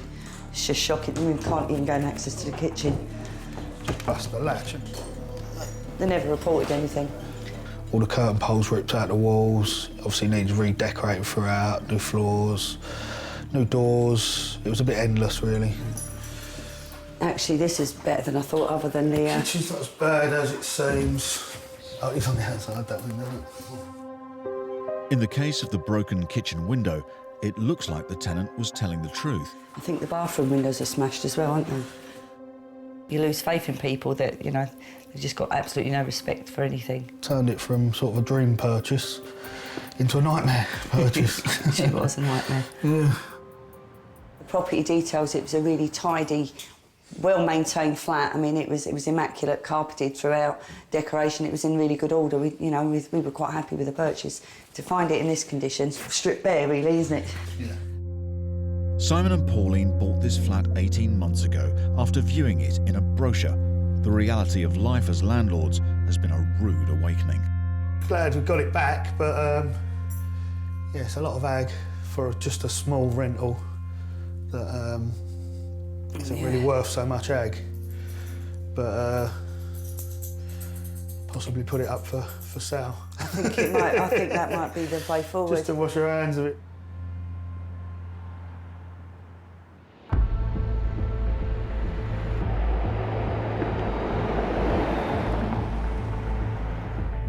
In Harrow, council enforcement officers Micaiah Angus and Andrew Sedman have a fresh case to deal with. They've heard alarming reports that a notorious exploitative landlord has started operating in the area.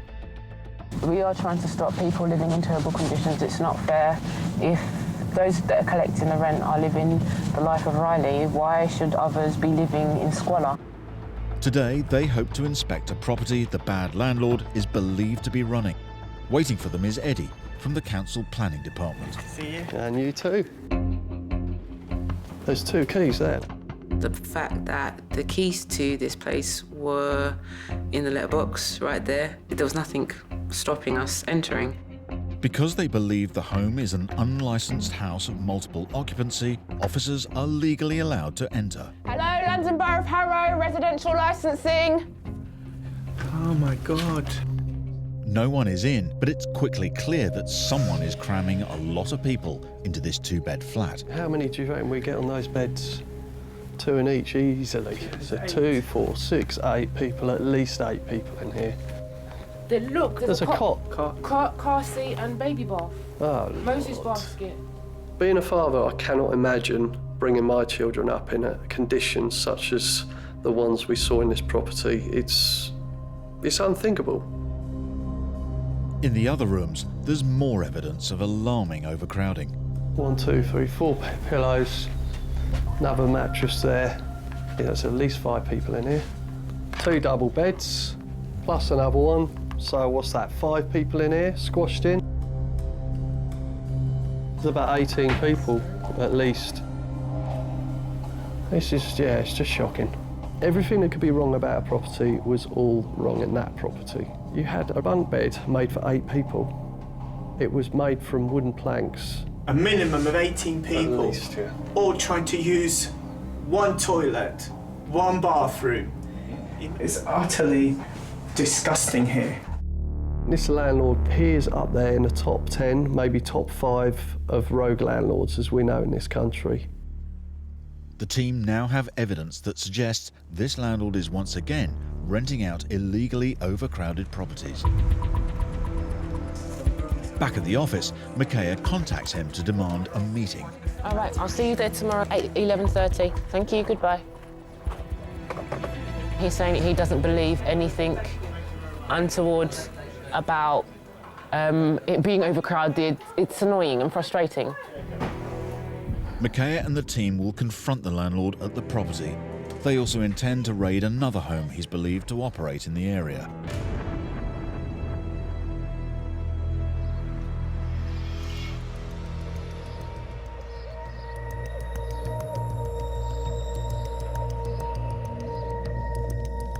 Eviction specialist Paul Shamplina is helping a landlord get rid of his non-paying tenant.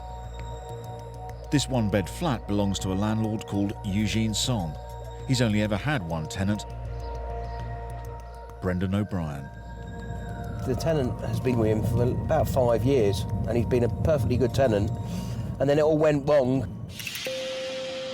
9 months ago, Brendan stopped paying the rent, and now he owes over £7,000. He's tried to phone him, send emails, just having no joy whatsoever. Tenants fall in hard times, and a lot of landlords want to try and work with it and try and help the tenant out. But if you're not hearing anything, it just adds to the problem whereby you think, well, I need to take some action.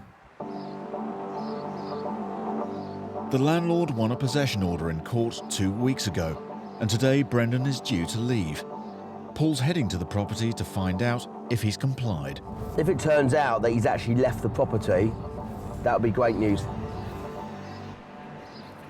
With the landlord currently working abroad, Paul is meeting Shannon Taberman. Nice to see you. You okay? The letting agent. Got the keys, just go and check out and see if he's there, living there or not. If Brendan has ignored the order to vacate, the landlord will face further eviction costs on top of his lost rent. The early signs aren't promising. But there's post for this tenant, Mr. O'Brien, yeah. So he's clearly picking his post up because it looks like it's just daily post. So let's go and knock and see, have a look.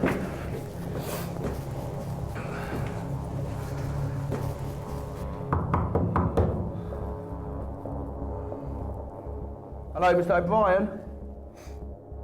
We've come to do an inspection of the property with the agent.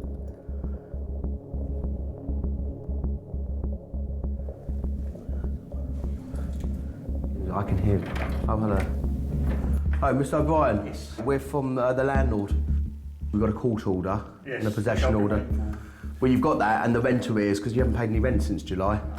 I'm waiting for the actual eviction date. The council told me if I leave before the actual eviction date, I'll be... Rehoused? You're trying to get... No, they'll...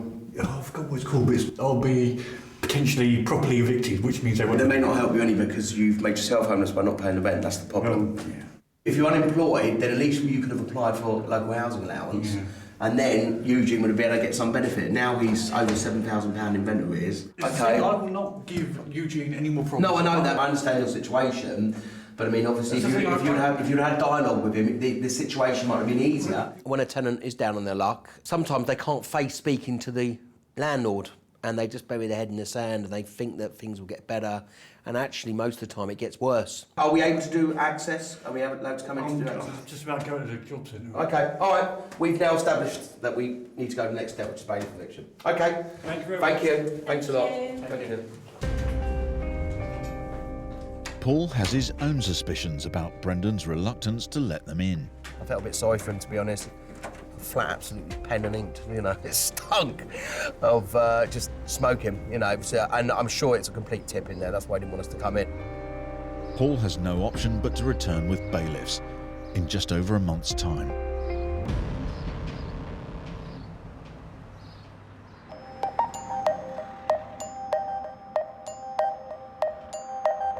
24 hours ago, council enforcement officers Micaiah Angus and Andrew Sedman discovered a dangerously overcrowded flat being managed by a rogue landlord. Now they're en route back to the property to confront him. I know he likes to take properties and fill them out with loads of people because I've come across him at other properties. With advance warning of their visit, Micaiah suspects the landlord may have already removed any evidence of the overcrowding. It's probably going to be empty, so all the beds and all the personal belongings we saw yesterday will probably not be there. Waiting for them is Eddie from the council planning department.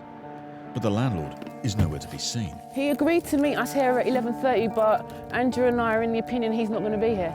Tried ringing his phone. It's funny, he doesn't pick it up. Someone is in the flat, Windows are open. but the key they used yesterday to gain entry is nowhere to be seen. They've moved it. Yeah, they know we're coming, that's why. Oh my It's God. around the side. Hello, can you open the door, please? You need to open the door, please. Otherwise, we will come back with warrants. Is he coming? Can you come and open the door? If you do not open this door now, I will go straight back to the office and write a warrant application and come back tomorrow. You need to open it now. Thank you. The landlord finally opens the door. Hello, sir. But as they suspected, the 18 beds the officers saw a day earlier have all gone. Told you, they've done it. They've cleared it. Empty. The bunk beds have gone. This gentleman is well drilled. The property was, shock horror, empty. Yesterday, there were enough beds for 18 people. 18 bed spaces, and there's children in here. You do realise we've got photographs and we've got video footage. There was 18 people here. We counted all the beds. Turning around trying to tell me and my esteemed colleagues that we're making it up and what we saw is not true. Behave yourself. How can you lie? We're going to issue an enforcement notice for the illegal use of the property as a house in multiple occupation. The place has been emptied. There's one double bed in each room. All the bunk beds have been removed. They've painted over all the mould as well. They're not getting away with that.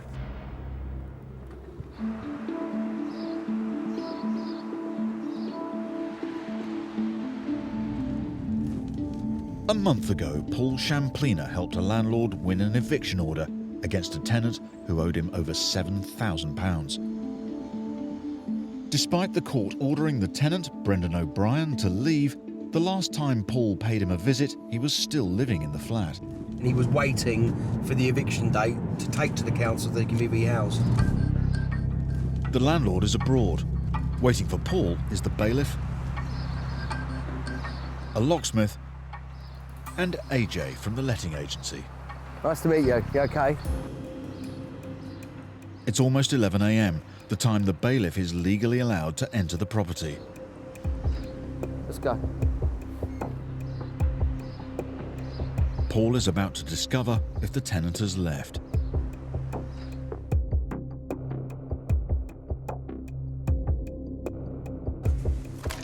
Landlord, he's left the keys.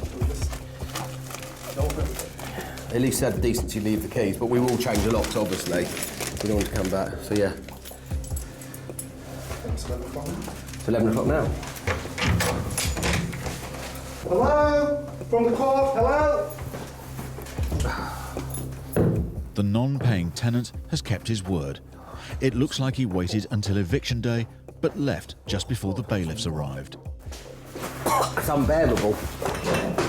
I mean, the guy was a chain smoker, it stunk, he'd had a cat, it was a tiny little flat and he wasn't opening a window.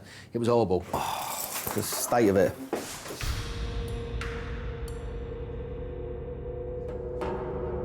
This is all orange from smoke, isn't it? From cigarette smoke. Tiles orange. Yeah, it's just... This is just absolutely disgusting. I mean, look at these are all supposed. This is supposed to be white. It's yellow. I feel itchy being here. It's horrible.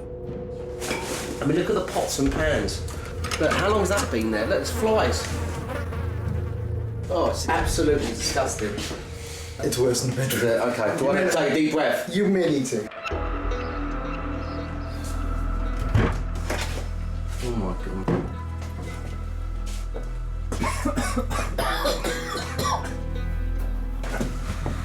Open windows.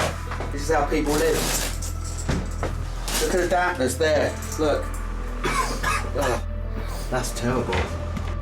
It's quite clear that he didn't allow Eugene any access, which is a real big problem for landlords. You know, some tenants will try their best to clean up the property, some just don't care. And in this case, it was terrible. And the problem we had with all of this is that you couldn't get access, and he wouldn't give you access. One, he owed you money, and two, he's embarrassed. He doesn't want you to see the state of the property. He wouldn't even answer our emails, phone calls, texts, yeah. No wonder he didn't want you to come in the property. The landlord, Eugene, is currently abroad. When he returns, he'll have his flat back and a lot of work to do. This was a complete refurb. He would have to spend quite a few £1,000s to get that up to a lettable state again to re-let. I think when Eugene comes back, if it is as it is now, I think he's going to have a heart attack. Okay, we've got access now, that's the main thing.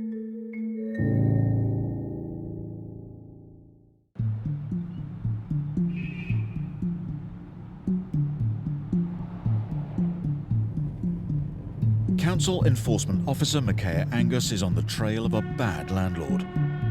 She's already had one run-in with him after discovering up to 18 people living in a two-bed flat he's let out. This landlord has a habit of taking on privately owned properties and renting them out to as many people as he can cram into them. Now, along with colleague Joe Smith, Micaiah is en route to another property he's renting. He's suspected of illegally dividing the house in question into flats, so today they plan to raid it. From looking at it from the street, this property has at least 6 units in it. Micaiah has a court warrant to enter. London Borough of Harrow, please come to the door, otherwise the doors will be forced. And police backup. It did feel satisfying. It's the liberties he's taking with other people's lives. This is my last warning. We are entering at force. London Borough of Harrow, we are executing a warrant of entry. Fine, we start at the top. We're entering all the units in here. I would like to see some ID. Oh, sorry, I need to go to work. We have a locksmith, so if you don't let us in, we'll come in. To build their case against the landlord, Micaiah and Joe need to collect evidence. How many other people are there in the property that you know of? One couple here, one couple here, downstairs 3 boys. How much do you pay a month? 750. Do you have a tenancy agreement? Not yet. Not yet? No. Not only has the house been illegally divided up, the rooms are crammed with beds. There's somewhere between 2, 4, or even 6 individuals in here. And they're paying a lot of money for it. Hello there, I'm Joe Smith from Harrow Council. Which area of this house do you live in? Is it just the ground floor? I live only here, in this room. Is it just a single room with a bathroom? Yes. Yeah. It's literally a maze. The ladies that I've been speaking to are both Romanians. They don't know enough about the landlords. They've got no tenancy agreement. 136. It's all a bit odd, and to be honest, I'm glad we've got in because there's no smoke alarms, there's no heat detectors, there's a shared kitchen for way too many people by the sounds of it. Numbers vary from 8 to 10 to 15. Good morning, London Borough of Harrow. Coming to execute a warrant. Okay, for what though? Because this place is unsafe. For? Occupants, people. How long have you been here? Just 2 months. How much do you pay a month, please? 750. If there's something wrong with the place, I don't understand why. There is something wrong. There's a lot wrong with this place. The meters are unregistered. Yeah? So the whole conversion of this property is unregistered? You mean this whole property is basically illegal? Yes. Now you see why we had to come in. It's overcrowded, it's got fire safety risks, it's a dump. Today's raid has given the housing officers vital evidence. Thank you. They believe they now have proof the landlord is renting out several illegal properties in their borough. He's facing prosecution and, if convicted, could be hit with a large fine or possibly even jail time.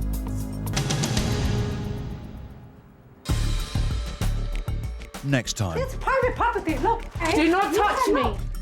a raid by council housing officer Micaiah on a suburban bungalow turns fractious.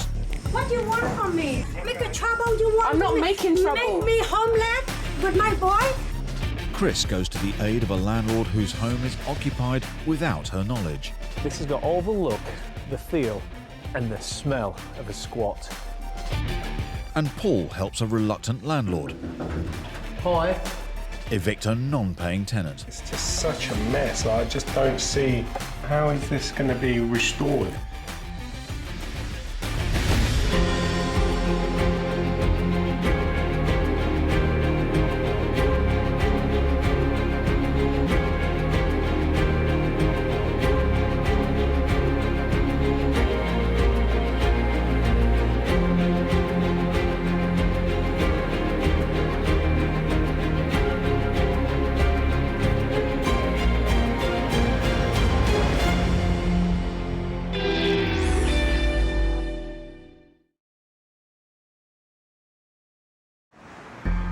On Britain's streets, a battle is raging.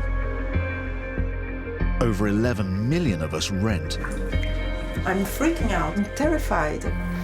but thousands fall victim to rogue landlords. It's just the worst property I've seen. 2 million of us are private landlords, He's owed almost £10,000 in rent. but many face financial ruin at the hands of bad tenants. Supposed to be out by yesterday. Well, we're still here. Get your hands off me. Don't push. I had a nervous breakdown for the first time ever in my life. I'm not going back on the street, no way. In this series, we're on the front line with the enforcement officers who crack down on rogue landlords. There's a lot of scams going on. This is gross exploitation. It just can't continue. And the experts, whose job it is to evict bad tenants. This kind of stump boils my blood. It can be a little bit scary at times. Hey! We called the police! We called the police! After a decade without rent, Wow. a landlord tackles her tenant. Are you going to honour the rent for the last 10 years? Housing officers uncover a terrifying house share. I don't want to be the house catching on fire when I'm asleep. There's so many ways you could be killed in this property. And when a young mum faces eviction, We have to take possession of the property today. Leave them now, please. I've got children there. she tests bailiff's patience. You're taking the dog, aren't you? Huh? You're taking the dog. Not straight away, no.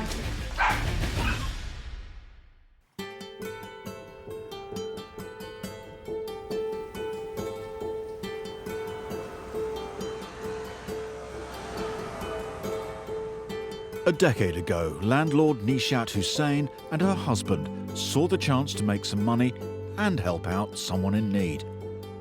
Instead, they were left with an astronomical debt. He owes us 10 years worth of rent. So, just a little over 89,000 for the last 10 years.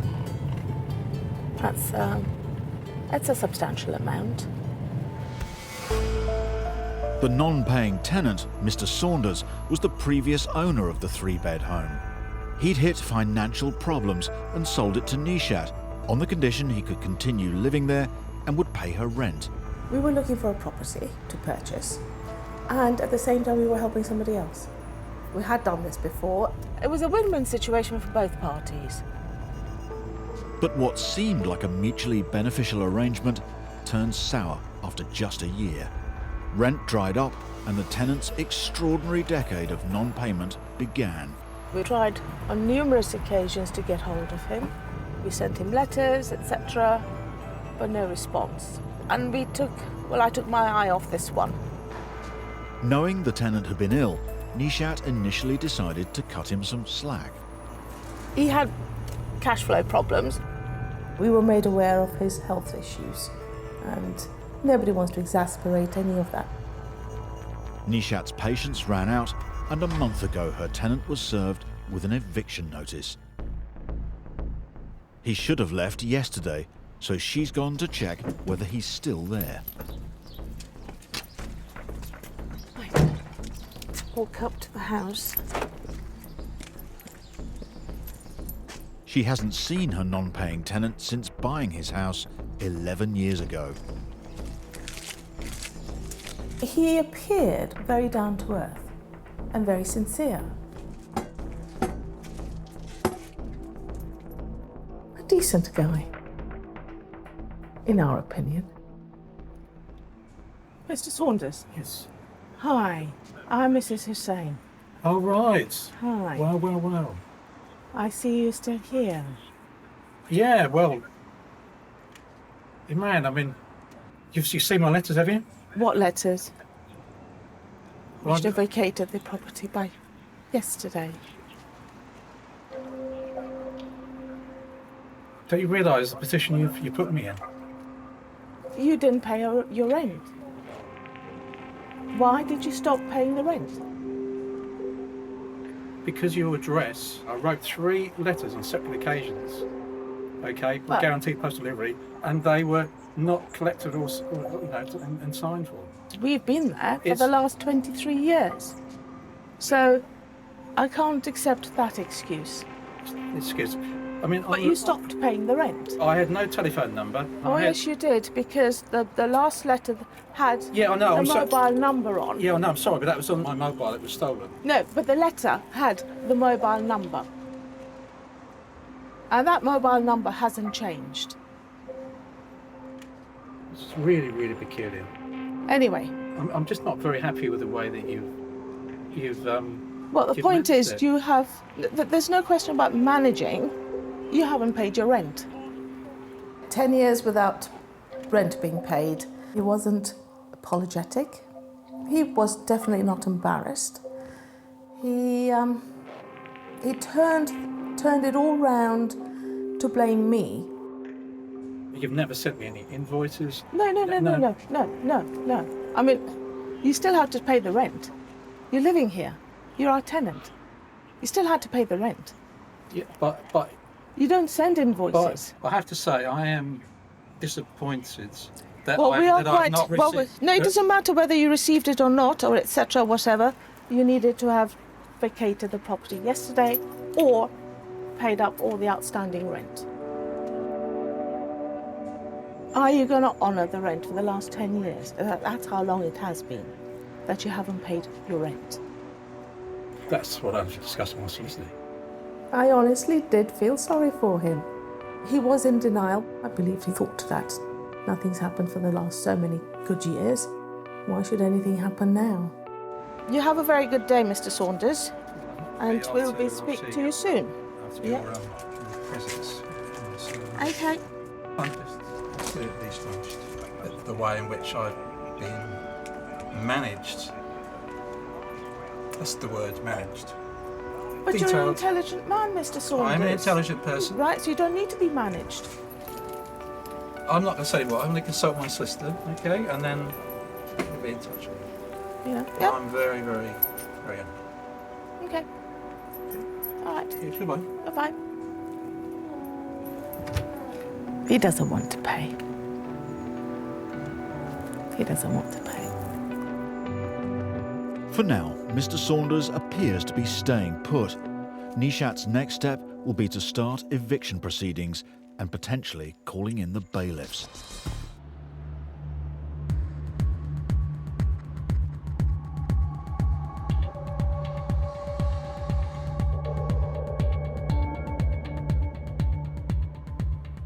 Council employees are always on the lookout for illegal or dangerous rented houses of multiple occupancy, known as HMOs. In Harrow, Enforcement Officer Andrew Sedman has got wind of a man who has apparently packed his home full of tenants, despite also still living there himself. Property was discovered by our pest team when they did some bed bug treatment there. Different situation with this unlicensed HMO is the landlord lives in the property, but at the end of the day there are laws and we do have to enforce the law. Andrew is en route to inspect what is officially a one-bed flat. This, of course, is not safe, not in such a small space, so it's really, really worrying. And as well as being overcrowded, reports suggest the flat is in a serious state of disrepair. Andrew is meeting fellow enforcement officer Micaiah Angus to assess the property. I spoke to the living landlord, said he's not going to be there, he can't get time off work, but he's instructed his tenants to let us in. Lovely busted up window there. It's a double glazed unit that they've probably found in a skip somewhere. Hello sir, how are you? Yeah. You all right? Right, yeah. Good. Come in. Excellent, thank you.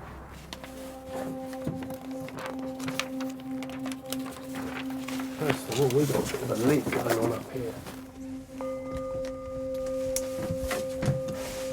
Right, okay. We've got some cracks going on in the ceiling here.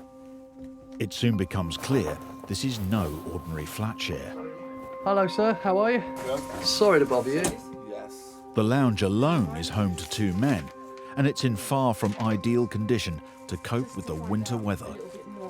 You've got, obviously, a replacement window held in by tape. Not good. Yeah. How much do you pay, sir? £300. A month or a week? A month. The tenant reveals that the landlord is sharing his one-bed home with 6 other men. Can we come up into the loft, please, sir? Yeah, come. Again, no handrail. To maximise space, the attic has been converted into a living area without planning permission. That's another, there's a bed in there. Someone And in there? someone sleeps in there. He's not in there at the moment, no. Issues. One of the 2 men who call this cramped loft space home is Mark. He moved in with the landlord 2 years ago to save money while he studies to become a personal trainer.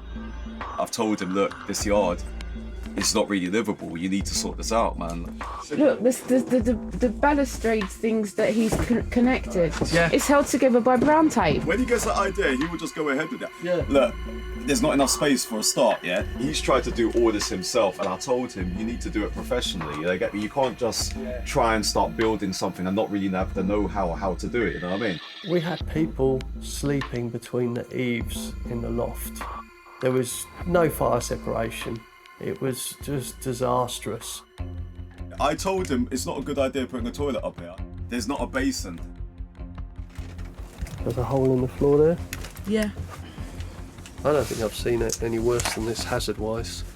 I've never been in a place where you've had so much overload of plug sockets and like it switching out every minute. Sometimes I'll just be sitting here, someone puts on the kettle and then the switch just goes off and then we're in darkness.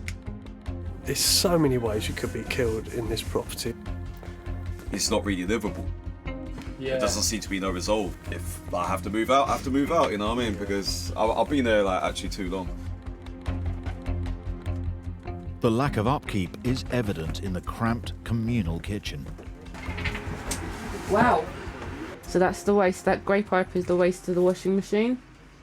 And I'm assuming that once this bin is full, they probably empty it down the sink. No, it seems that the sink waste also goes into this bin too. The DIY plumbing seems to be having some unwanted effects. Where you're standing, them floorboards are...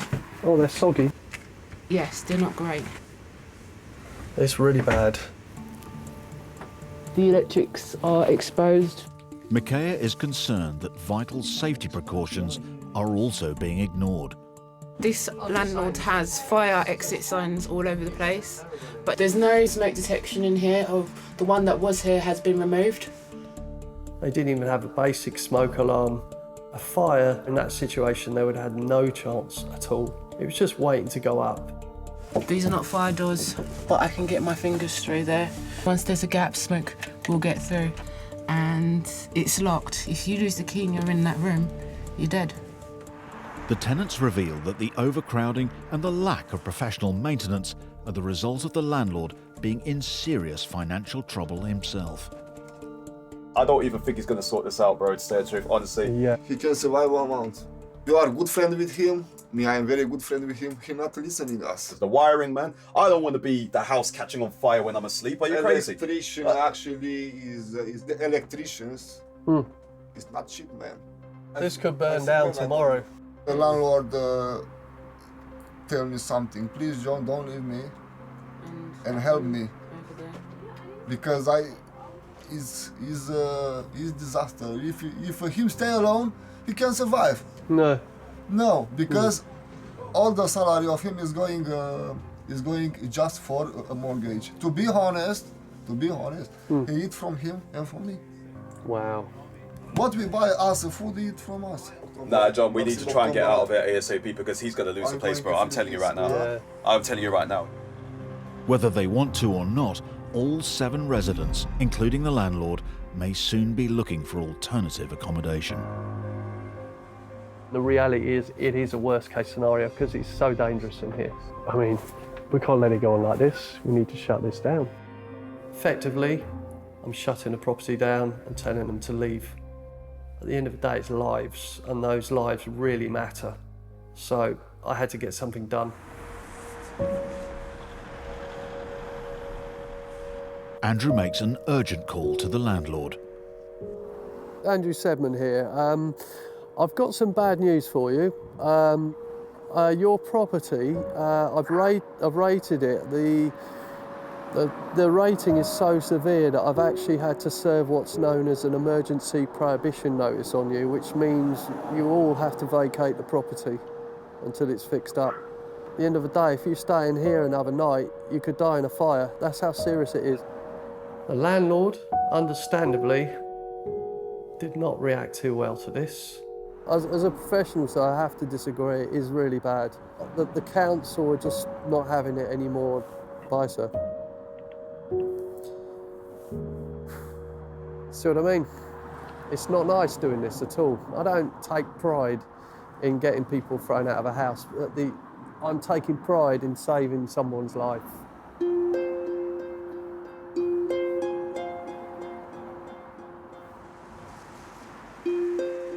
Since the prohibition notice, Mark has decided to leave.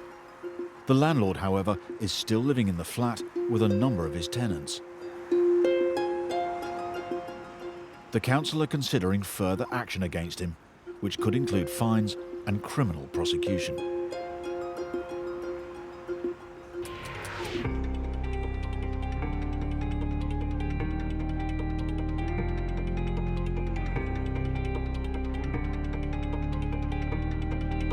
It's 8 a.m. and landlord Dennis Yao is en route to evict his tenant from his 3-bed semi. Since moving in 4 months ago, she's failed to transfer her deposit and hasn't paid any rent, meaning Dennis and his wife are nearly £4,000 down. It's really bad because we have 2 kids, so we have finance pressure as well. I basically pay 2 house mortgages every single month. I'm on stress. My wife is in stress as well. It is just too damaging. Their non-paying tenant is Gemma Patey, a mother of 3. She looks like a nice person with some kids, so quite friendly, and then she says she wants to move in, and then we say, okay, just pay the deposit. She sent us a message and said, oh, I have put a deposit in the bank account, and with a picture as well. Having received what appeared to be proof that the deposit had been paid, Dennis's wife agreed to hand over the keys. However, the money never arrived and the screenshot had apparently been doctored. She was lying to us. She was just playing a trick with my wife. So yeah, I feel really depressed. It damaged my relationship with my wife as well, because every time we talk about it, we go to argument, human nature, try to point fingers to each other. I hope she moves out. It's that simple. Morning, Dennis. Hello, Paul. Meeting him at the property is eviction specialist Paul Shamplina from Landlord Action, who is helping them with the case. The High Court sheriffs are due any minute. Literally, in about 5-10 minutes' time, we're going to be carrying out the eviction on the High Court eviction. She hasn't paid any rent since she's been in the property, has she? No, so no deposit, no rent. This was quite a rare case in the sense that this tenant didn't pay a penny, not even the deposit. So I knew that I was dealing with someone that was clearly playing the system and was taking liberties. Sometimes even she would text me and say, oh, there's some problem on the X, Y, and Z. I even come to fix it. Yeah, as a responsible Yeah, landlord. exactly. Yeah. And we just try to be responsible, and she's still not paying anything to us. Terrible. Just pretend nothing happened. Do we know if she's working at all, anything? Yeah, she's working in Milton Keynes. She is working? Okay. The house is just there, is it? Yeah. Overseeing the eviction is High Court Sheriff Scott Hines. Scott? Morning. Morning, this is Dennis, our landlord. Nice to meet you. Where's the entrance? Round here, isn't it? Yeah, the front door is there. Okay.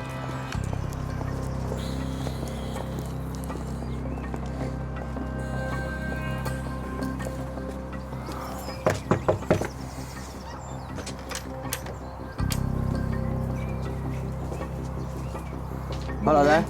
Hi. So my name's Scott. I'm an enforcement agent. Okay. Got a High Court writ of possession. Obviously, this tells me that you have to leave this morning. Right, okay. You are aware of the process, what's been going on. No. Must have received Can you mail. close that room door? If I can come in and speak to you. I've got children now. You are leaving this morning. You need to get packed and you need to leave for me now, please. Right, okay. And I've had no paperwork whatsoever. We sent you a letter, and there's been a court order. We've been to court. You haven't paid any rent since you've been there. So you know that. We have to take possession of the property today. Yeah. You've literally got half an hour or so, mate, and that's all you've got. Half hour? Yeah. You haven't paid any rent while you've been here, have you? But this is always going to happen. He's owed over £4,000 in rent. So I don't know how you're going to pay it. Just walked off.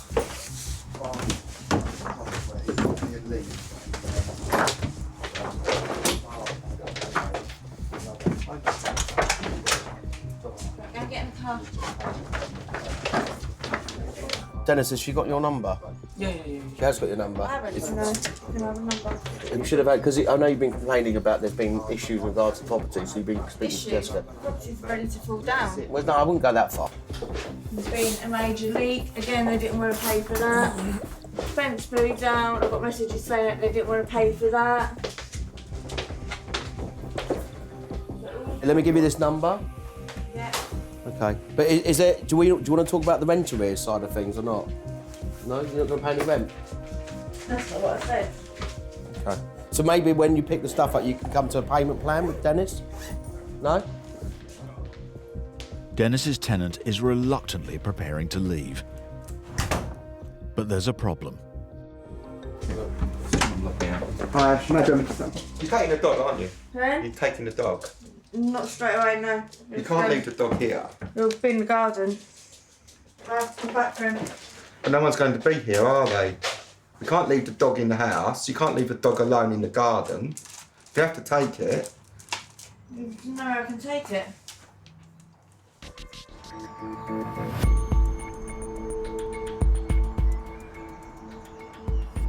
Do you want to talk about the rent arrears side of things or not? In Milton Keynes, Dennis Yao is evicting his tenant, Gemma Patey. You have 7 days to collect your goods. Yeah. Gemma moved into the 3-bed property 4 months ago, but has never paid a penny in rent, nor did she pay her deposit. So when you will pay the rent? I'll talk to you when I come and get my stuff. Sorry? I'll talk to you when I come and get my stuff. More importantly, at this moment in time, you've got to take the dog with you. You can't leave the dog here. Okay, I don't know where I'm Well, it's your dog, you know. Just take him with you, at least he's with you. You know, because the property is going to be secured. You won't be allowed back in it until you can make contact with Dennis so you can come and pick the rest of the stuff up. I know this is distressing as it is, but I don't think leaving the dog here by itself will help.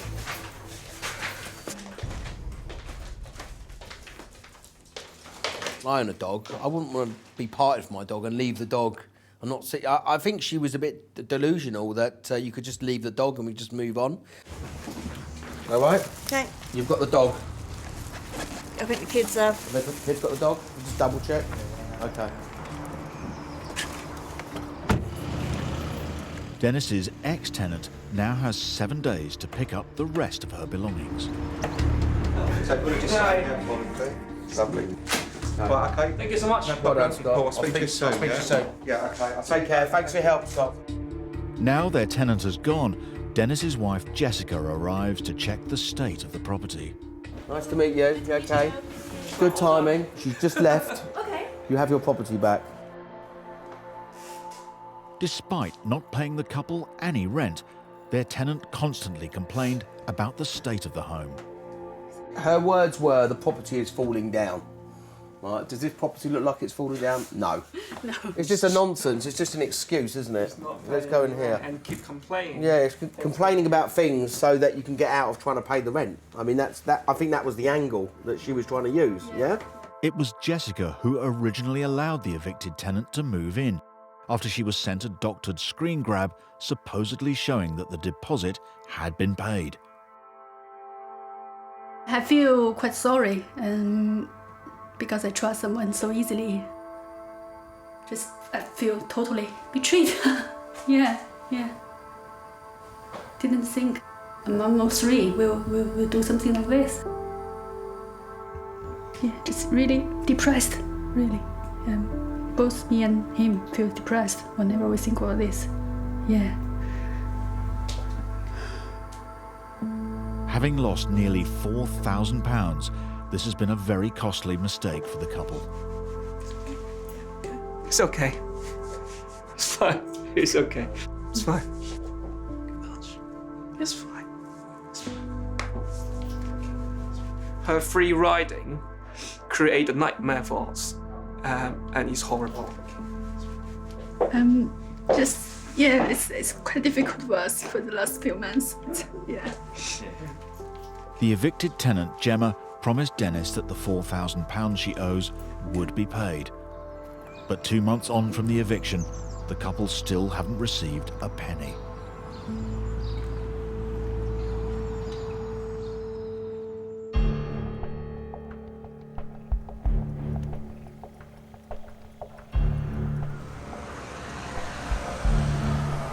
Ten years ago, Nishat Hussein's tenant stopped paying the rent, racking up an astonishing £89,000 in arrears. The case is unusual.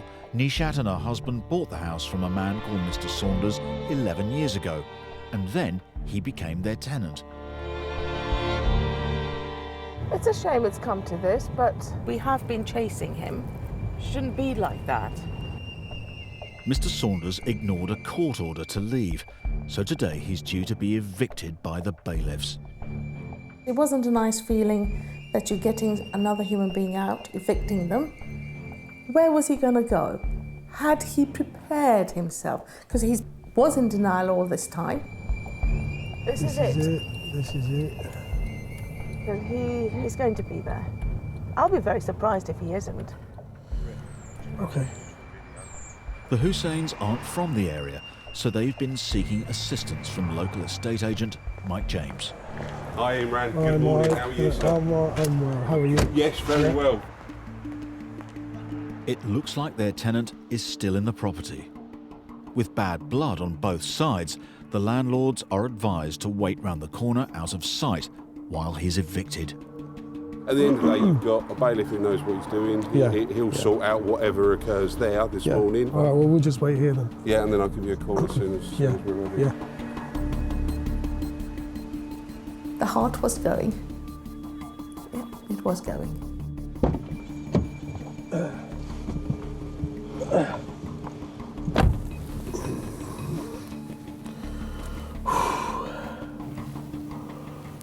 Okay, well, they're gone. Let's just hope, just goes smoothly. what's happening.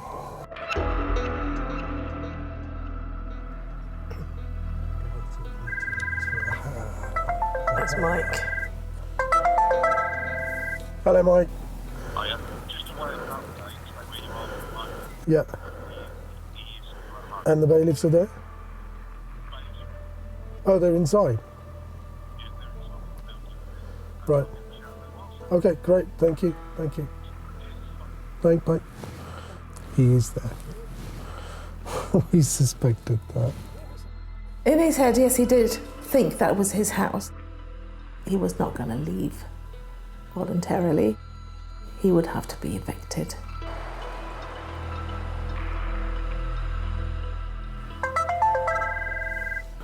Hello.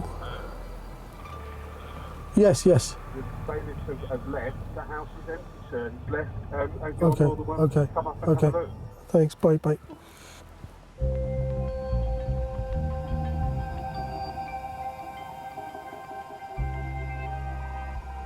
This is it. After 10 years of not paying any rent, their tenant has finally gone. This will be the first time the Husseins have set foot in their property since buying it 11 years ago. I've just gone round and opened up the downstairs windows because there is quite a bit of damp, unfortunately. Knowing the tenant and how he loved the property, I wasn't expecting what I saw when I walked inside. Why has he had to rip the ceiling out?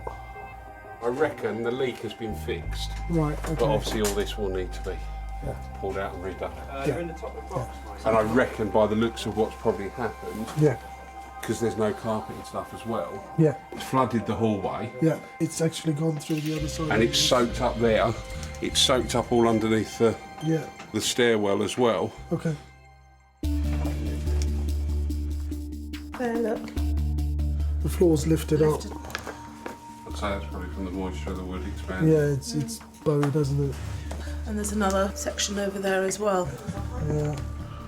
It's a real shame. It appears that it's not just the rent that the tenant hasn't been paying. We don't need to cut the wall off. Why? Yeah, they've cut him off.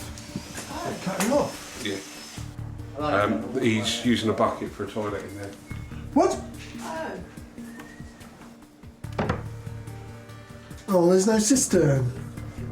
So he couldn't flush the toilet, so he's been using the bucket.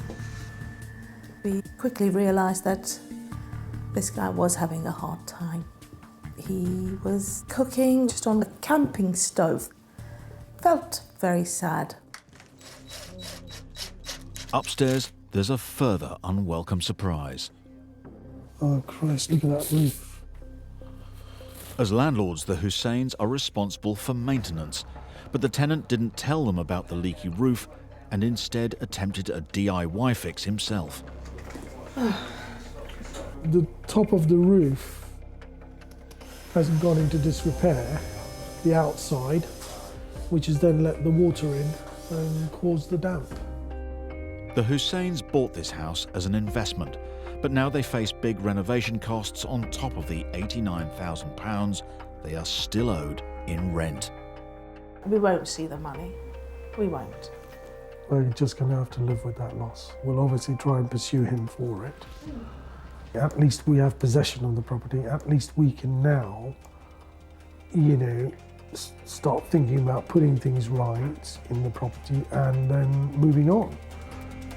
Unfortunately, this experience has shaken my trust in people.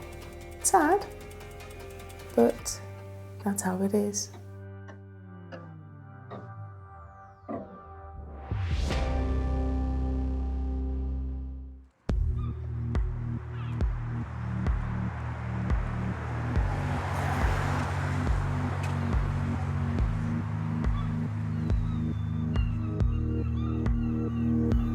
Many landlords carry out detailed background checks when finding someone to live in their home. But that's not always possible, as Ryan Wood found out to his cost when renting out his two-bed Essex flat to a tenant called Greg. I've had the property probably 10, 12 years. What happened with Greg was there was a previous tenant. I understood him to be staying with him, and Greg used to come in and pay the rent, and the other tenant left, leaving Greg in there.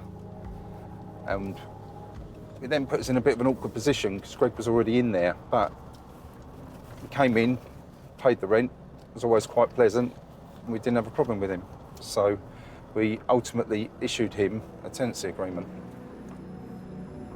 A year after Greg took over the tenancy, he suddenly stopped paying the rent. His circumstances changed. He was so far behind, I said to him, Greg, the problem is the property is too much for you. You're living in a 2-bedroom flat, you don't need it, you know, you can't afford it. And he wasn't entitled to enough benefit to pay for it. I was trying to source him another place, like a smaller place that his benefits would cover. But Ryan's attempts to help were met with a wall of silence. He stopped answering my phone calls, and I think what he did was he blocked my number, which is, I didn't know you could do that, one of my lads told me. So he left me with no choice, but I had to go to the eviction route. Greg is due to be evicted today, but there's been a last-minute legal glitch, so lawyer Chris Sharp from the landlord group is heading to court. We're on our way over to Southend County Court.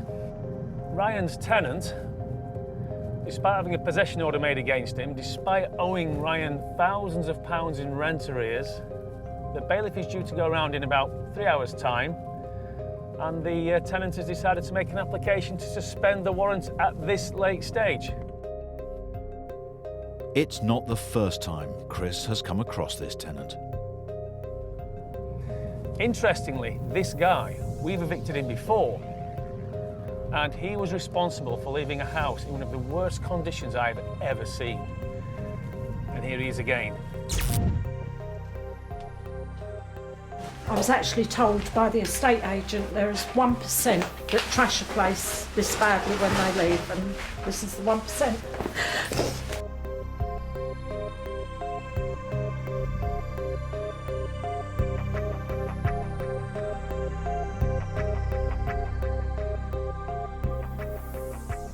Honestly, it's beyond disgusting. Chris and Ryan arrive at court. Morning, Ryan, how you doing? Chris, how are you, mate? Good to see you. And you, mate. Good to see you, yeah. So, he owes you £3,000. He does. And he's made an application. Last-minute application. If we get our way today, then that is it, last chance saloon. We'll get over to the property, meet up with the bailiffs and get him out. If he wins, what it means is today he'll get more time and we'll have to revisit this. As a lawyer, I shouldn't get personally involved. It's professional. But I had dealt with this guy before. I'm not going to kid anybody on. I wanted him out. Chris and landlord Ryan head into court. And so does the tenant, Greg.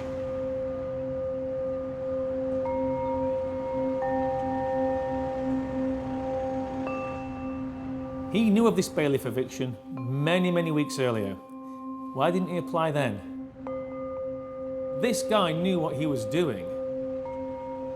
Ryan is already nearly £3,000 down. If the judge sides with the tenant today, he'll lose more time and more money.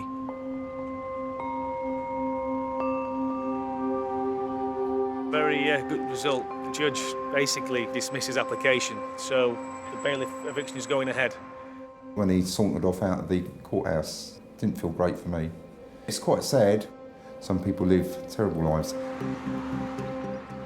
After their victory in court, Chris and Ryan head to the flat. They can't enter until the bailiffs arrive and officially evict Greg. I don't think they're keen gardeners, are they? He was going to look after it. Yeah.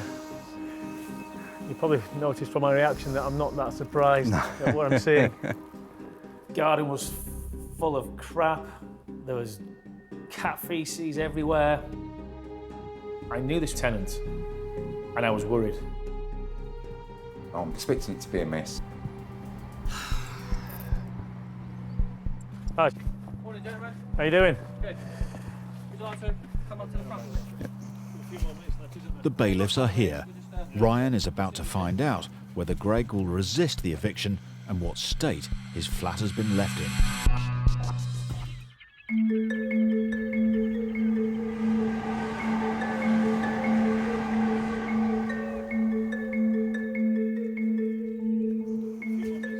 a 6-month battle, bailiffs are evicting landlord Ryan Wood's tenant.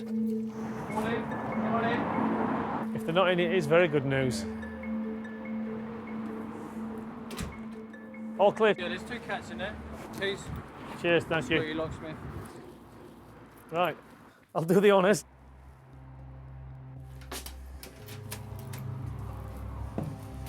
Oh, it stinks.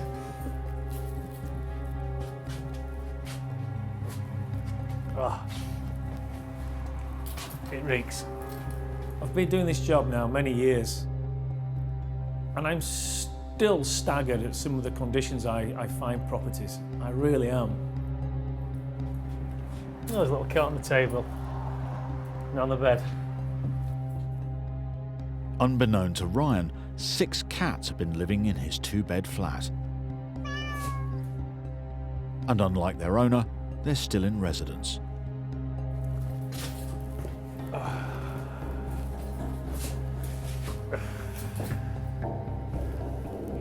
It's just not even comfortable just standing here, is it? It's that disgraceful. You feel that you're going to catch something, don't you, just by being here. Don't even open the fridge. I was expecting it to be a mess. I knew it was messy, but I'd never seen anything like it. You can't.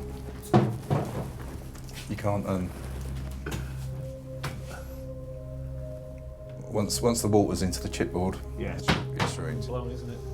I was encouraging him to change his lifestyle, to clean his act up. We bought him lampshades, and he couldn't believe. He said, "I've never had a landlord like it." Now I would have worked with him and helped him, but in the end, he buried his head. That's awful, isn't it? It's disgusting. Oh, it's not very nice. It's pretty. Nearly £3,000 down in rent, Ryan now also faces the cost of fitting a new kitchen and bathroom before he can let the flat back out. I mean, look in here. Looks like it's been burgled.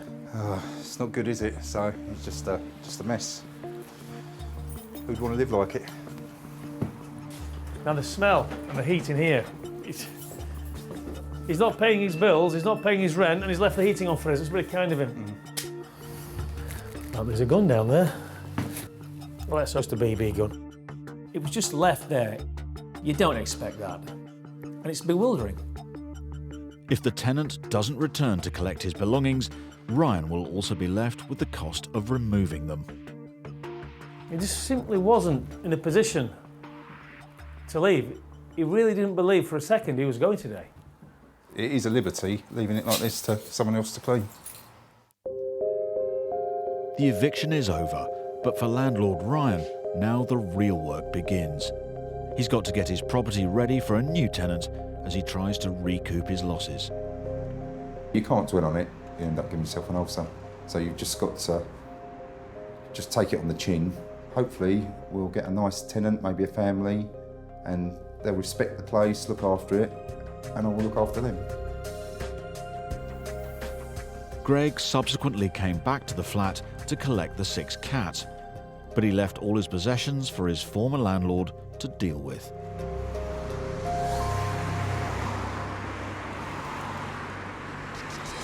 Next time. You haven't paid me the last 3 months.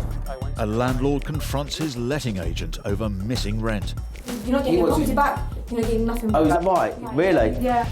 A desperate mum and her young children are stuck in a dangerous rented flat. I'm freaking out. I'm terrified. And on a dawn raid, How many living in here? housing enforcement officers make a shocking discovery. The pantry is being used as a bedroom. The entrance hall is being used as a bedroom. Absolutely dreadful.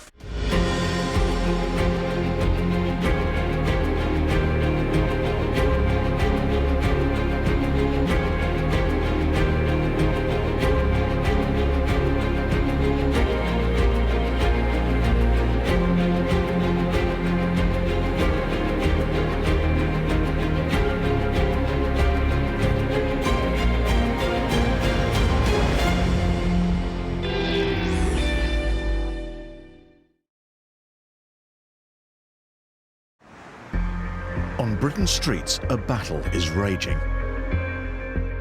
Over 11 million of us rent. I'm freaking out. I'm terrified. But thousands fall victim to rogue landlords. It's just the worst property I've seen. 2 million of us are private landlords. He's owed almost £10,000 in rent. But many face financial ruin at the hands of bad tenants. Supposed to be out by yesterday. Well, we're still here. Get your hands off me. Don't push. I had a nervous breakdown for the first time ever in my life. I'm not going back on the street, no way. In this series, we're on the front line with the enforcement officers who crack down on rogue landlords. There's a lot of scams going on. This is gross exploitation. It just can't continue. And the experts, whose job it is to evict bad tenants. This kind of stump boils my blood. It can be a little bit scary at times. Hey! We're called the police! We're called the police! In this episode, we return to some of our most dramatic stories. It's my property. I want to get it back. And find out what happened next. A mistake by a London landlord causes a legal nightmare. You lock me out. Don't worry, we'll meet in court. An Essex couple Oh my God. battle to evict a tenant who won't go. I'll never rent again. It's too much hassle. And a landlord in Northampton I ain't got no money, mate. I've got no money. I'd pay the guy. If I had money, I'd pay him, mate. has a standoff with a tenant on the edge. I have my head, mate. You know what I mean? I could understand kill that. somebody. I I'm ready to kill somebody. I am.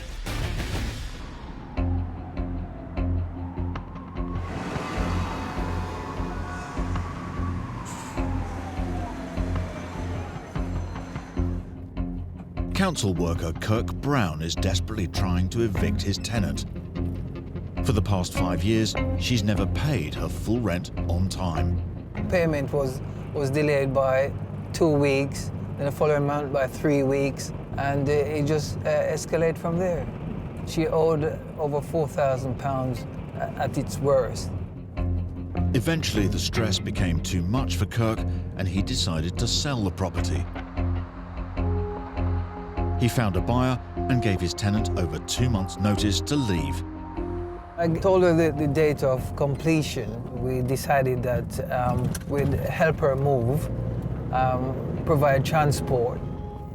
The tenant moved out and Kirk changed the locks. Then his nightmare began. I thought it was in my rights to change the locks and hand the keys to the new owner. Kirk had made a fatal error. Rather than give the tenant written notice to leave, they reached a verbal agreement. When we went there on the day of completion, we tried the keys and the door wouldn't open. But then we realized she was inside the property. In fact, she actually changed the locks again.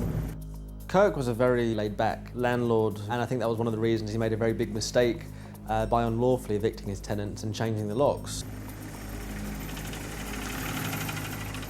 Unfortunately for Kirk, the law was on his tenant's side.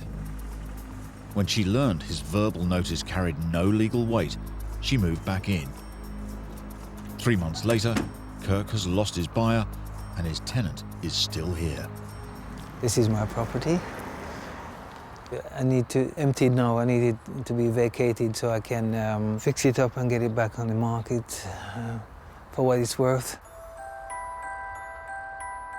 Selling the property with an uncooperative tenant is proving virtually impossible.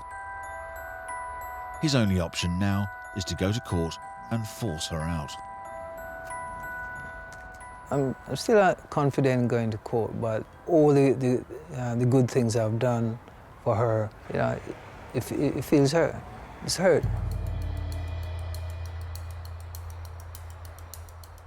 Hello.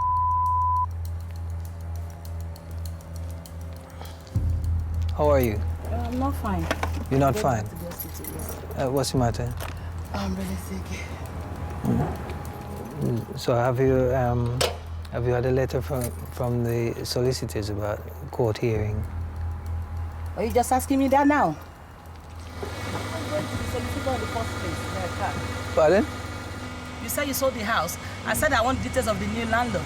You refused to give it to me. You locked me out. You refused to show me the new landlord. I have all the text messages with me that you said the house does not belong to you anymore. You don't know anything about the house. That is what you said in your letter. Because it's and sold. after that, I don't owe you anymore. I've paid them. Even up to this month, I've paid this month as well. The tenant seems to think she has the right to stay in the property even with a new owner. But Kirk is determined to sell his house without his sitting tenant. Don't worry, we'll meet in court and talk about it. Yes, yeah, we'll see you in court.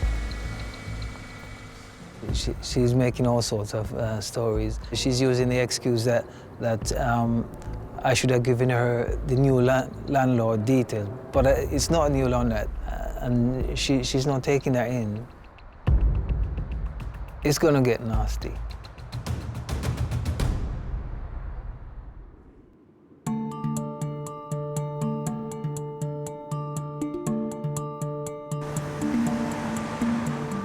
"38-year-old Matt Dorrington is living a landlord's worst nightmare. Well, I've had the property for over 5 years now. This tenant that's in there at the moment's been there 2 years. Been relatively quiet, haven't really heard much from him. His tenant, Michael Plain, started falling behind with the rent a year after moving in. Matt, who works in a local military base, is now owed over $2.5 grand in unpaid rent. I am worried. Obviously, I've got a mortgage to pay on the property, and without the rent coming in, I'm having to fund it myself. With the tenancy agreement coming to an end, Matt's letting agent served a formal notice asking Michael to leave, but it didn't work. I was hoping to get in there to refurbish it and get it set up for the next tenant. Unfortunately, not been able to do that. Matt now has no option but to evict his tenant. Because the property is fully managed, they've never actually met. It's the first time I've ever had to evict anyone. You know, I feel bad that I've got to evict someone, but if they're not making the payments or anything like that, what can you do? It's sad, really, but that's how it is. Anxious to get his property back, he's called in Paul Shamplina to help him through the process. If the guy's not working and you know he's not going to pay the rent, generally, with my experience of doing this for a long time, you know it's going to end up most probably going to an eviction. Matthew. Hi, Paul. How are you? Nice to meet you. Paul wants to serve the eviction notice in person. Right, doorbell. Is there a doorbell here? No doorbell.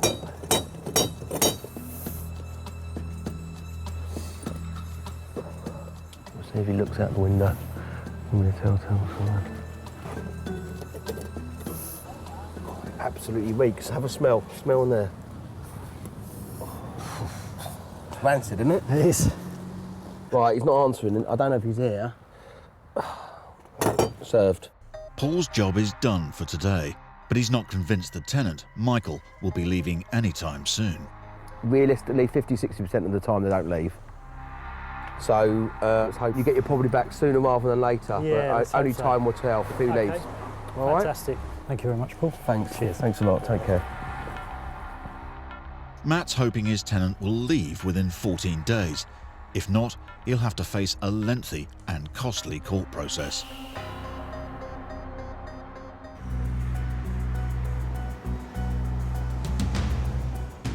It's been 9 months since landlord Matt Dorrington asked his troublesome tenant to leave.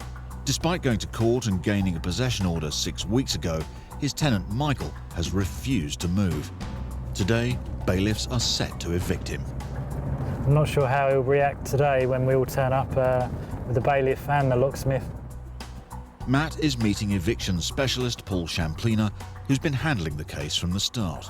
We're finally here, the day you get your property here. back. Yeah, looking forward to it now. Okay, so we've got the bailiffs coming soon. The bailiffs aren't due to arrive for another hour, but Paul decides to check on the tenant. Should we go and see if he's still there? Yeah, okay. And if he is still there, find out when he's going to move, basically. Right. Okay, let's go.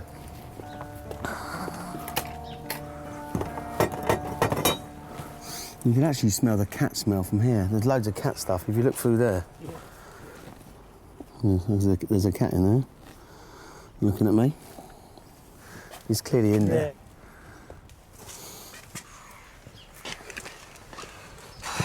stench. And ironically, I'm allergic to cats. So I'm going to have fun in there. Yeah. Matt tried to be professional as a landlord. He didn't want to be confrontational. In some instances, you need to be a little bit forthright and actually have some sort of communication with the tenant. The property is still full of the tenant's belongings. It's not a good sign. Hello?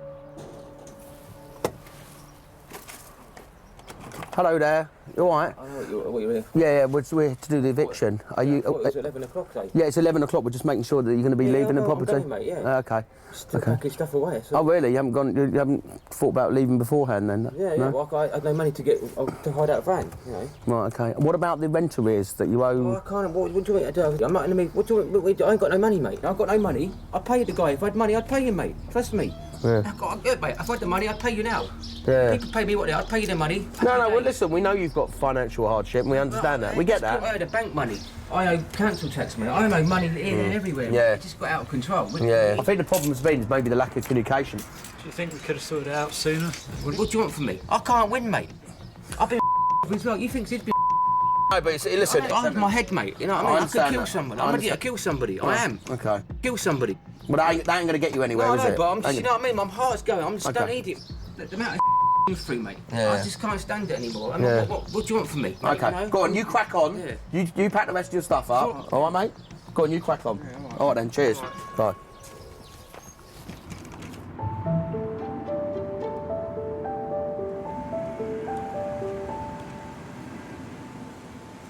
It's taken more than 7 months, but council worker Kirk Brown has finally managed to win an eviction order against his tenant. The judge granted us possession and ecstatic. Fantastic.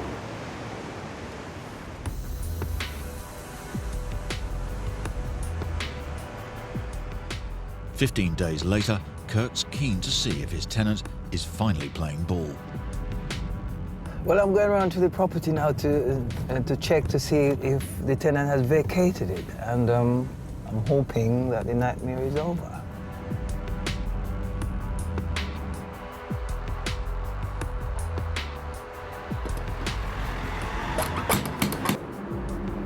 Is anybody in? Is anybody in? With no answer, Kirk decides to call the tenant and find out if she's left. Good morning. Do you know what today is? Yeah. Yeah, you were given 14 days to vacate the property. Yeah, but what do you think we've been going through the courts for? Isn't for you to vacate the property. So you haven't really made any effort at all to leave.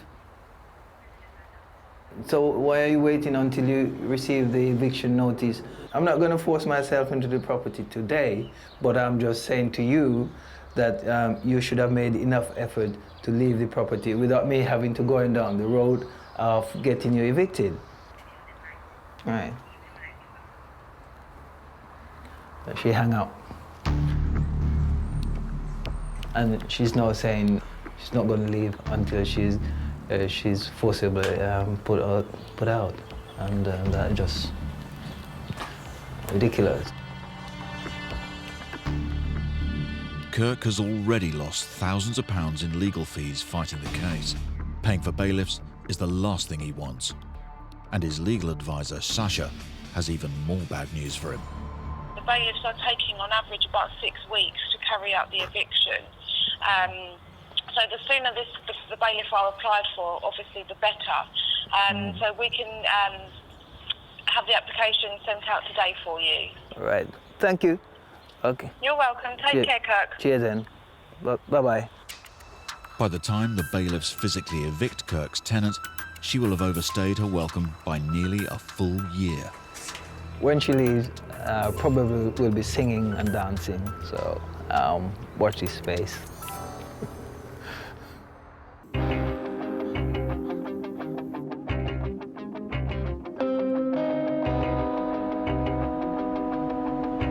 Landlord Matt Dorrington is evicting his troublesome tenant, Michael. The bailiffs are due to arrive, but Michael is still inside the property. Obviously, I don't want to upset him at this stage, so try and get him to leave in a sensible manner. Most frustrating for Matt is that it had to get this far. It's a shame Mr. Plain didn't communicate with me regards the payments and why he was struggling. Yeah, the last thing they want to do is communicate with the landlord because they owe you money. They've got nowhere to go, they can't afford the rent, and they will wait until the last day, which is eviction. It's 11 a.m. and the bailiff arrives. Morning. The tenant's still in. Right.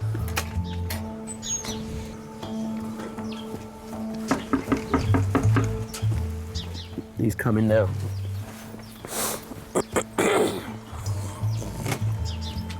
Hello, mate. Yeah. Okay, how you doing? As they head inside, Matt's in for a shock. God, it stinks in here.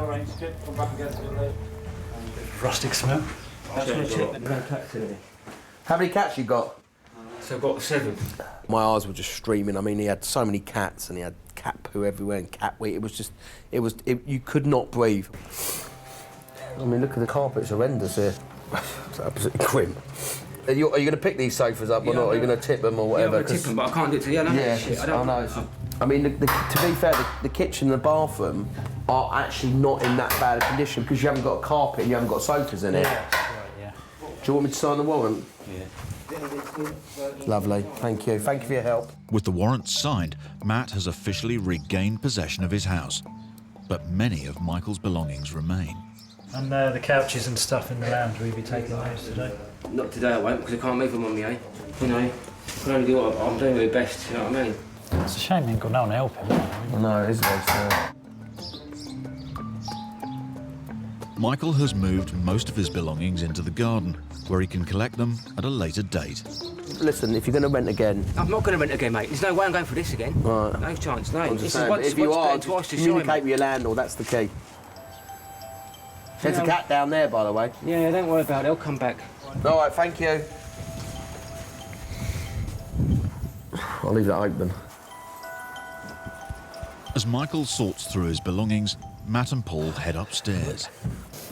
At least I've got the laminate flooring up here, so I can just get this cleaned without... Yeah, this is... I mean, condition-wise, it's not too bad up here. No, it's not, no. Matt now faces an expensive refurb before he can rent the house out again. The conclusion is that he spent more time and energy in his cats than he did with looking after himself and paying his bills. Yeah. It was a little bit of an afterthought that he owed you the money, really. Yeah, it was. Anyway, I'm pleased you got your property back and you got your keys. Lovely, thank you very Well much. done. That's Okay. great. Okay. Thank Well, you look, very good luck much. with the future. OK, Paul, Take thank care, you. Matt. All the best. Cheers, thank you Bye, very much for your bye-bye. help. Got the keys now, new keys, new set of keys, so I can get into the house. I feel really good. He may have the keys, but Matt's not holding out much hope for the outstanding rent. I don't think I'm going to see much of the money that he owes me, to be fair. Certainly not at the moment anyways, but we'll see in due course. Keen to put this experience behind him, Matt decides to help the tenant move out the rest of his things. I just wondered if you could perhaps just give me a hand in the lounge just to... Thank you.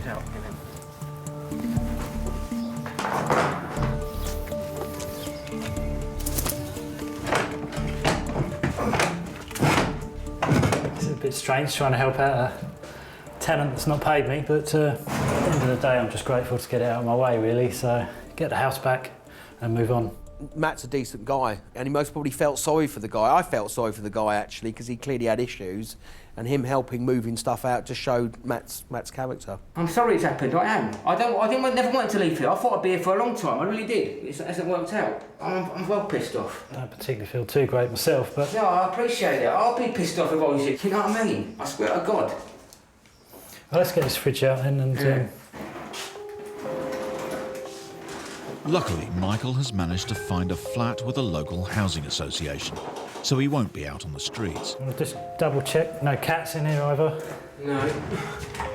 OK, yep, I'll leave you to it. Yeah, all right.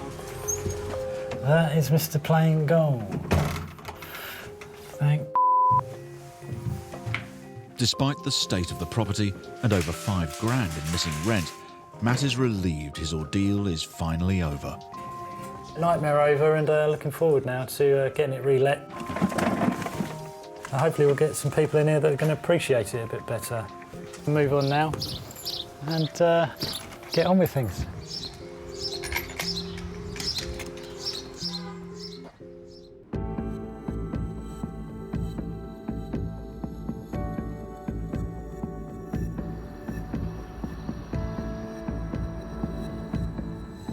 Lorry driver Graham Barnes and his wife Rena are on their way to check on their daughter's old house in Grays, Essex. They've been renting it out on her behalf since 2008. Current tenant's been there about 5 years now. First it was fine, she was a lovely tenant, everything was paid. Then this last year, everything's gone wrong. They're at their wits' end. For the last 11 months, the Barnes have not received their full rent and are owed almost £5,000. We had phoned quite a few times and she'd just not answered the phone to us. It's 11 months since we last spoke to the tenant. Graham was very upset about the case, as was Rena. Property was their daughter's, and she was in a very bad financial position. What do you reckon? Don't know. It's an absolute mess. Look at that. She's not looked after nothing. Their daughter and grandson now live in Spain, and the rent from this house was meant to provide her with some much-needed income. My daughter purchased it nearly 10 years ago. It was basically for a pension. She wanted to live here for a while, but it never worked out, and so she decided to move over to Spain. That's what she always wanted to do. And she's happy now. She's happy in Spain, but she needs the money now to carry on doing what she wants to do. Look after her son. She's a single parent. Single parent now, isn't she? She needs all the help she can get, and this doesn't help at all. This last 11 months, it's been absolute hell and grief. Nothing more to say. She's turned out to be the tenant from hell. Nothing more to say about her. Wrong. Absolutely wrong.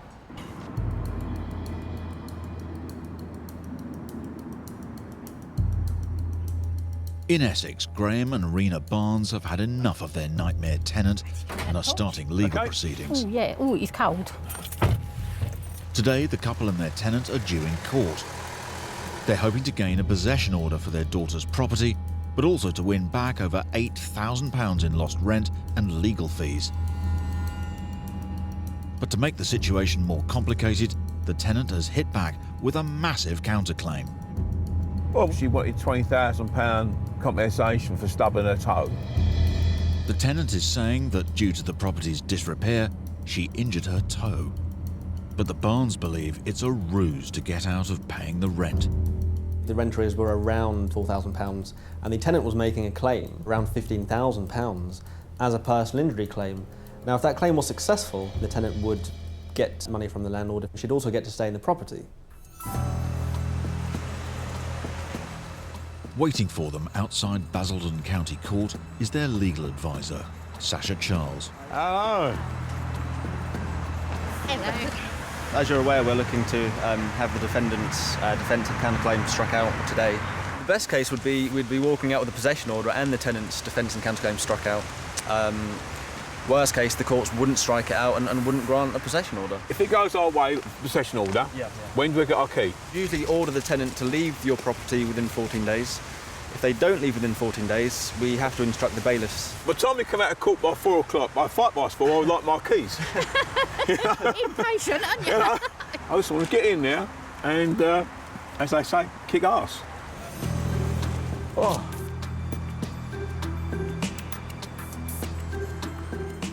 Less than an hour later, the hearing is over. I am livid, I'm angry. What else can I say? It's become clear kicking arse has turned to cutting a deal. She has turned up, yes. And they hid in a corner, so we didn't know they were there. In return for their tenant dropping her injury claim, the Barnes have dropped their claim for lost rent. They may have won a possession order, but they've lost over £8,000. They were adamant that they didn't want to drop their defence and counterclaim unless the landlord was to drop their claim for the rent arrears. And in the end, to ensure a possession order was granted, the landlords had no choice but to drop their claim for rent arrears. So the landlords got possession order, but they're out of pocket by a lot of money. The Barnes had little choice. If the landlord didn't drop this, it could have gone on for a very long time. It could have cost thousands of pounds more. And when you look at this particular tenant who doesn't have a great income, doesn't have any assets, the county court judgment's not really of any benefit to the landlord. So I lose all my money, they owe me, and they get away with it.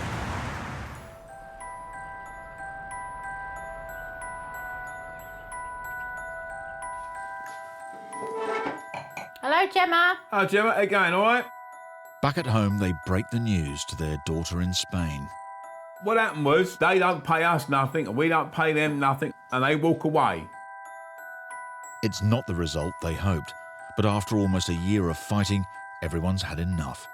Relieved it's over, but I've had to work 3 or 4 jobs here to stay here, and then I've got someone else living off me. Stressful, no sleep, trying to bring up a 7-year-old, trying to keep a roof over my head here. What a atrocious 12 months. Hey. I'm going grey. A deep breath, Gemma, and the stress will go. Well, I'm sick of it. She's got away with murder, but I need to carry on with my life. Yeah. The Barnes family can only hope their tenant moves out in 2 weeks' time. If not, they'll have to call in the bailiffs.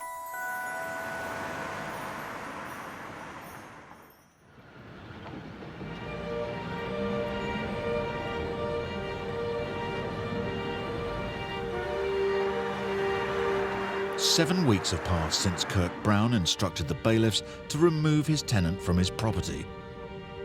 Today's the day they're due to evict her. But this morning, Kirk received a surprise phone call.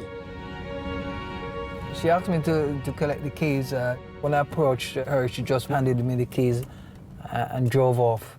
There were no words exchanged.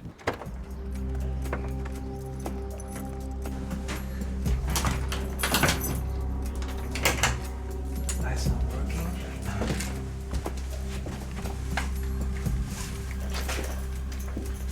Left quite a bit of stuff in here.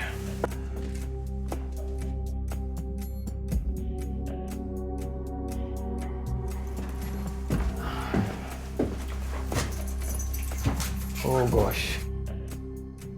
There's a lot of rubbish she's left in the property. What I'll do, I will have to call her and ask her to come and collect her rubbish.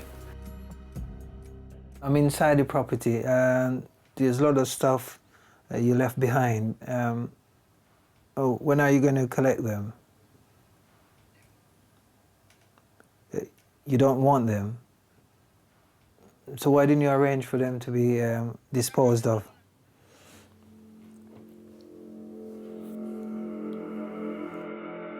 She hung up.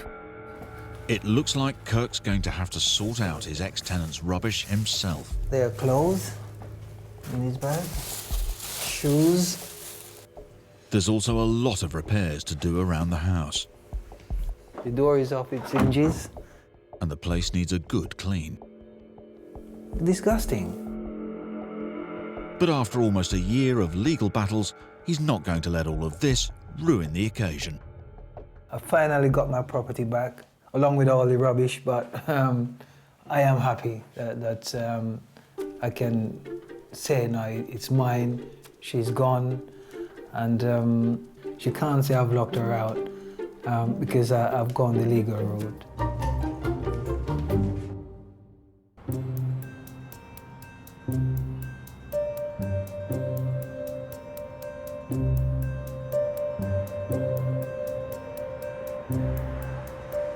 Six months have passed since landlord Matt Dorrington evicted his non-paying tenant, Mr. Plain, and his 7 cats. It's been a big job, but finally he has his property back up to scratch. I never thought that I'd be cleaning up, cat litter and dead birds in the back garden and all that kind of thing. It was a daunting process. So this room here was the second bedroom. This was basically the cat's room.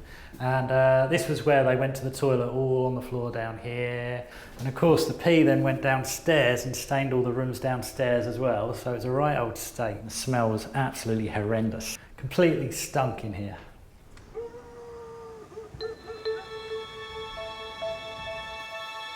To keep costs down, Matt has done all the renovation work himself. Along with the missing rent and legal fees, he's now down over £8,000. But he's not giving up on getting his money back. We did get an order from the court that we would have to pay that back within 6 years. I know it's going to be a job trying to get hold of him, track him down for that, but if he's working, then by all means he should be paying some back, even if it's a small amount. Despite the stress and heavy financial hit, Matt is determined not to give up on being a landlord. Ideally, I mean, I would love a family to come in here, you know, with 2 or 3 kids, and make it a home for themselves and enjoy the property. I'm ready to move on now. Obviously, Mr. Plain can go and do what he's got to do. Good luck to him. But I'm going to move on with my life now and hopefully get this property rented out to professional people that will look after it.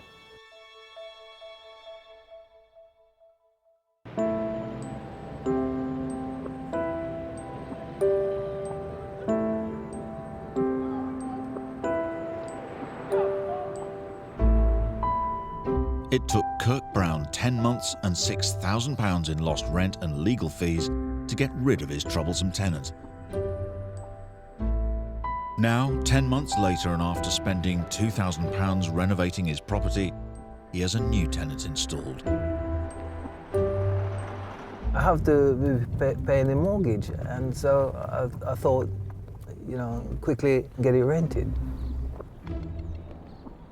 Having suffered financially and emotionally with his previous tenants, Kirk was relieved to rent his property out to someone he knew he could trust, a cousin of an old friend. He was certain this time there'd be no problems. I thought, surely lightning cannot strike twice. But for Kirk, lightning has struck again, and all because he decided once again to trust his own judgment instead of properly vetting his new tenant. This is one of the worst mistakes I've made. 4 months ago, Kirk's new tenant stopped paying the rent. He's now out of pocket again to the tune of £6,000. So once again, he's faced with the prospect of evicting his tenant. And once again, Kirk is being ignored. They said they're leaving, and it's 2 months now since they've been dragging their feet. I'm really angry at the moment because they're taking my kindness for weakness, really. Kirk blames his troubles on his friend who recommended his cousin as a reliable tenant. I have spoken to my friend and said, your cousin is the worst tenant I've had. For the second time, Kirk faces an expensive court case if his new nightmare occupant refuses to leave. I can't believe it's happening again, but we'll have to go through the courts again.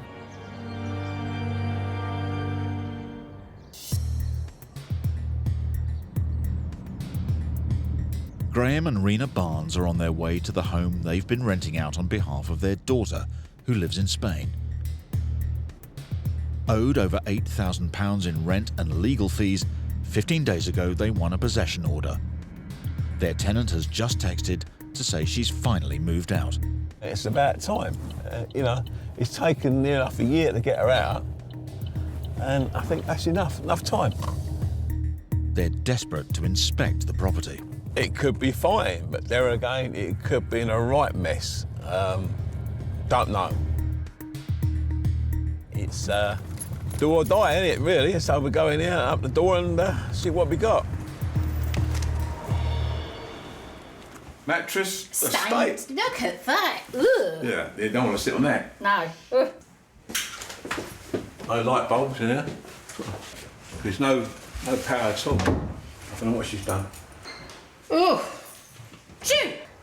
Gone off cheese. Oh, gosh. The smell. We'll have to open some windows. Oh. Ugh. What's she done? She didn't even tell us about this. Oh, my word. Oh, my God. Things go from bad to worse when they check the garage. Did she live in the garage? The tenant has left them a note to explain the mess. I'm really sorry about I had to leave the stuff in the house. I've ordered a cleaning company to take them, but they never come. Get rid of everything, she says. I've got to go. She's got a bloody nerve asking us to get rid of it. This is absolutely disgusting, this is. Kids' toys, clothes, Yeah, be bike, careful. TV, tumble dryer. No, it's going. I've dumped a lot. Not mucking about here. Fixing the mess will be a big job. Yeah. Oh, you're here. Oh, So while Rena sorts out the electricity, Graham and his son get stuck in. Right, you got it? Give it a good old... That's it. Whoop. There you go. I feel scared. This woman's caused so much stress, it's unbelievable. Couldn't even bother to clear the place out. yeah, I'm doing okay.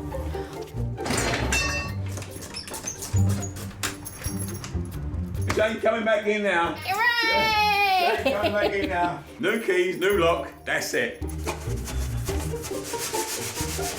Anybody for a chip? Oh my God. Oh, look, another chip. I'll never rent again.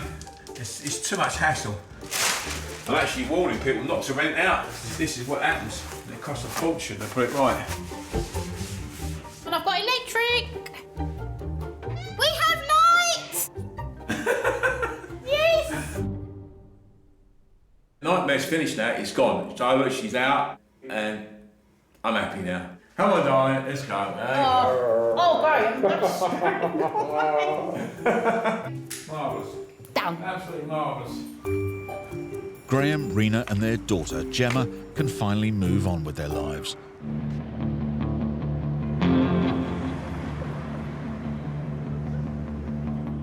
It's been 11 months since Graham and Rena evicted their daughter's difficult tenant. Today, they're going back to take a look at the property. Oh, it's changed a lot. Tidied up a bit. Yeah. In the end, the family lost over £10,000 in missing rent and legal fees, money that Graham and Rena's daughter Gemma could ill afford to lose. She relied on the rent to pay the mortgage. Yeah, pay the mortgage, pay her bills as well. It put her through hell because she's a single parent and she lives in Spain and there is no such thing as benefits. If she ever come back to live here, she wouldn't do it again. But for Graham and Rena, the problems weren't only financial. We lost money over this. A hell of a lot of money. But I think really at the end of the day, it really did stress me out and it was having an effect on my health, I think. You go to bed of a night thinking, I've got to evict somebody. You're getting up the next morning, the same story, nothing changes. Nothing changed for that whole 9 months. It's done though, isn't it? Yeah, it's over with. After their 9-month ordeal, the Barnes finally sold their daughter's property.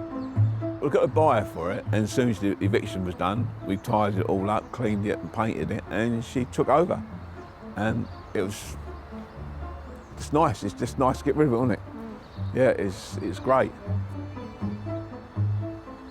Even though the couple know they'll never get their £10,000 in rent and legal fees back, they're happy to have rid themselves of their daughter's property once and for all. Well, I'm pleased to see the back of it. I really am. Yay! I can go home. It's not mine. Yeah, no it's more. gone. Not mine. I wouldn't do it again. I really wouldn't. No. All gone. Bye-bye, house. Yeah. Don't see you no more. Oh, it's just Bye, house. Bye.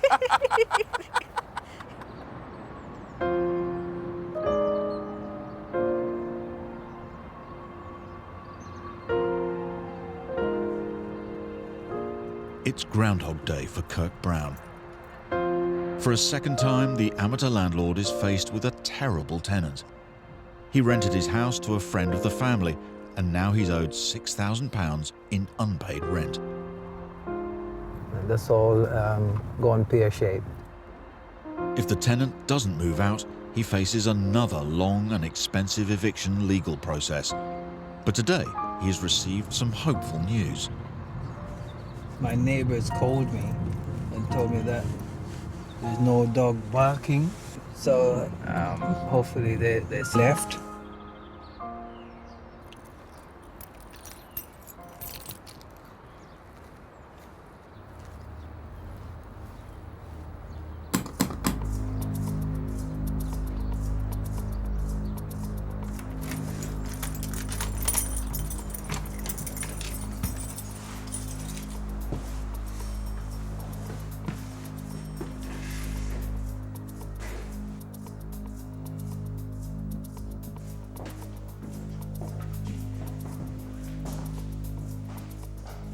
It appears the tenants have gone, and at first glance it looks like they've left his house in a reasonable condition. I wasn't expecting it to be this clean and tidy, so I'm surprised. But upstairs in the bathroom, it's a different matter. Oh gosh, that's not nice. That's not nice. Stench that's coming from it, it just tells me that, these people are quite nasty. To leave stuff in the toilet, that's really unpleasant.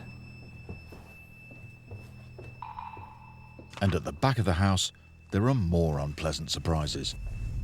Oh gosh, no, this is disgusting. That is really disgusting.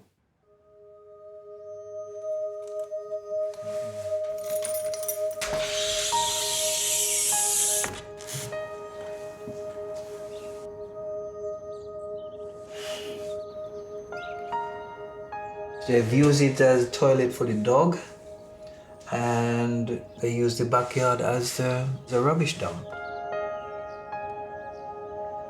The bottles, the rubbish, that could easily be put in the bins at the front, and they chose to throw it in the garden. I just can't understand why somebody would do something like this. They've been living here free, and so why spite me on top of that? That's just not on, Clearing the garden and cleaning and redecorating the house is going to cost Kirk even more money. But incredibly, he hasn't been put off being a landlord. I just got a feeling third time lucky. So I'm definitely going to put it up again for rent. But I'll be a bit more cautious.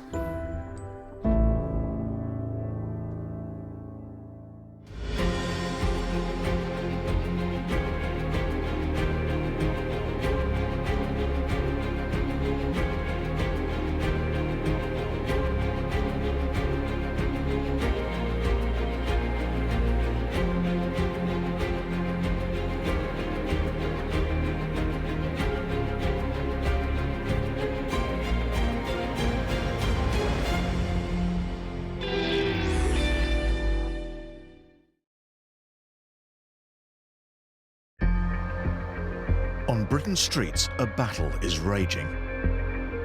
Over 11 million of us rent. Oh, God. But thousands fall victim to rogue landlords. There's just water cascading through here. Why should I live like this? 2 million of us are private landlords. He's owed almost £10,000 in rent. But many face financial ruin at the hands of bad tenants. You're supposed to be out by yesterday. Well, we're still here. Get your hands up. Don't push. And that is what you're dealing with. In this series, we're on the front line with the enforcement officers who crack down on rogue landlords. There's a lot of scams going on. This is gross exploitation. It just can't continue. And the experts whose job it is to evict bad tenants. This kind of stump boils my blood. It can be a little bit scary at times. Hey! We called the police! In this episode, Kelly, you okay? It's disgusting. a young mum regrets letting her house out to a friend. Children are living in here, 3 children. A London landlord finds himself in hot water. The last thing I wanted to do is to make them homeless. Unfortunately, I've no choice. And a non-paying tenant is confronted on eviction day. You are buying your cigarettes, you're changing your food, but you can't pay your rent. I can't understand that.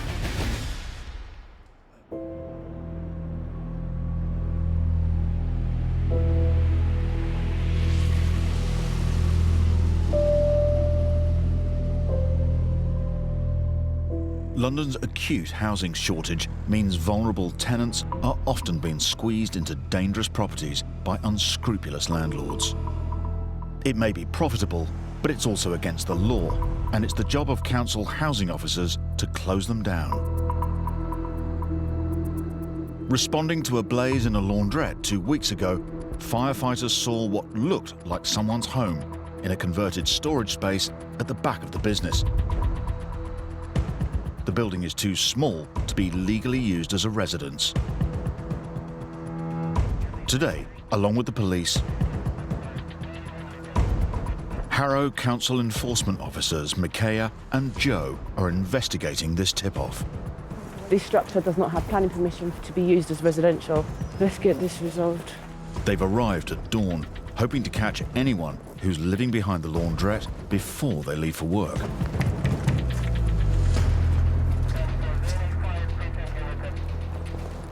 This is not good. There are times as an enforcement officer when you walk up to a premises that you need to inspect and you're like, oh my gosh, seriously? No.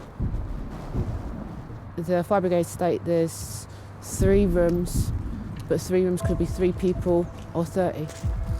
So I need to get in there. We've already had a fire to the front where the business is, so I am fearing the worst. The property is that unsafe that we haven't got time to keep knocking and playing nicey-nicey. We have to get in there. We have to assess it with immediate effect. Good morning, is anyone here? Like, locksmith can get here in an hour. An hour? Yeah.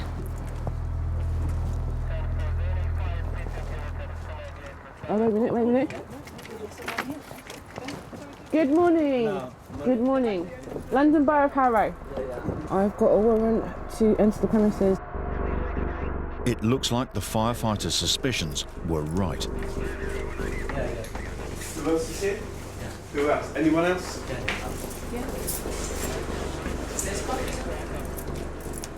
Do you want a few moments to get dressed as well? Appears to be occupied by 2 individuals. Where are you from? What language do you speak?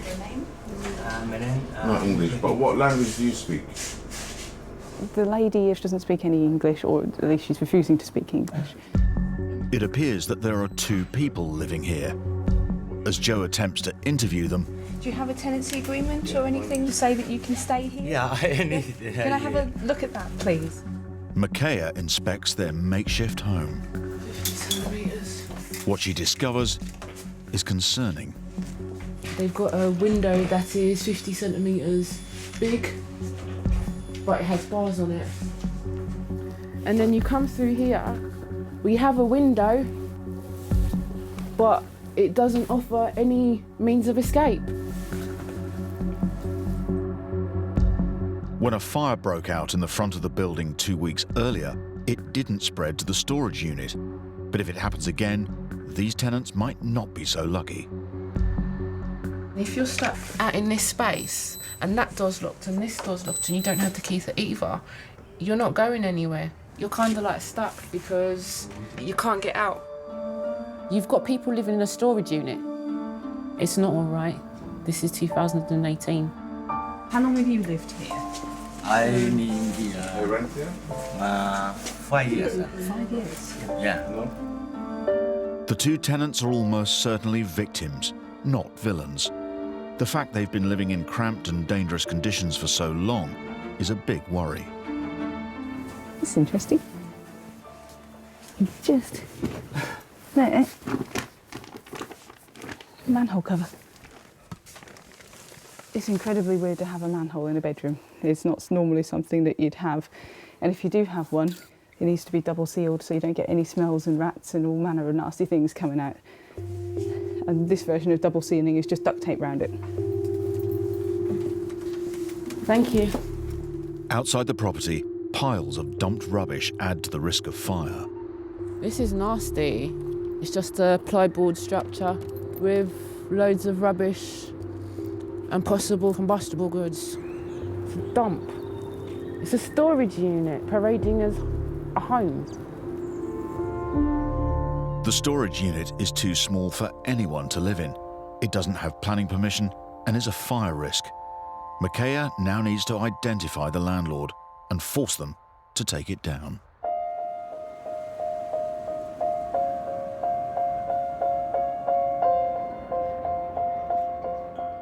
For small private landlords, renting to a friend might seem like a tempting option. When mum of two, Kerry Paling, needed a new tenant for her 3-bed Mansfield semi, she saw the chance to help out a friend in need. I first met her at a child group, and her child is in my child's class at school. And she told me that she was living in a house and it was dangerous. She said it had the electrics, like live wires hanging out behind the TV, and she was just like scared for the children, really. Obviously, I wanted to get out of danger because she had children. Kerry's friend moved in, and at first all seemed fine. But 6 months later, the rent stopped. Now she's 5 months behind and owes over £6,000. All of a sudden, she just stopped paying. No explanation, no nothing. And that's what makes me angry, because she does know me as a person. She knows I would have helped her in any way that I could have if she asked for the help, but she just chose to ignore us all. It is a lot of money, and it does pull at my heartstrings, especially with her having children as well, because I've got children of my own, so I do sympathise with her. But I shouldn't do, because at the end of the day, she didn't pay. She's the one that put herself in this position. The lack of rent isn't the only issue. Kerry's dad has a home that backs onto the property, and they've discovered the tenant has up to 10 dogs living there. Oh my God. What a mess. Wow. That's disgusting. Mess. Dirt. Kerry agreed her tenant could keep just 2 pets.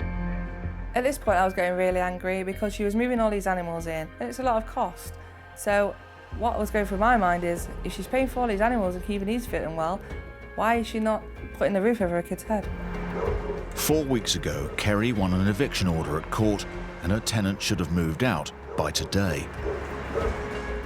Lawyer Chris Sharp, who's been helping with the case, is here to check whether she's left. Hi, Kerry. Hi, Dave. Hi, Chris. You all right? Nice fresh morning, isn't it? Yeah. This is Gav, the dog handler. How you doing? Nice big dog kennel in there, isn't there? In situations when a client calls you saying, I did a favour for a friend, invariably they are not friends when the story finishes.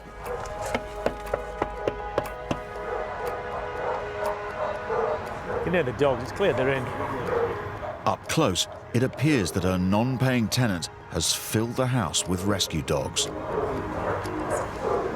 You can actually smell the dogs this side of the door outside. Yeah, it's not pleasant, is it? Not nice. It was shocking beyond words. It really was. It's like a zoo. It's disgusting. I've just noticed the window. Not only has she moved 10 dogs in, she's also disrespected my house. It was a mess. I could see the window was cracked and the blinds were hanging off. I started to realise how bad it was.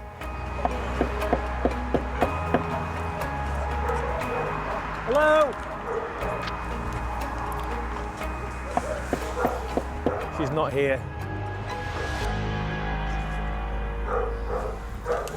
She's not answering or she's not in, but what we do know is she hasn't vacated.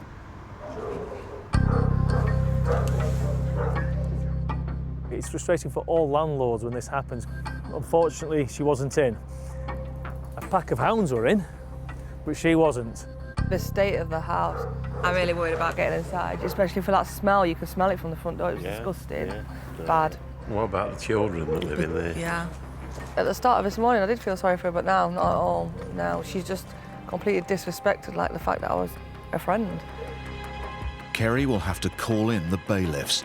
She now faces an anxious wait to see what her former friend has done to her house.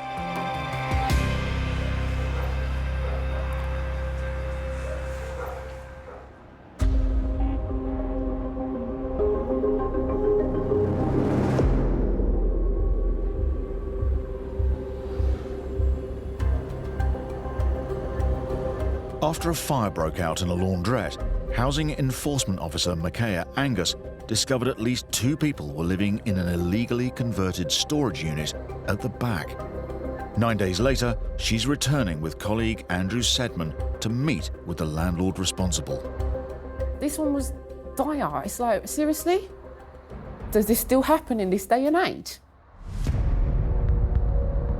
The landlord, Mr. Mansour, is waiting with Eddie from the council planning department. Because of the size of the property and safety concerns, the council have issued a prohibition notice, which means that all the tenants should have left immediately. So I've been inside, I've been speaking to Mr. Mansour. There's one left now. One tenant is still living in the storage unit. In cases like this, it's the landlord's responsibility to remove them as soon as a property is declared prohibited. Mr. Mansour, have you read the order? Yeah. Yeah, you understand that I will enforce. Yeah? All right, let's go in. In situations like this, I am a landlord's worst nightmare. Sort it out, because I will drill down on you. This is dire, because if that hadn't been a solid wall and that fire had come through here, these people in here would have died. You would be facing criminal charges and a possible prison sentence.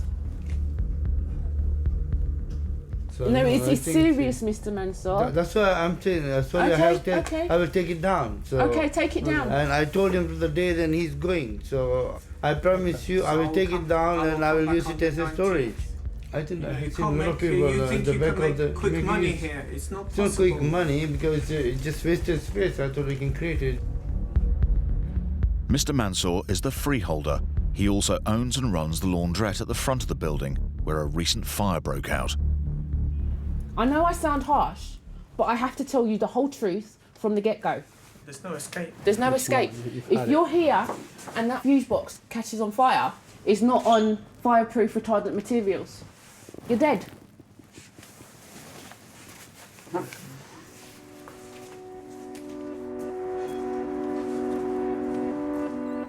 I know it's unfortunate things happen on fire, and that's why I think when they build the solid wall between the shop and the accommodation at the back, there won't be any fire if something happens. It will not be affecting the people living. I don't know. I was not getting a big rent anyway. A small support. Mr. Mansour, when it's empty, please call us. 18, yeah, I'll call you. Thank you. The housing officers have ordered Mr. Mansour to remove the remaining tenant and convert the space back to a storage unit, or he may face prosecution. Micaiah will return to ensure he complies.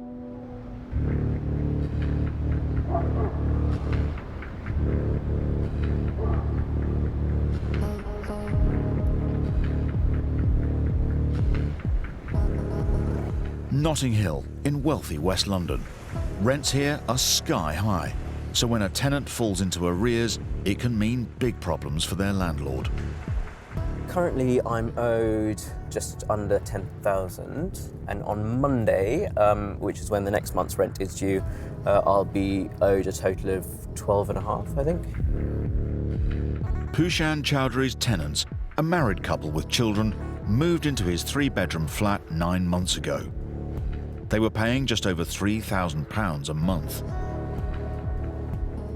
They were as good as gold for the first few months, and then suddenly 1 month's rent didn't appear, and I contacted them, and then the wife said, we're really sorry, he actually lost his job last month. We've been too embarrassed to call you, he's looking for work. After almost 4 months without any rent, Pushan is now in financial hot water himself. I'm struggling to find the money to pay the mortgage that I have on that property, which is huge. And the mortgage on the house that I'm living in. The last thing I wanted to do is to make them homeless, effectively. But I do have to begin eviction proceedings, unfortunately. I've no choice. Today, Pushan is serving his tenants with what's known as a Section 8 notice, ordering them to pay up or get out. Eviction specialist Paul Shamplina from Landlord Action has been working on the case. Hey there. Hi. Hello, hi, nice to meet you. Sorry, How are you? Good, yeah. Yeah, How you cold feeling? and wet, but good. Yeah, okay? nervous actually. Nervous. Yeah, I keep thinking, am I doing the right thing? Have I given them every chance? Am I being a nasty landlord? It's a horrible situation. No. So look, I've got the notices. Let's go and serve them, see if they're in. Yeah. See if I can have some dialogue on your behalf to see what's going on. Okay. Would you mind if I didn't come with you to the front door? No, of course not. Of course now, not. I can I'm just understand finding it a there's little quite bit. a bit of anxiety. You hang back, and I'll just go and speak to them and see if they're in as well. I just felt quite embarrassed by the whole thing. There was no sense of victory or gleefulness. I was just embarrassed. They've put the blinds up. Look, is he looking through the window? It's a very difficult position to be in because whatever your feelings towards the parents, whether it's anger, disgust, or bewilderment, all of which I felt in this instance, the children are obviously at no fault.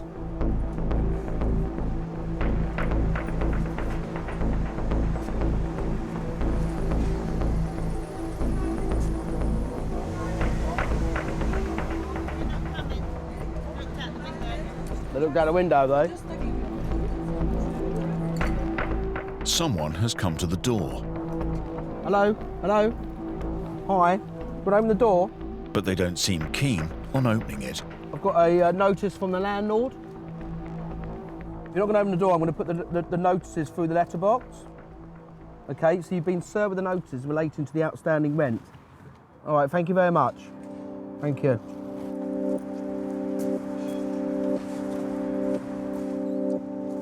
Push on.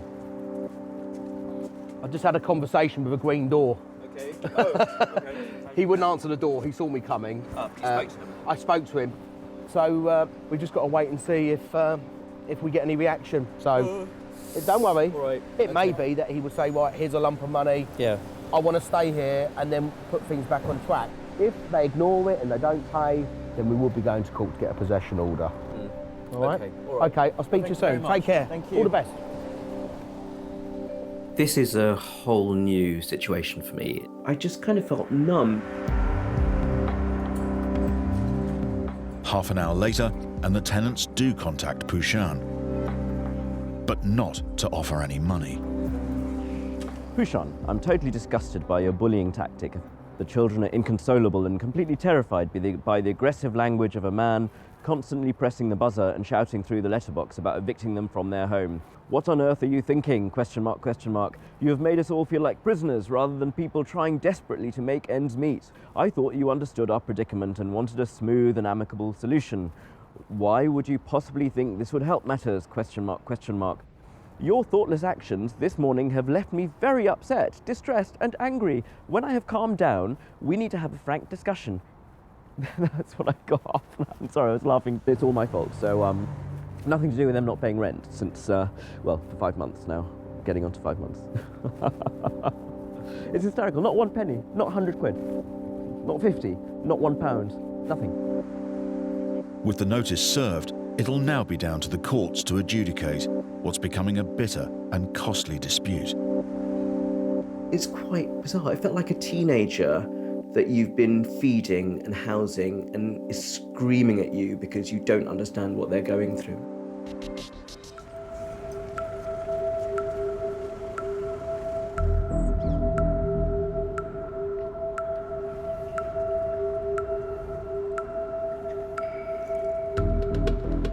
After his tenants missed another month's rent, landlord Pushan Chowdhury is now owed more than £16,000. With 2 weeks before the case is due in court, the tenants have informed Pushan that they've left, so he's en route to check. I had some emails back from them telling me that me not having any money somehow is my fault, because I've begun legal proceedings because I haven't paid rent for 4 months. So I'd love them to have a conversation with my mortgage company, but that's probably not possible. The loss of rent has hit Pushan hard. He's now struggling to pay the mortgage on both his own home and the flat. I think genuinely, if I'd been more hard, I think that I would have been higher up on their priority list of people to pay. It's kind of like the landlord equivalent of being relegated to the friend zone. It's kind of, he's the easy touch person. You don't need to pay him, he's fine. This will be the first time Pushan has set foot in the flat since eviction proceedings began. Okay.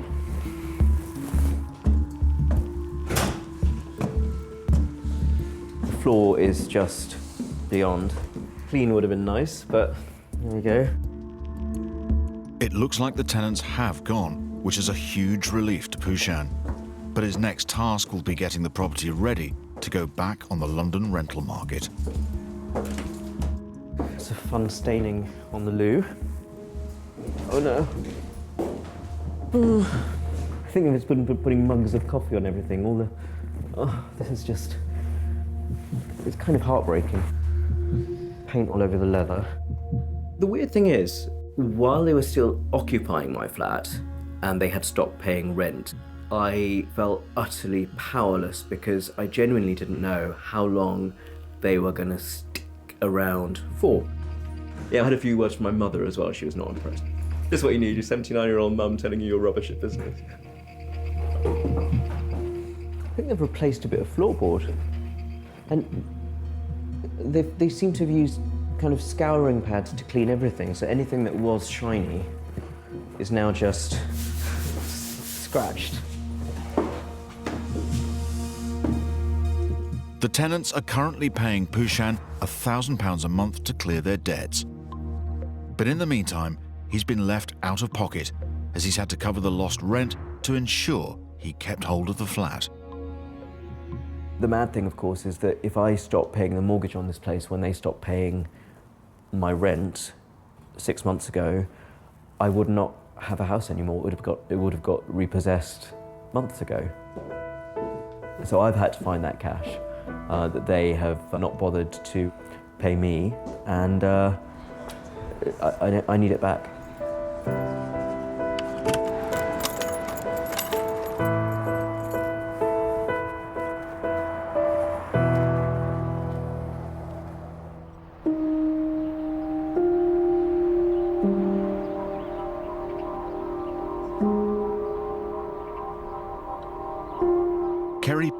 Made the mistake of renting out her home to a friend she met through her children's school. Owed over £6,000 in missing rent, 3 weeks ago she won a court order to have her evicted. Today she's meeting bailiffs at the 3-bed semi who are set to remove the tenant. I am a little bit worried because she was my friend. She did send me a message via text, threatening there was going to be consequences. Kerry was suspicious her tenant was running a dog rescue centre from the home without permission, and she's now found evidence online that seems to prove it. I'm just dreading what we're going to find. The worry is, though, if it's really bad, there's children living in there. There's still a coffee mug on the windowsill that's been there about 6 weeks now, so I'm not expecting inside to be anything nice. With the threat of potentially dangerous dogs still on the property. Hi, Kerry. Hi, Chris. Hi. I'm good. Bit cold. I know, yeah. Chris Sharp from the Landlord Group has brought along specialist animal handlers as well as bailiffs. How you doing? All right.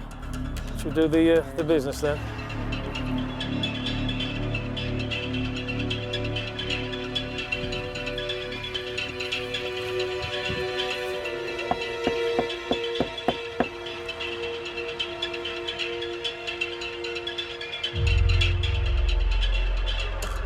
With no answer, the bailiffs decide to enter. Hello. The tenant, her 3 children and rescue dogs have gone. When I realised that she vacated the property, I was over the moon. I was absolutely relieved that the children would not have to go through that emotions of being removed from their house, their home. What's left behind is a scene of devastation. It smells.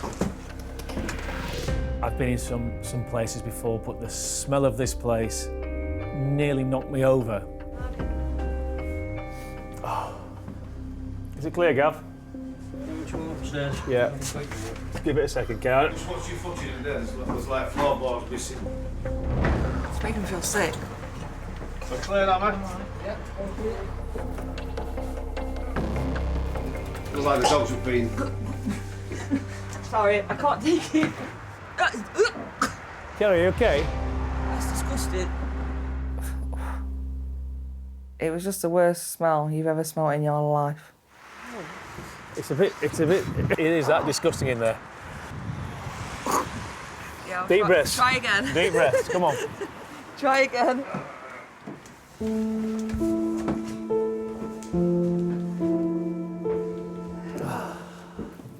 You see the floorboards in front of you there, that's where the dogs have been gnawing. What a complete and utter sty. Just watch that, Kerry. I dare say it wasn't like that when you left it. No, it wasn't. It was carpeted as well. I don't know where they've gone. I would not even allow my kids to step foot in that house. And I wouldn't even let my dog live in there. It was that bad. What makes this all the more difficult is Kerry met her tenant through their children's school. Children are living in here. 3 children. Get out of it. Yeah. It's really disastrous. Shocking. Absolutely shocking. There's more mess and more damage in the kitchen. It's a sharp contrast to the home Kerry let out to a fellow mum in need. It was clean, it was freshly painted, it had a new kitchen, it's had a new toilet. It's not there anymore. Toilet's not there now. What? No toilet. No. Was it a toilet? There was a toilet. It's not now. There's certainly a waste where a toilet would go. But when she signed a tenancy, there was a toilet. The upstairs bathroom toilet has survived, but outside are more kennels and more mess.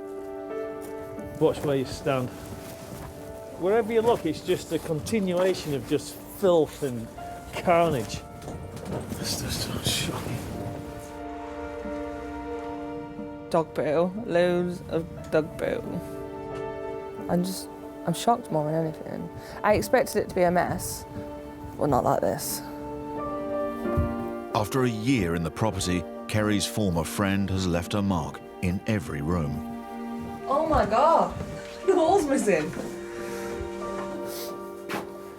Look at the state. Who lives like this? Wow.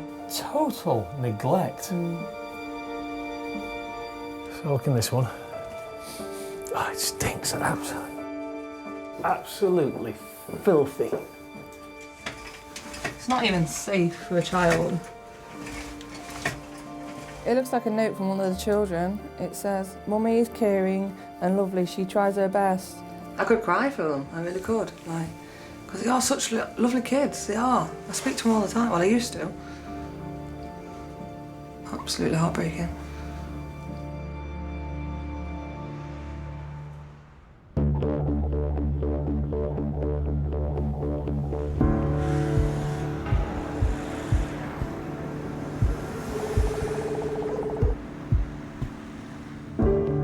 Mental health nurse Emmanuel Azuki is heading to the 2-bedroom flat he's been renting out to his current tenant for the past year.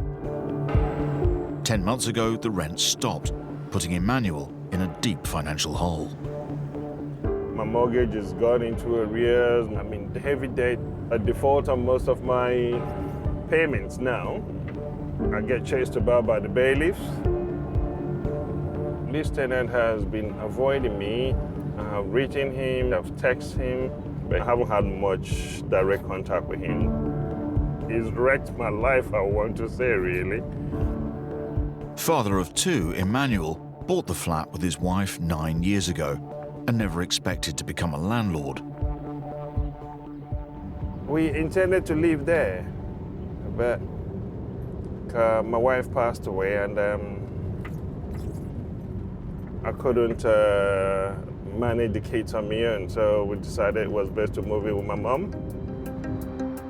3 months ago, Emmanuel won a court order telling his tenant, William Manitou, to leave. Today, finally, bailiffs are scheduled to kick him out. Paul Shamplina from Landlord Action is helping with the eviction. This really touched at your heartstrings because he was working really, really hard as a nurse for the NHS, and he was just desperate to get some rent in.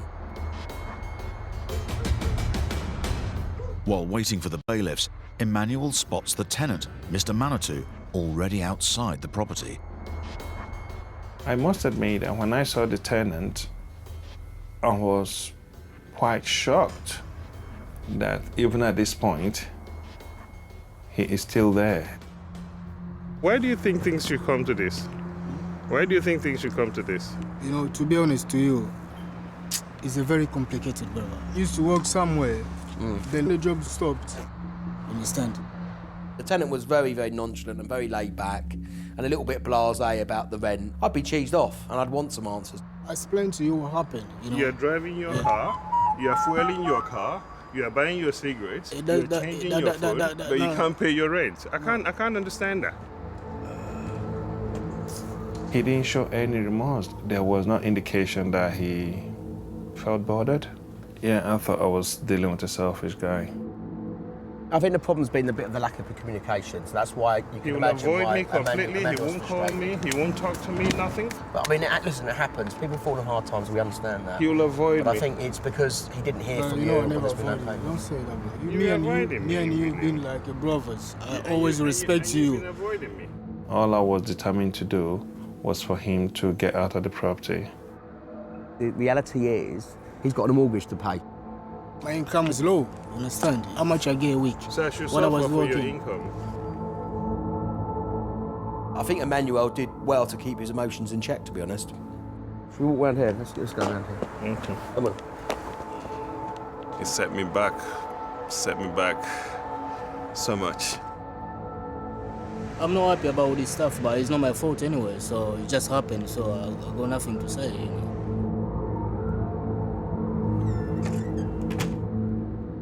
I don't believe anything he's saying, because if he was genuine, he wouldn't be avoiding me all this time. Hello, chaps. The bailiffs arrive. It will now be up to them to remove Mr. Manitou from the property.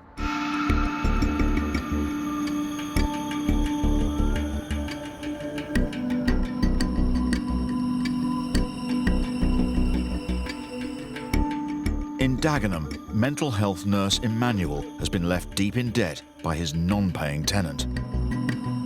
Today, with the assistance of eviction expert Paul Shamplina and the bailiffs, he should finally get his home back. Hello, chaps. Hello there. Hi there. Come on. Hi. It's the landlord. Nice to meet you. Hello there. Are you expecting anybody to be here at the moment, or are they already gone, or what's the situation yeah. here? They're still there, yeah? The tenant's still there, yeah. Okay. When the bailiffs arrived, I thought finally we are getting somewhere. 3 months after a court ruled he should leave, the tenant's being evicted. This is the chap here. It's William, yes, it's the bailiff. Can we go in the premises? Emmanuel believes that the tenant, Mr. Manitou, is the only person living here. Have you seen these people before or not? I've seen them, but I see them outside. But not in the flat, yeah, you can't come in. I'm not being let in, you know. Yeah, he won't let me in. When I went in there, I realized he was living there with his family. At the time he moved in there, he moved in as a single occupant. Which is that one? That one explains you have been evicted, so that's the one you need to keep hold of, okay? Widowed Father Emmanuel is out of sympathy for his non-paying tenant.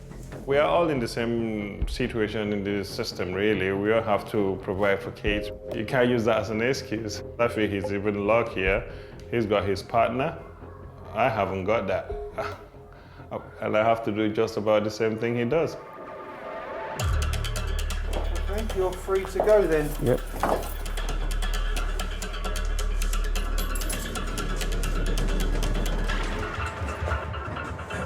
10 months after he last paid rent, Mr. Manitou and his family go quietly. Feel relieved. Feel relieved, seriously. Once Emmanuel and Paul properly inspect the flat, the relief is short-lived. The door here, I don't know where this one has come off from. The laminates have been gapped for some reason. And here, the kitchen was nearly fitted at the time. You can see that doesn't shut properly anymore.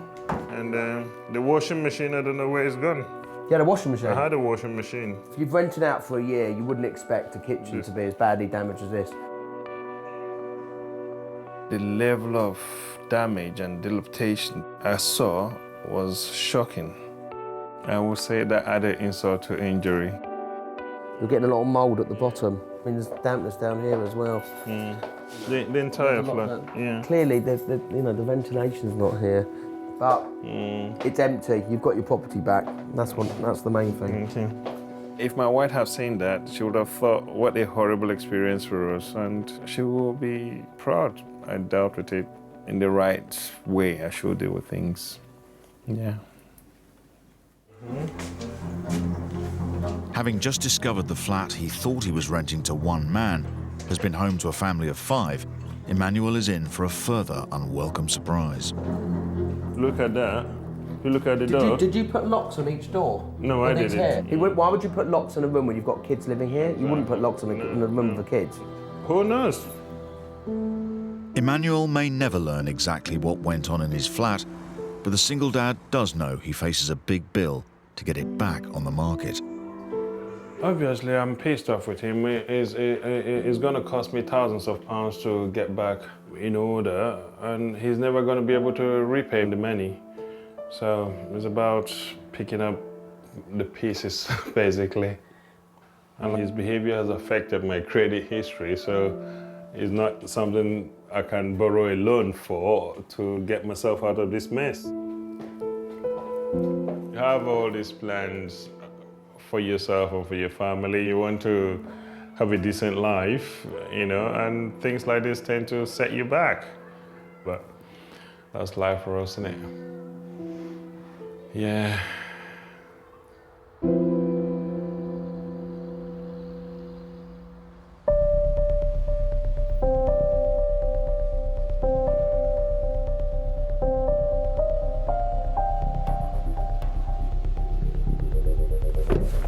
Council Enforcement Officer Micaiah is back at the laundrette storage unit that had been illegally turned into a residence for 2 people. 4 days ago, the deadline for the landlord to restore it to its original use passed. Hello, good morning. She's returned to meet him, and it appears there's no longer any tenants living here. However, the bathroom hasn't been removed. You can keep the toilet, but this will be going out needs to go. Tonight. This needs to go. I'll tell you why. That and the water. No, I'm going to take it out today. You will be called into our offices at a later date. Yeah. For a PACE interview.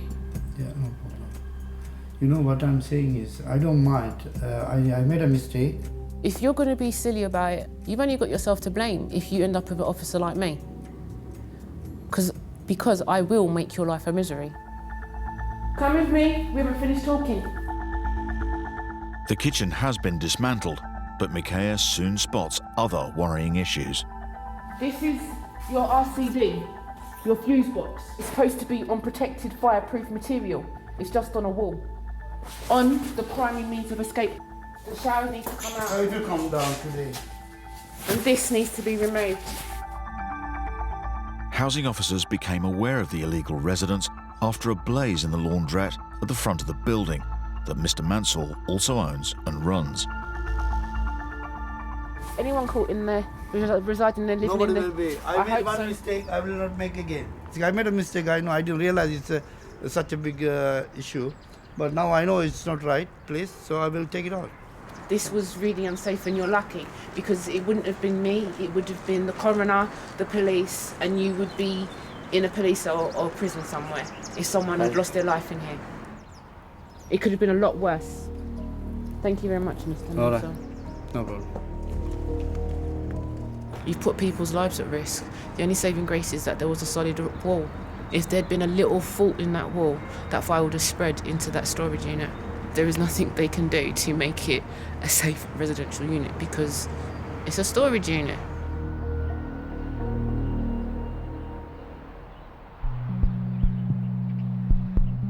Mr. Mansour claims the unit was never a storage unit, but a properly converted flat with good standard bathroom, kitchen and central heating.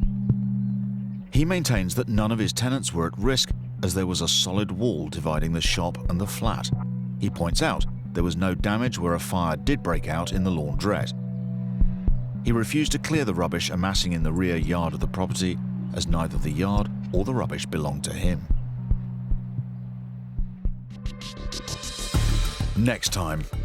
So now we're going to be nitty-gritty over little stickers on the wall. Unfortunately, we've done everything else for you. A family confront their landlord on eviction day. This is your walls, your cracks. A panicked mum has to protect her children from their dangerous home. I'm freaking out and I'm terrified. And housing enforcement officers raid a suburban bungalow. The pantry's being used as a bedroom, the entrance hall's being used as a bedroom. Dreadful, isn't it? Absolutely dreadful.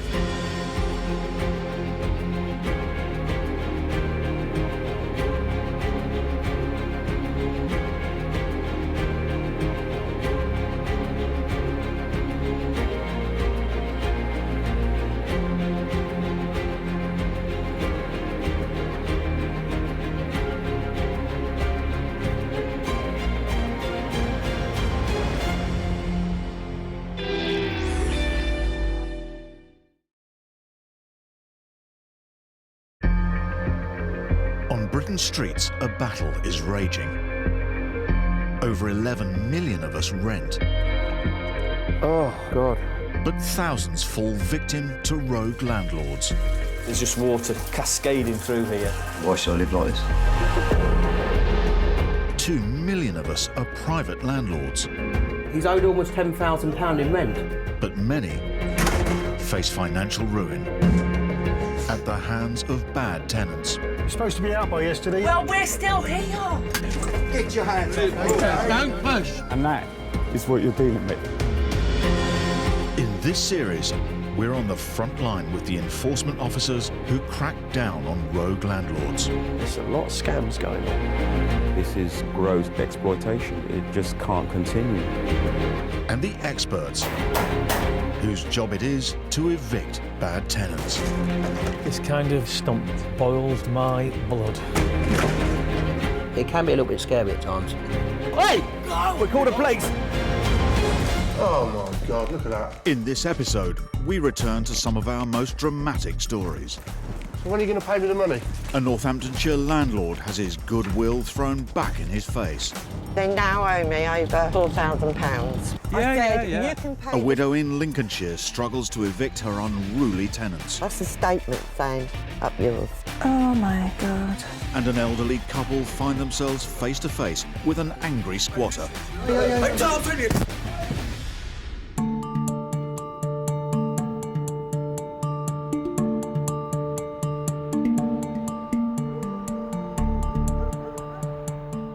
It's October 2016 and Wayne Elliott's on his way to inspect the house he once lived in.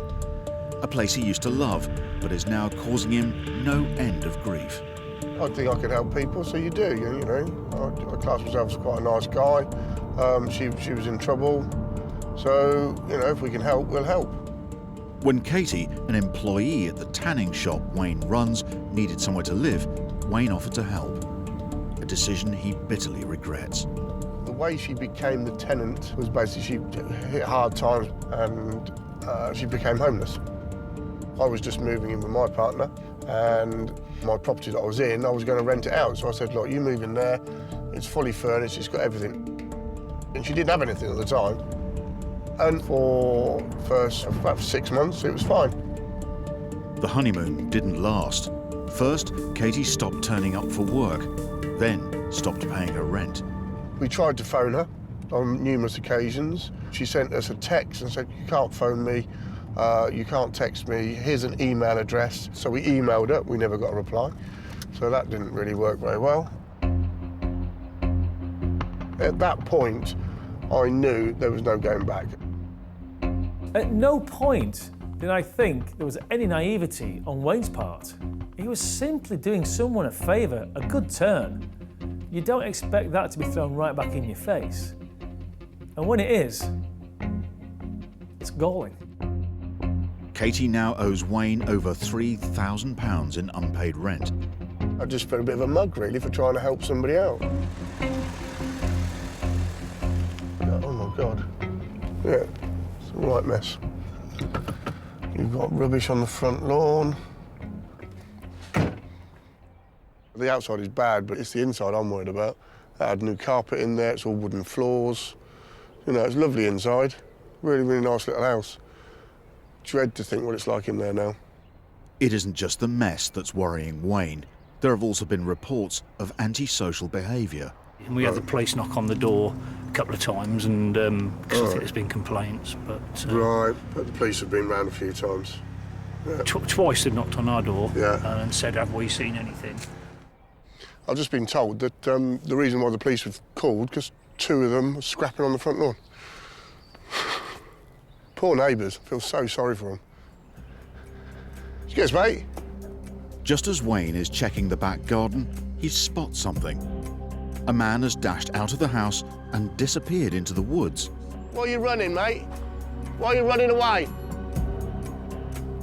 Just come out the back of the house and just ran away. That wasn't open a minute ago, that top window. It's obviously somebody staying there and tried to do a runner out the back door and run away. Madness. With no rent coming in and strangers in his property, Wayne's decided it's time to take his tenant to court.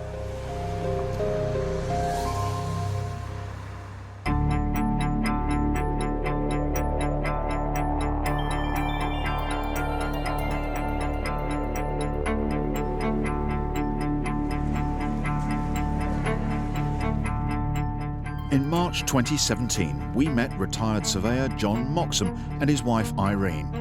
They owned an 8-bed HMO, a house in multiple occupation. Did a lovely job of doing the house up, spent a lot of money on it, and we gradually let the rooms. And of course they were all very nice professional people and there were no worries. Initially, all went well. Their first tenants paid their rent and caused no problems.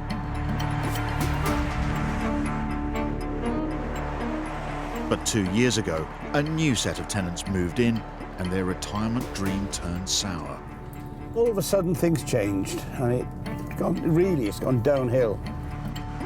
Just because you've got an 8-bedroom property doesn't mean you're going to make money. It's got to be managed. Managing 8 different tenancies is difficult. It can end up in an absolute nightmare if it goes wrong. 4 of the tenants owe more than £11,000 in missing rent. To make matters worse, there are problems with noise and vandalism. The quality of the tenants, largely our own fault for not vetting them properly, but whatever. It's gone down to the state we got now, where we literally have a house full of bad guys.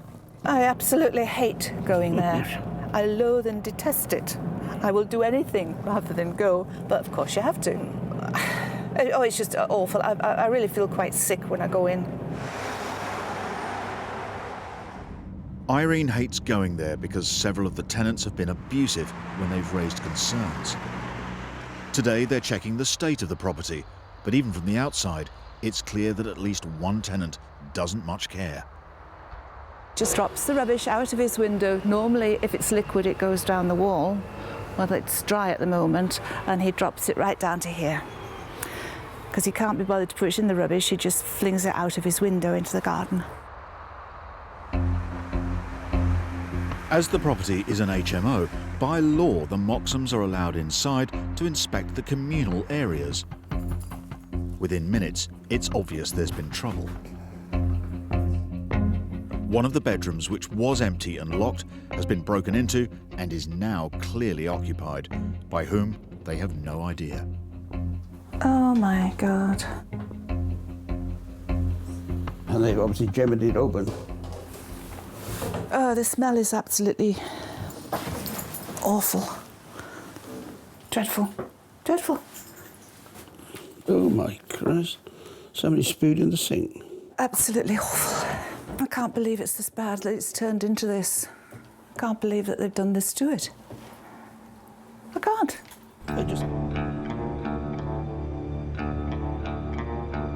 John and Irene Moxham run an 8-bed rental property in Kent and have just discovered that one of the rooms has been broken into and unlawfully occupied.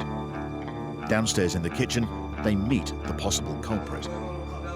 And even though he's not meant to be there, he isn't afraid to tell the landlords what he thinks about his new home.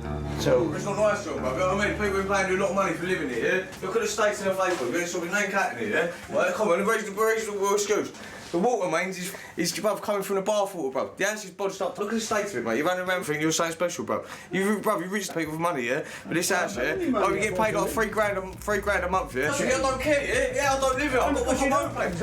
I don't care, I don't live here, yeah? But listen, the way I see it is you're a bad guy, mate. You're a bad guy, bro. What's some rules, yeah? I'm blue, I'm dignity, bro, yeah? You think about money, bro. Money. I wish I had some. What they're like. I swear to God, I'll send one of my youths around here and make you laugh. As the rant becomes more threatening, I did well, I'll just smack you in the mouth, really, bro. I ain't that guy, ain't it, do you know what I mean? John and Irene retreat upstairs.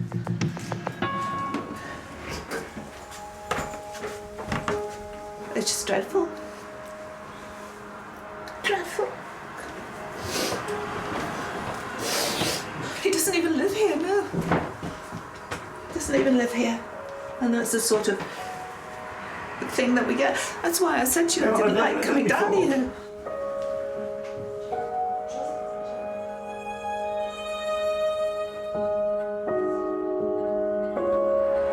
After 2 years of grief and missing rent, John and Irene have reached the end of the road with their nightmare tenants. They've started legal proceedings to have them kicked out.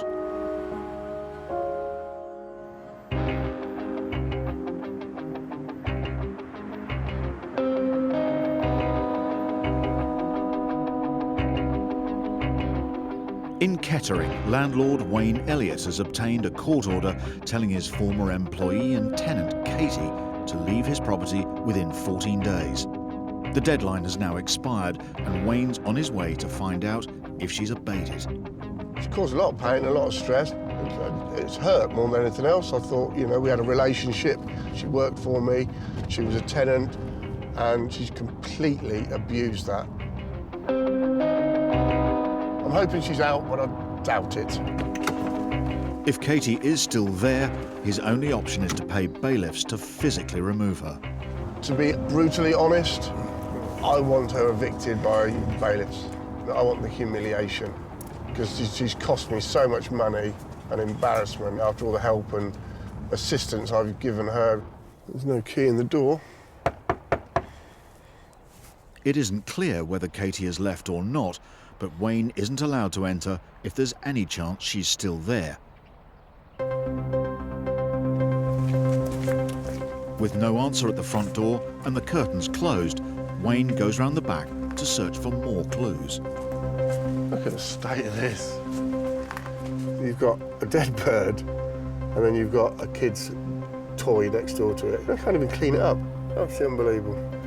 Smashed window. Smashed window.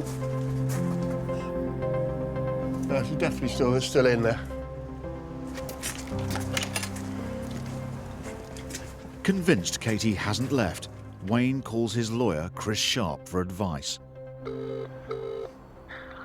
Wayne, how you doing? Well, we're at the property, and there's no one in. We've looked through the letterbox. There still seems to be kids' shoes up the stairwell. This is your position. Even though the order has now run its course, you must walk away and get a bailiff. Because if you don't, and you go in there thinking that you've got the power of the order, you are still committing potentially an unlawful eviction. I had to be quite firm with Wayne because I didn't want him to get into a confrontation with her or take it upon himself to go in. Because, yeah, he had an order, but the order is simply a piece of paper which, if she ignores, just entitles you to get a bailiff. it does not in any way allow you to go back into that property. You do not want to be going down that route because it's a criminal offence and the fines are massive. So walk away, Wayne. Could you book me a bailiff then? We'll get on with that. We'll book you a bailiff, Wayne. OK, brilliant. As soon as possible. That's not a problem, Wayne. Lovely. Hopefully now, in the next 2 weeks, we'll be able to get my home back. Why should she be in my house for the last 6 months, rent-free? It's unbelievable. So, yes, I am looking forward to the eviction. In 14 days, bailiffs will arrive to evict his unruly tenant. All Wayne can do is walk away and pray his house will still be in one piece.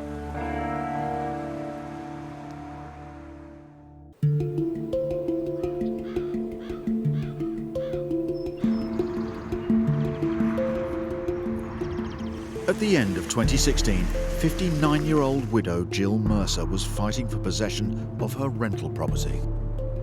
2 years before, she had let the 4-bed bungalow to tenants Mark and Kim and their 5 children.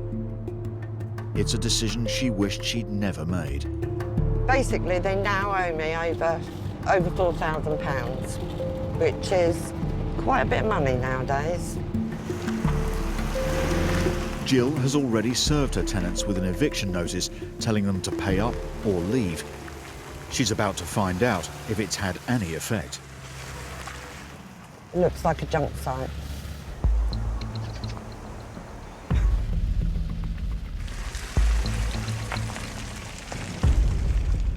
It seemed her tenants are ignoring the order, but Jill wants to make one last effort to convince them to leave. Her tenant, Mark, soon spots her. Just come see what state it's in. Sorry?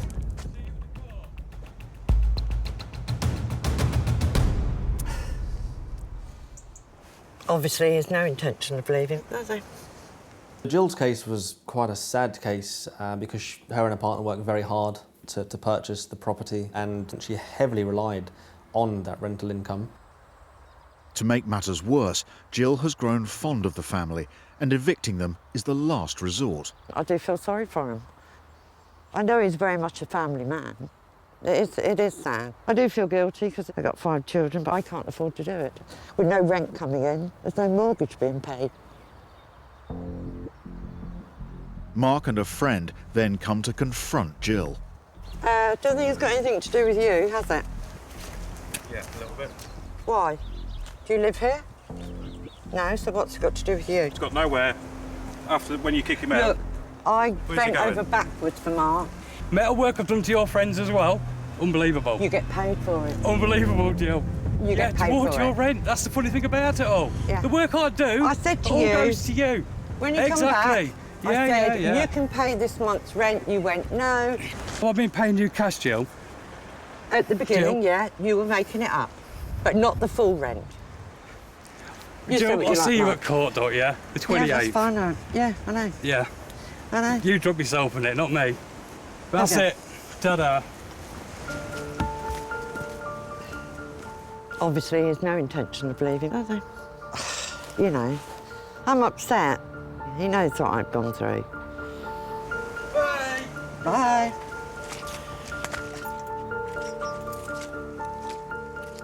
As the tenants are refusing to leave, Jill has no option but to take them to court.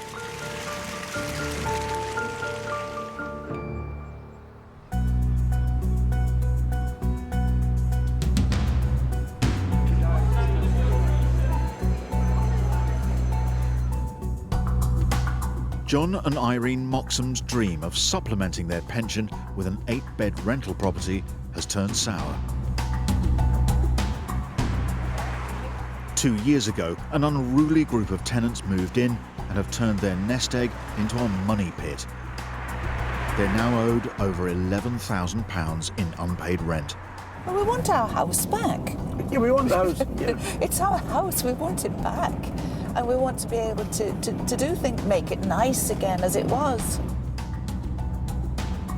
Today, they're on their way to court to try and win a possession order and evict their tenants. They are so thick-skinned that they might just show up. I hope they don't. but they might. I'm just basically wanting it to be over today. Hello, Ian. I'm John. Hello. This is my wife, Irene. Meeting John and Irene outside the courthouse is their advocate, Ian Kane. He knows there is no guarantee of success, especially if the tenants fight the case. Now, I've already spoken to the ushers at court today, and I understand the defendants haven't yet arrived, but of course ultimately they can turn up any time up until we're actually in before the judge. Presuming everything goes to plan today, the judge should make a mandatory order for possession, but unfortunately you can never predict exactly what a judge is going to do in these sorts of cases. Palpitations, I think. I want it over. I just want it over. And get on. Fingers crossed. Let's go see what happens.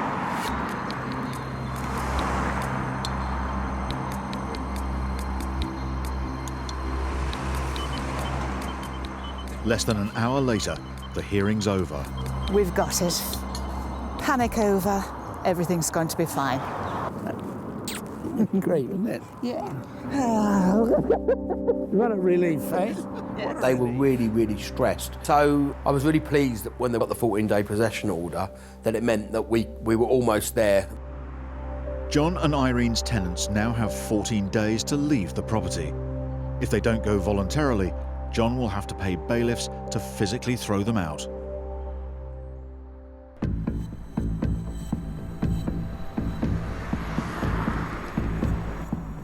For Wayne Elliott, it's eviction day, and he's hoping to confront his tenant Katie before she disappears. Today, at 10:30, the bailiffs are turning up, so I'm hoping to have a little chat with her to find out why she's done this. I rented it to her as a friend, as a favour. I trusted this woman. Waiting outside the property is eviction lawyer Chris Sharp, who's been advising Wayne. The lights are on, but I've been here about an hour, but that light has been on ever since. I don't know if she's in or not. Wayne is desperate to see the inside of his house, but he can only enter once Katie has moved out.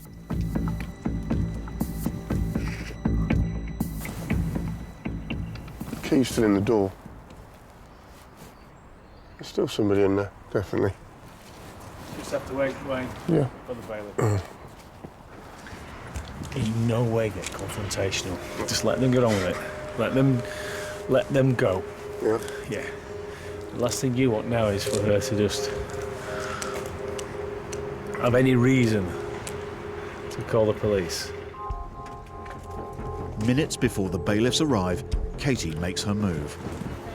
Ignoring Chris's advice, Wayne tries to get some answers. You got the key, Katie? So when are you going to pay me the money you owe me? Go and have a look at the house. It doesn't matter about the house. What about all the rent? What about all the rent you owe me? What about all the rent you owe me? Hey?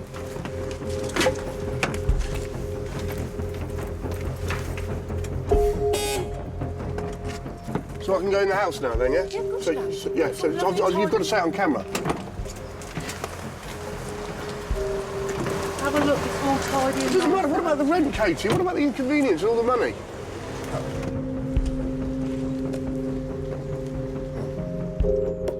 Katie locks herself in the van. All right, mate. Under the circumstances, I think Wayne's reaction was fantastic, because here you have an individual who's basically just taking liberties with Wayne for months. So I think he conducted himself with great restraint. As Katie's not talking, Wayne heads for the house. She's left her rubbish, obviously. Look at that. Ooh. On the surface, the property looks in fairly good condition. But then Wayne opens the door to the cellar. Oh my God, look at that. They've dumped all their crap in the cellar. For Wayne, this was a real slap in his face. She'd taken advantage of him, she'd not paid him any rent, and she'd treated his house like it was just some hovel. It was terrible. Wayne was really upset. Is that your telly, Wayne? Is it a telly? Not only did she owe me a load of rent, but now I've got to dispose of her belongings that she doesn't want or need anymore, i.e. sofa, mattresses, rubbish. It's just sick.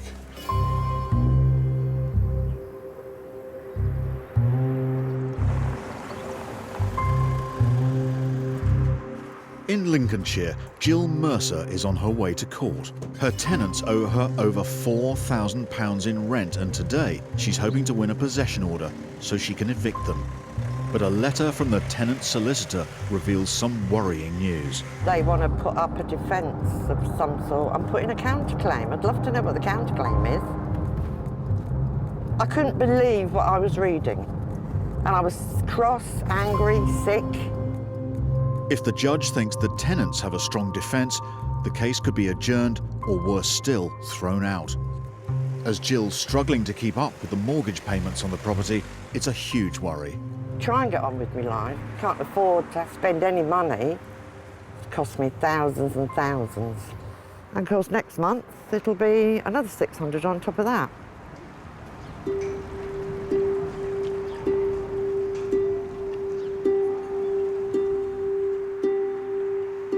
Just half an hour later, the tenants are seen leaving the court.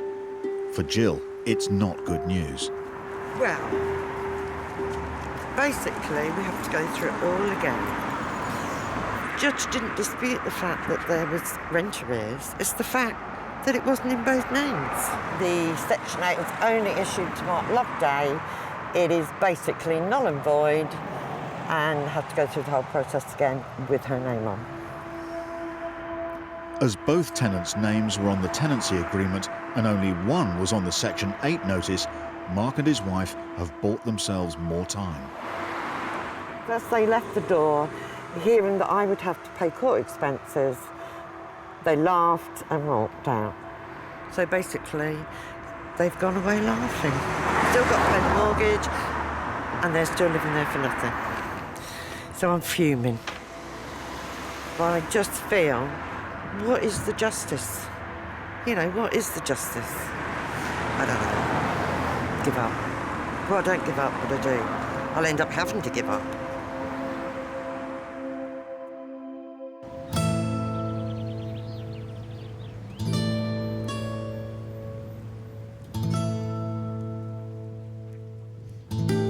Come on, in.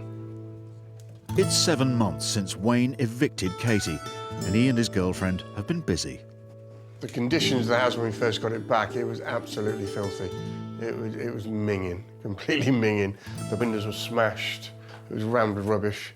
It was just filthy. You couldn't live in it. So we just had to rip everything out. And once you start, you can't stop. Oscar's done the door. He's done some modifications on the door, as you can see. He's eating it. All right, mate. Wayne has moved back in and redecorated the house from top to bottom. This is the cellar. This was the dumping ground. This is where she'd stuffed everything. Over there was a smashed telly. It was just full of crap, really. His ordeal was made worse as the property was his former home and filled with personal belongings. Now, this is our bedroom. When Katie moved in, she had nothing, so I left her the bed, there was new linen, even the duvet, the pillars, everything. We had to throw everything out. We found beer bottles, fag, everything. The carpet was minging. Oh, it was horrible. Now Wayne has his property back, he's had plenty of time to reflect on what went wrong. I think it was a bad judge of character on my part. I didn't do any references, I didn't take a deposit, I did it as a favour. She was homeless, she'd been kicked out of her house by a boyfriend. She was working for him at the time. I just thought, do the right thing, Wayne, and, you know, it will come back tenfold, you know what I mean? She'd be loyal at work, and stupidly I was wrong. I do question my decisions a little bit more, but I'm not going to go on life just because Katie didn't pay me some rent and like wrecked my house. I'm not going to hold a grudge against that. I'm just going to move on.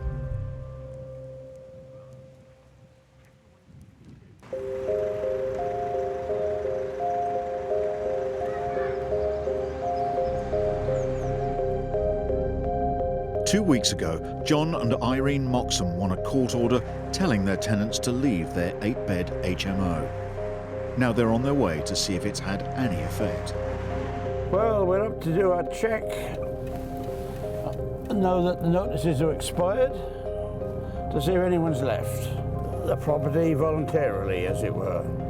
If even one of the 6 tenants is still there, John will be forced to pay bailiffs to physically evict him. An extra expense on top of the £13,000 he's already lost in rent and legal fees. And if the squatter hasn't moved out, it could become even more complicated. I'm not optimistic, I have to say. As they pull up to the house, it isn't looking good. Well, the windows are open upstairs. That's the squatter's room. So he's obviously still here. If he's still, we'll see. It looks like it. Let's hope he doesn't go mad again today. Waiting for them outside the property is Jim, their builder. Jim, thanks for coming, mate. I don't know exactly what we're going to be doing, but just have to have a look around and see, and we'll see if there's any action needed or not. John wants Jim to renovate the property and size up the job. As they head inside, there's no sign of the squatter, but someone else is seen making a quick exit. Who's that? Hello? Is that one of your tenants, John? No. Where did he come from? Upstairs, John discovers another locked bedroom has had its door kicked in. Well, somebody has broken in. Oh, man, we haven't done that. There is nothing John can do but ask Jim to board up the rooms again. If I go down, I'll get some drills and some screws and we'll secure the doors. Yeah. OK, leave that with me. John checks the other rooms to see which, if any, of his tenants have moved out. One of them, at least, appears to have gone. Look at this. I just love the way they leave the heaters on and the windows open. Yeah, they can be turned off, Jim. Yeah, okay. I can't believe this. Well, I can actually. It's phenomenal, isn't it? Further along the corridor, another room is empty and another tenant gone. He was the one who just moved in and just never paid. He paid 2 weeks' rent nearly a year ago and hasn't paid since. No swearing, please. Oh, dear. It's amazing people can live like this. As Jim boards up the empty rooms, John and Irene continue their tour of the property and are disappointed to discover not everyone is obeying the court order. You know, this is the last day you're supposed to... Well, yesterday, you should have been out yesterday. So are you saying that when I come down Monday, you won't be here? Might not be. They're all the same. You're well past the date, and the problem I've got is I've got to get the bailiff. Now, I don't want to pay the bailiff because it'll go down to you, and I should chase you for the money that you owe if you make me do that. So you've got to do something. I don't care. The nicer you are to them, the worse they are to you. I put up with all this nonsense.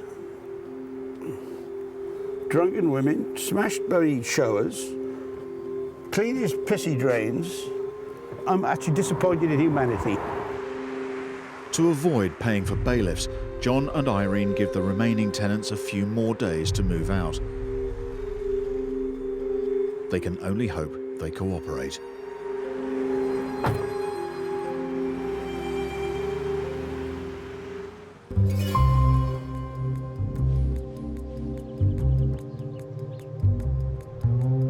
For the past 6 months, Jill Mercer has been battling to evict her tenants.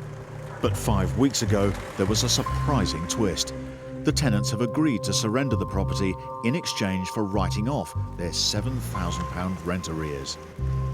Jill was quite close to potentially losing her home, so if the case had gone on for much longer, the mortgage company would have probably started legal action against Jill. It's now time for Jill to get her property back. I really have no idea what to expect.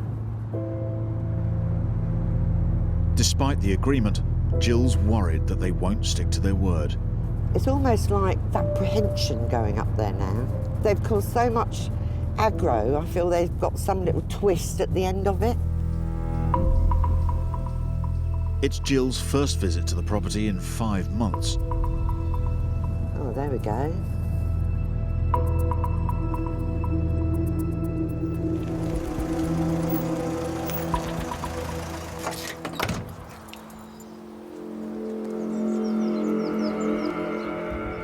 It looks like the family have finally left. But it isn't just the tenants that have disappeared. The conservatory is missing. Well, there goes the fencing. They've cut a fence in there. And 2 lots of kennels and dog runs gone. And dog kennels are worth what? If you try to buy them, they're probably about £2,000 or £3,000 each. Oh, God. Conservatory. The tenant, Mark, built the conservatory himself after moving in. He obviously isn't prepared to leave it for Jill. He's just pulled the conservatory down and smashed it to pieces. To me, that's a statement. That's a statement saying, up yours. You know. As the outside is a mess, Jill fears the worst as she heads inside. Look, it's filthy.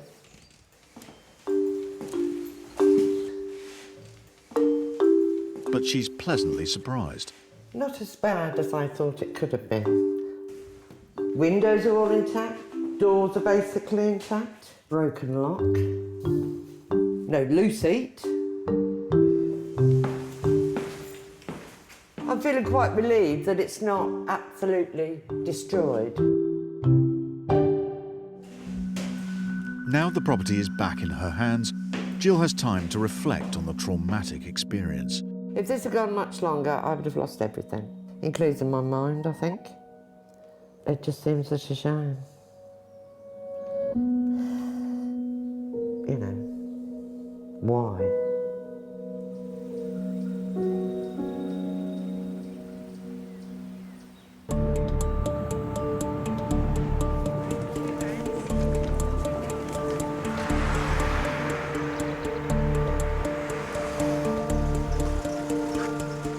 It's 3 weeks since John Moxham won the possession order for his HMO, and as all the tenants have finally agreed to leave, he can get the builders in. Morning, John. One of the let's go, Hey, John, the other lads will be here. We'll start to cart it all out. The inside of the house is so damaged that it needs a complete overhaul. Just to let them get on, they start to clear the whole place. But before the builders can begin, there's one more hurdle to jump. The tenants may have vacated, but the squatter who's been abusive towards John and Irene is still here. Hey, Charles, you understand me, mate? Hey, mugs, all there. All right, listen. How are you? All right, now listen.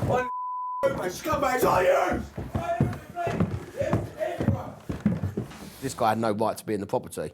He had no say. He wasn't paying any rent. He was just causing havoc. Got a text message saying that the squatter, when it's not even a tenant, had gone in and had smashed the place up. And some of the neighbours called the police, and there was quite a lot of chaos. On Friday. All right, buddy. Jim the builder eventually manages to calm the situation and convince the squatter to leave. You get them to phone me. I'll tell them what's going on. While the squatter gathers up his belongings, Jim and his team start work. Phil, what we're going to do is we're stockpiling all the stuff just over here. There you go. Now look at all the stuff under there. Unreal. Unbelievable.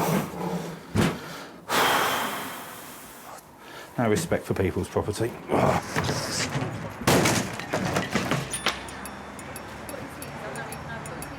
An hour later, the squatter's parents arrive to collect him and his few belongings. This awkward guy that'd been mouthing off and he was a right pain in the backside, he called his parents up and his parents picked him up in a nice car and took him home to go home to his nice warm bed. Hopefully we're on the home straight, and presumably won't be just financially crippling either.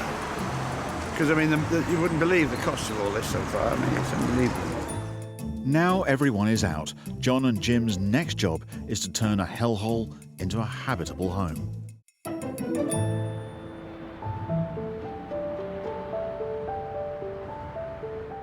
4 months on, John and Irene have decided not to continue as landlords and are now preparing to sell the property. It's coming on, isn't it, new one? It's definitely getting there. And what's the new floor? It's a new floor. You doing all right? That new floor looks good there. We've been very, very busy. We've done an awful lot of work, actually. The couple are converting the 8-bed HMO back into the family home it used to be. Yeah, this was 4 rooms. Can you see where the 4 lights are? Each one of those was a separate single room. So we've put that back.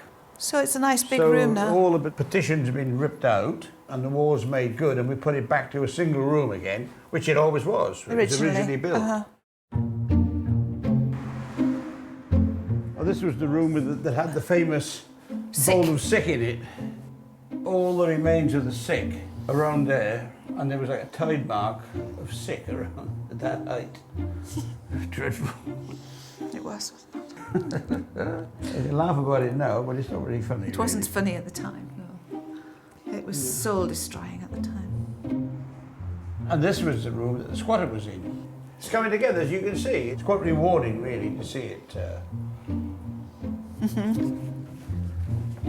Basically, I shall be glad to get the responsibility of it off my hands. It'll be a relief. And it'll be a relief. And as soon as the house is sold, John and Irene can finally start enjoying their retirement. It was an awful time they gave us. It was awful. Yeah. This has been a lot of hard work. And if we get a sale, then we can walk away from it. Then we can crack open the bottle of Moe. Yeah. No, I don't drink Moe, too expensive. No, we've got one at home that was a present.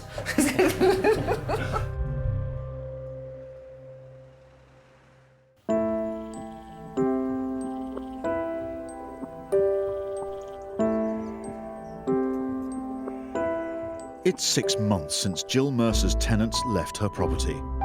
She's moved back into her former home, but isn't planning to stay for long. I do love the bungalow, I do love it, but too much for me, so I actually put the property on the market and it is now sold, and we're just waiting for things to go through, and then hopefully I can take off to Southern Ireland.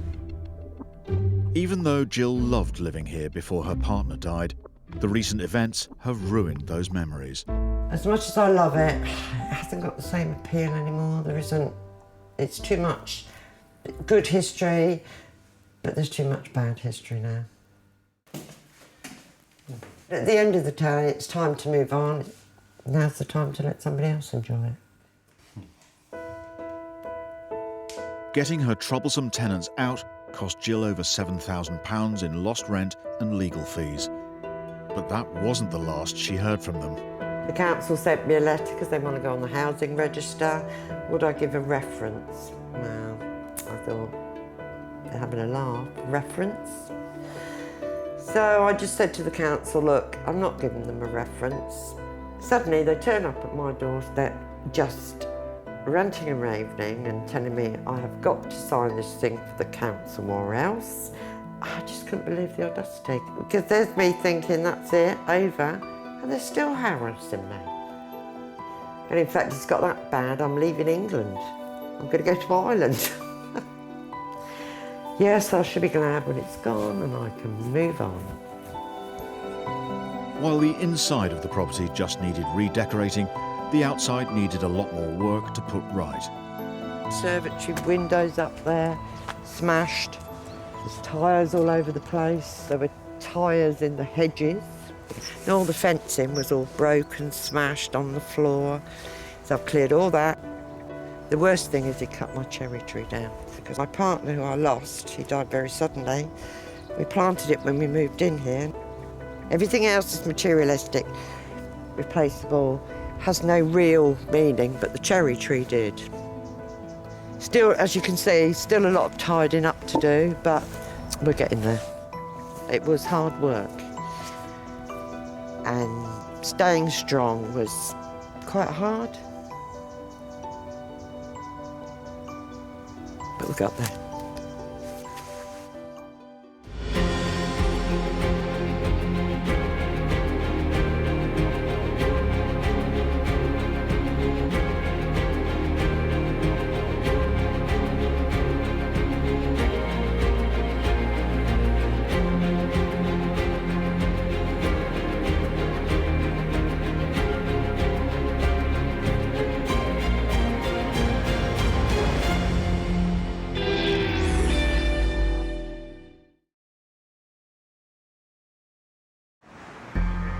On Britain's streets, a battle is raging.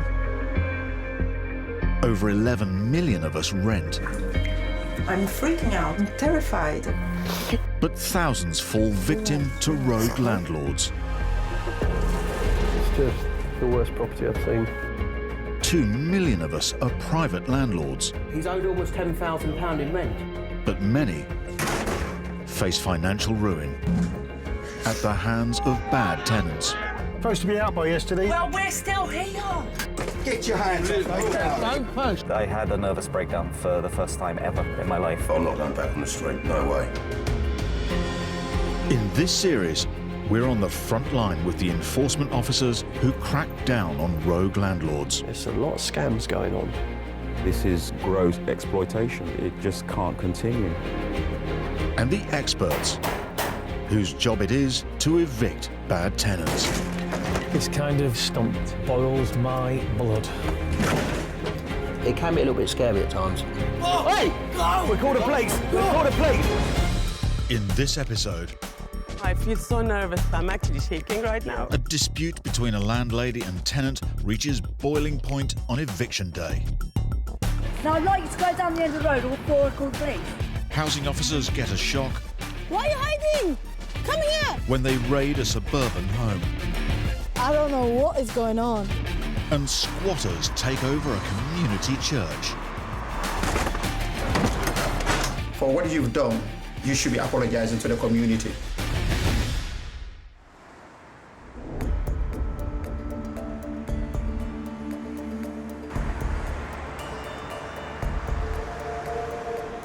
Eviction lawyer Chris Sharp has an unusual case on his hands. He's serving notice to a group of squatters who are occupying a local community church. I'll be honest, this is a first for me in terms of squatters at a church. 3 months ago, Ghanaian ministers Reverend Sarpong and Ibrahim Farouk leased an empty 19th century church in the heart of Liverpool. They want to launch their ministry and set up a community centre here. So they were shocked to discover the gates had been locked and a group of squatters had moved in. My client wants them out because they're setting up a ministry and they can't because these guys are in there. We've been told that there could be quite a few people, but they're showing no signs of wanting to leave. It's a big old place. Chris needs to serve the notice in person, but there's a problem. Fantastic. Looks like they've padlocked the gates. 8-foot fence, padlock gate. Don't make it easy for you.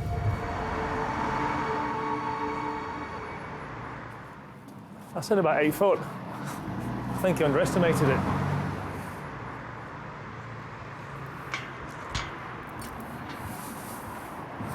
That's not opening. What I'm thinking is I'm going to try and get onto this land. It might be slightly easier to access that fence.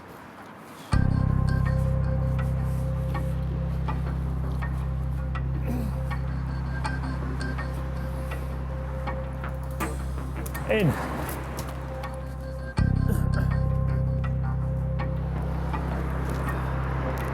We have to put these people on notice that we're taking proceedings to get them out.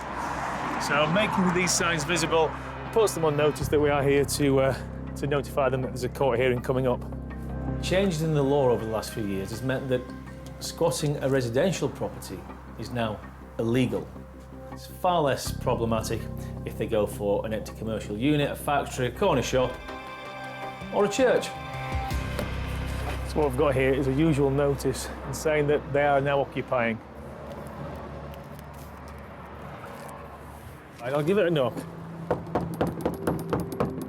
This place is a big old church.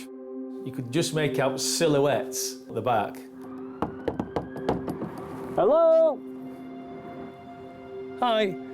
I'm here on behalf of the ministry who's taken over this property. All my client wants to know is how long you're staying for. You're staying indefinitely? I've been told I'm being incredibly rude. All we want to do is give you these notices and then we'll be on our way.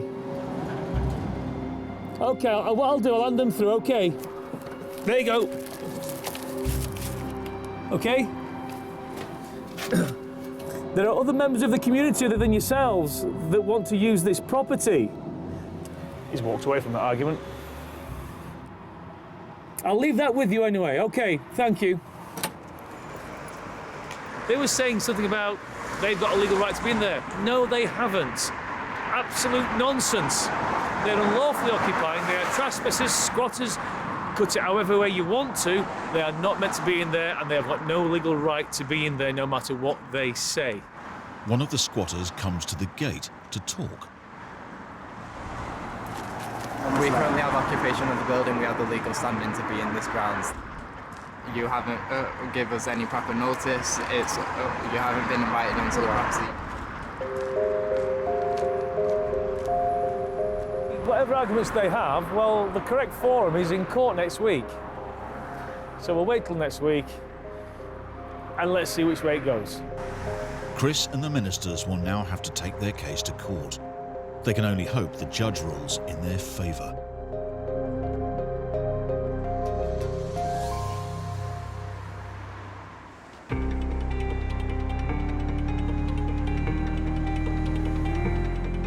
It's 11 a.m. and landlady Sina Tahiri is about to evict her tenant, Cindy Sparks, from her 3-bed semi. Cindy hasn't paid a penny in rent for the past 4 months and owes over £3,500. It has actually been a very stressful time for me because she's been giving us a lot of grief. I have been chasing her for rent for a while, which has caused me a lot of stress. I've got family of my own, I've got children at home. Relations between landlord and tenant have become increasingly sour. Every month she was late on the rent, she was not paying on time, and we were chasing her regularly. She was very aggressive. She pushed me, she actually grabbed me by my throat. Sina called the police, but there were no witnesses to the alleged assault, and no further action was taken. I'm actually very scared. I've been really, really worried about today, thinking about what's going to happen, how she's going to react. Helping with today's eviction is lawyer Chris Sharp. Sina is nervous, Sina is worried, and she's losing sleep over this. This is how bad it's affecting her. This tenant, if she's there, hopefully she won't be, but if she's there, I think it might just kick off.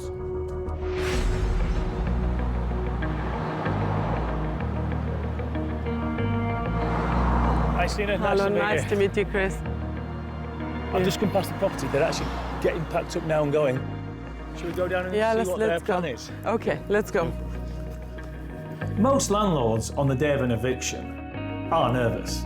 It goes without saying, but Sina was more nervous than most landlords I've ever seen. And we were dealing with a potential powder keg here with this tenant. Hello, guys. OK. Are you Cindy? Hi, Cindy. Cindy, obviously you know Sina, the landlady. We're moving out, so Yeah. I ain't got time for this. We just need to know how you're going to pay the £3,500 that you owe her. Yeah, When's that happening? when I moved out.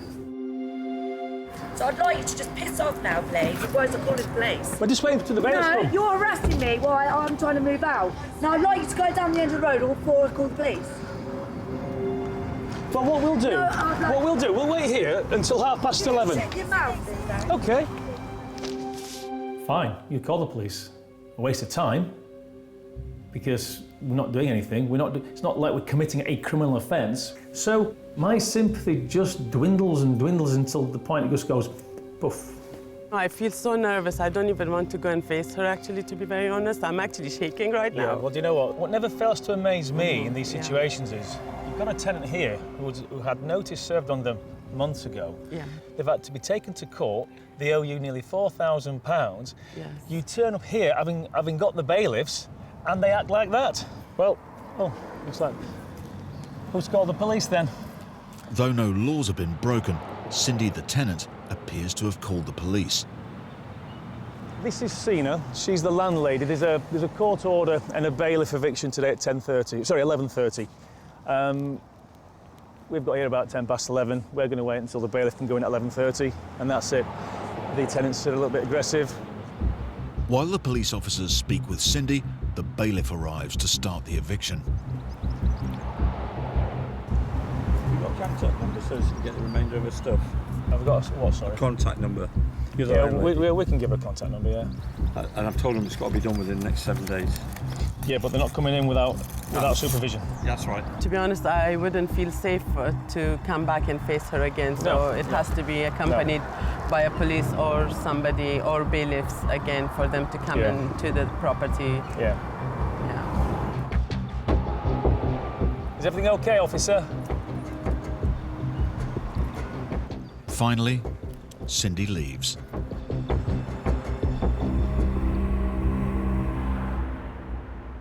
Thanks ever so much. I'll sign the warrant off for you. You're going to do a supervised visit? Yeah. OK, and then she'll get it all out once and you'll be here all the time. That's great. Cheers. Thank you very much. Cheers now. It's a huge relief for Sina. After 4 months with no rent, she's got her house back. There's no real damage. No, that is the only saving grace here. Yes, yeah. Most of this mess will go with them in a few days' time. Yeah, okay. You got a lawnmower? I don't think the lawnmower will do the job because it's really heavily overgrown. Yeah. Oh, wait a minute. Oh, look at those beautiful little things. Hello. Most people take the pets first. Yeah. Children second, goods third. Oh dear. Now you've got the property back, Sina, what I would suggest that you do is keep them fed. There's some food there, keep them watered. Yeah. And if they don't come back to pick up the stuff and pick these up at the same time, then I think the RSPCA will need to be called. Okay. And they may well take them away. Okay. Well, Sina, you've got your property back. Thank you, yeah, and thank you very much. It's not in bad condition. Bye-bye now. Yeah, bye-bye. Sina cannot relax just yet. Her angry former tenant still has to return to collect her things.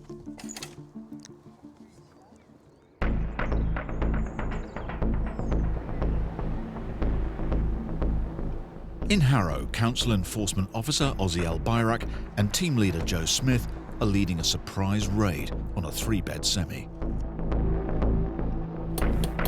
Rubbish has been piling up outside and neighbours are suspicious that it's being illegally let out to lots of people. Hello. Hello. Coming from Harrow Council? Yes. I want to know how many people in this house? It's 10. 10 people? Yes. Can we come in? It's really cold. I'll take some details, okay? Yeah. Oh, you got children? Yeah. So basically we've got a newborn here, 4 months old baby. Yeah. And then husband? Yes? It looks like there are far more than 10 people living here, including very young children. You got mattresses stuck up. How many people are staying here? 3 people. 3? Well, there's 2 doubles and 1 single, so surely more than that. I felt quite disturbed about this property in particular, simply because there were children involved. Can you write your names for me, please? We have to do our job and make sure that they're safe. It seems like a lot more than 3 in the next room. I think it's more than that. There's more than 10 people living here, definitely. I think there was literally between 25 to 30 people. Hello? Who's there? I just had this instinct that I needed to go outside the garden. I don't know what he's doing. One of the males was hiding with his head stuck into the mattress and the rest of his body is sticking out. Hello? Darling? What are you doing here? There's 2 of them here. You guys are living here? What are you guys doing here?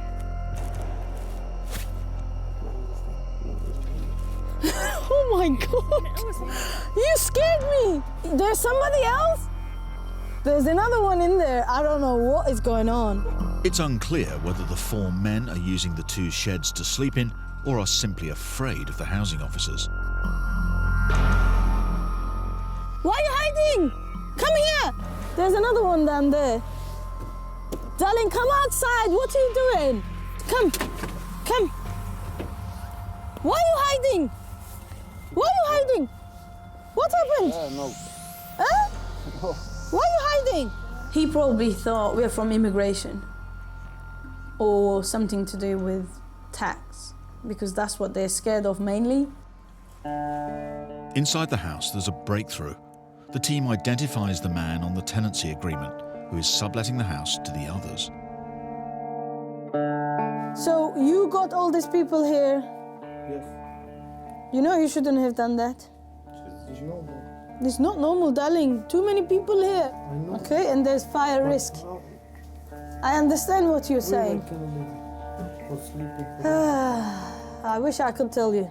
I have no answers for that. I understand it's expensive in England, but like this, God forbid, if there's fire, you guys may be not able to escape. Now Ozzy has proof this house is illegally overcrowded and knows it's a subtenant who's responsible. Thank you, guys. Thank you, guys. Her next step is to contact the landlord. She has no idea whether he's aware of what's going on.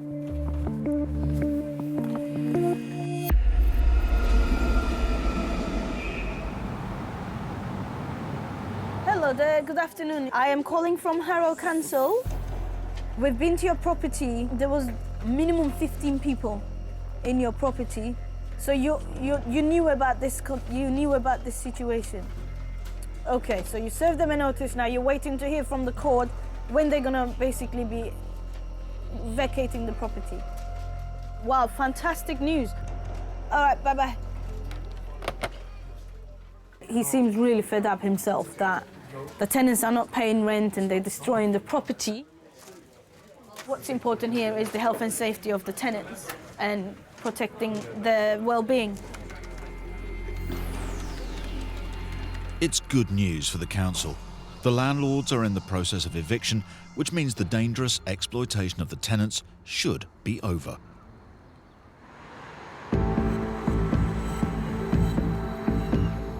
It's been 5 days since lawyer Chris Sharp served notice to a bunch of squatters who've taken over a Liverpool church. He's on his way to court, hoping to win a possession order.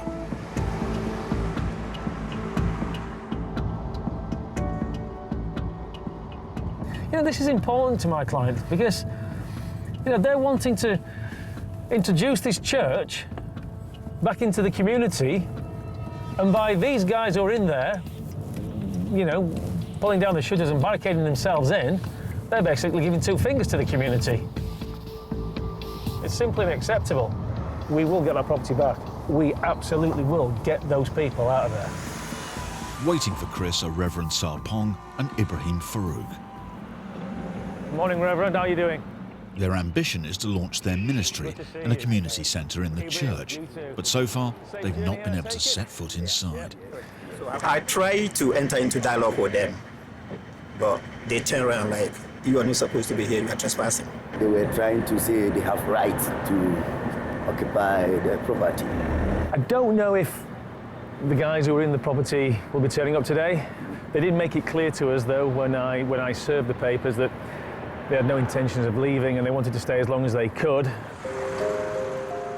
There's no such thing as squatters' rights. Simple as that. There are hurdles that a landlord has to go through, but when somebody breaks in or somebody takes occupation of a property that does not belong to them, they do not have any rights per se at that point. It's so frustrating because most of our projects house people on the street. Yes. Is giving out warm clothes. Yes. Jackets, blankets, including cups of tea. Yes.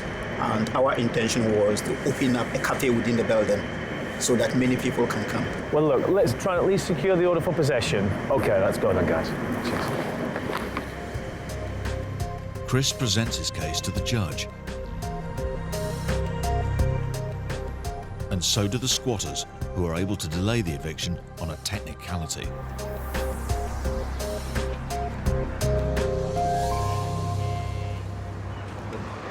It would appear that the defendants who turned up were claiming that because it's an old building, that there's an issue with the address. So what the judge has asked is that just for further clarification as to the actual address. So hopefully it'll be a few more days and we'll get that rectified. The Reverends are lovely people, and they were a little bit, how can you, probably shell-shocked that this was happening to them. It's so frustrating because we have plans, you know, and all this, it's really become what do I say, a bit difficult for us. All that happens in these cases is it just delays the inevitable. But it made the Reverend's resolve even stronger. And it was then just a ticking clock. They were going to get evicted. Chris will return to court. If he gets the result he wants, bailiffs will then remove the squatters by force if necessary.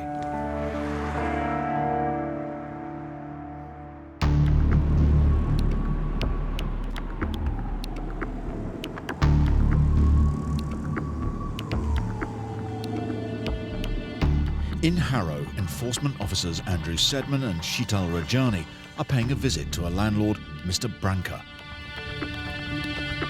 They have spent the past 2 months attempting to force the landlord to bring his rental property up to scratch. Initially, we had a complaint about overcrowding there, but we discovered there's a lot of disrepair in the property.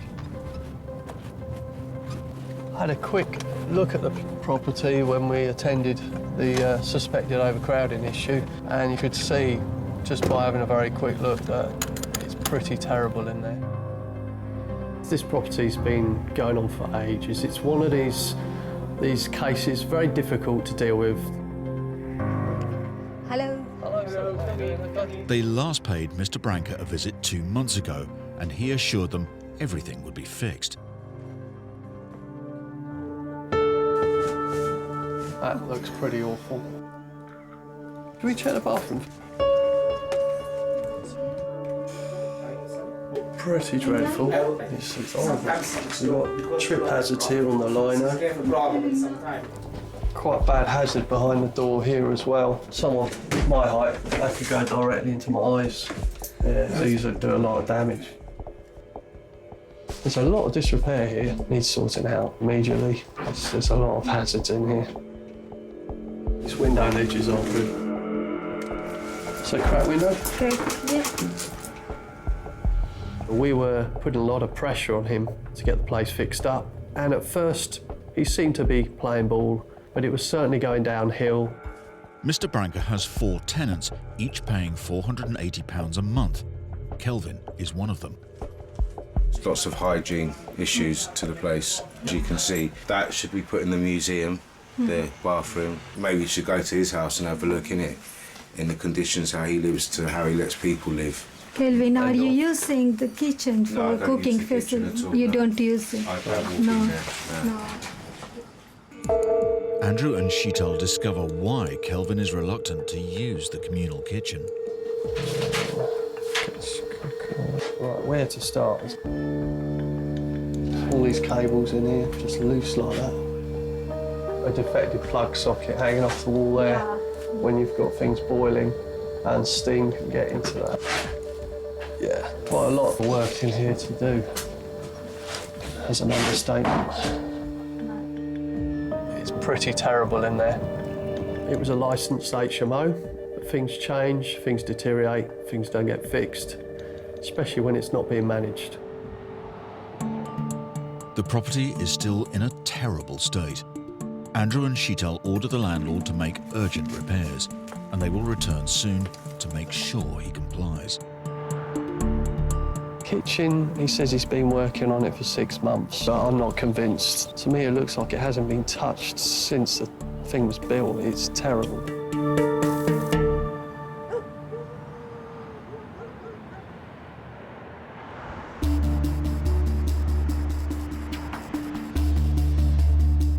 2 weeks ago, Sina evicted her non-paying tenant, Cindy. Today, Cindy is set to collect her belongings. As you can see, the room is full of stuff, so we are just packing everything, leaving it outside for her. I've got my family, my brothers and sisters, to help me pack and shift everything in the front garden.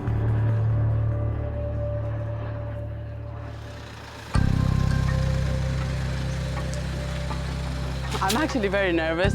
My heart is beating really fast, and yeah.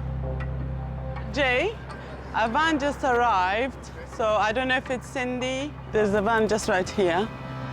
The landlord and tenant had a rocky relationship, so Sina is hoping there won't be any trouble. The lady's not here herself? I don't think she's coming. That's what he said as well. That's the ex-husband, by the way. Okay. She hasn't got the guts to come and face everything, obviously, because she's the guilty party. The tenant hasn't turned up, but the police have. Hello? I'm looking for the caller.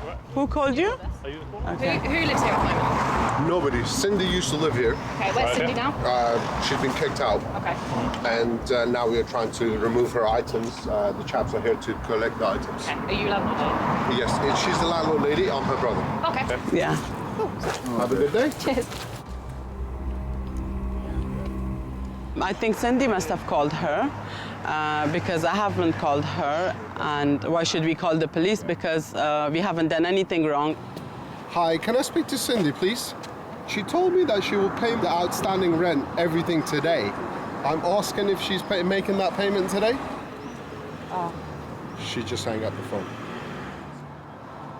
The tenant's pet rabbits are still in the back garden. I had to make special arrangements for someone to come feed them and water them. And yesterday, one of the rabbits actually literally collapsed. And it was not moving at all. Yeah. I think the best thing is if you guys drop them to an RSPCA, take them straight there.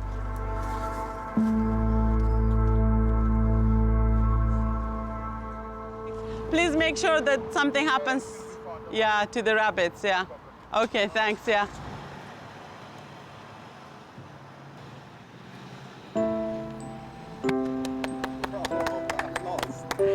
That's it, all over. It's taken over 4 months to get her angry tenant out and cost her £4,000 in lost rent and legal fees. But for Sina, her ordeal is finally over. It's a big day for me, actually, seeing that there is no sign of Cindy in my house anymore. Hopefully we will get the property back into shape and move on from here. Have a better day. Yeah, I hope so. Cindy Sparks responds that with regard to the allegations she attacked her landlady, she was cleared of unlawful behaviour after a police interview. She maintained she was constantly harassed in the build-up to the eviction. She claims that the maintenance of the garden was the landlord's responsibility. She also alleges her daughter's bed was broken when her belongings were removed from the house.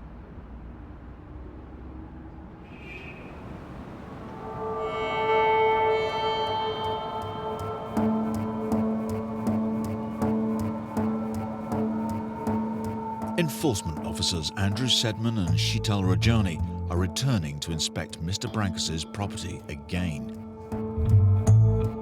So I hope he's pulled his finger out, kept his promises and turned the place around. The landlord's been dragging his heels in getting essential repairs done.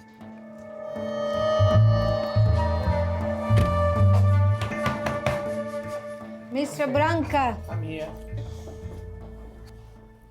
So far, the landlord's had 5 months to fix up the home he rents out to 4 tenants. You've been busy, sir. The work surface is good. The floor is good. Yeah, it's good. Better than before. Yeah, much better very than good. before. Yeah. It's clear the landlord has been busy, but in the bedrooms, there's still a serious issue. The doors can only be locked from inside with keys, which means they aren't up to modern safety standards. What you need to do is install a thumb lock device on this that will fit it, and they just turn it and lock it without using a key. Unless you change the whole thing, the whole system, You probably have to do you that cannot then. do that. Yeah, I would advise doing that then, sir. It's been like that now for 30 years, you know, so... Standards have certainly changed in the last 30 years, so this is something we do require. You know, to change a special lock, it costs £100 each. But No, that's a bit too much. They have got the key, you know, they don't need to lock it. thing is, if they do lock it and lose the key, that's it. Situation where there's fire, they could have their key. Sorry, no, I won't have that. Well, we'll see about that, sir. It needs to be sorted out. There are limits, all right? There are limits. Take me to court. Take me to court if you want me, but I'm not changing. I often ask myself, why do landlords behave like this? Why? Those people in there, their lives are at stake and you're responsible. This is the fourth time Andrew and Sheetal have visited Mr. Branca. Very good, very understanding. Yeah, we've been very reasonable to him. You know, when that doesn't work, you just have to press another button. The officers will return for a final time. Mr. Branca must bring his property up to scratch or face losing his license to rent it out.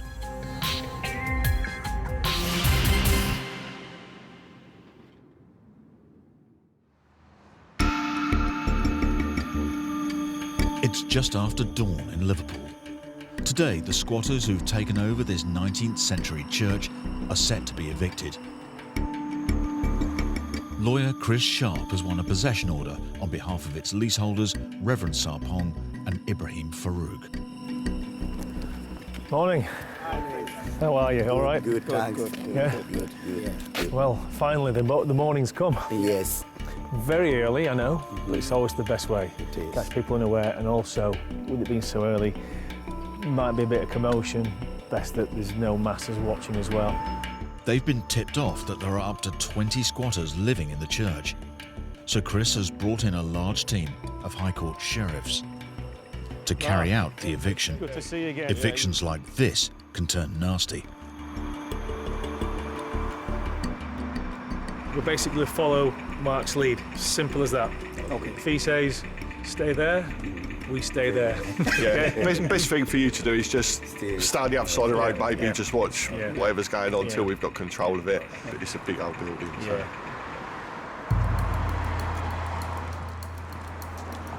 Tensions are high. The reverends are nervous, I'm nervous, I dare say the sheriffs are even nervous.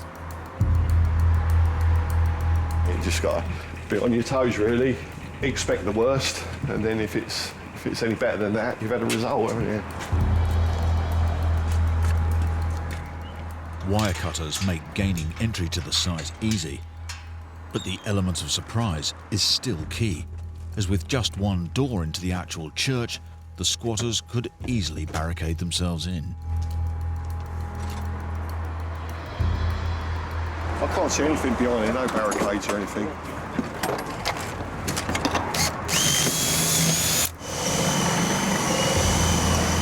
Once we're in, hopefully it should be over in a few minutes. Hopefully. Get the rag, get the rag. You always know the sheriffs mean business when they call for the ram.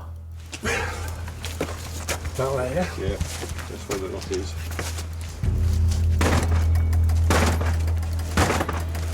Oh, okay. If nothing else, it should wake them up if they're in there. They finally have access, but still no idea who or what awaits inside.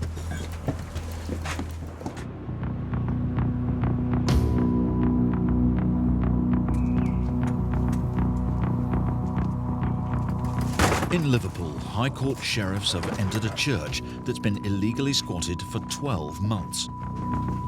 Sheriff's office! Yeah. All right, got written possession for this address. Yeah, you need to pack your stuff up. You need to leave straight away. Yeah. Any issues you'll be removed. Yeah, but if you just get on with it, it's fine. How many people in here? 2. What, in this room?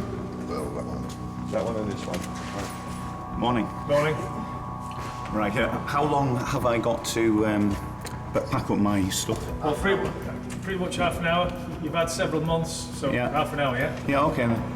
That little room over there. Eviction lawyer Chris Sharp has been handling the case.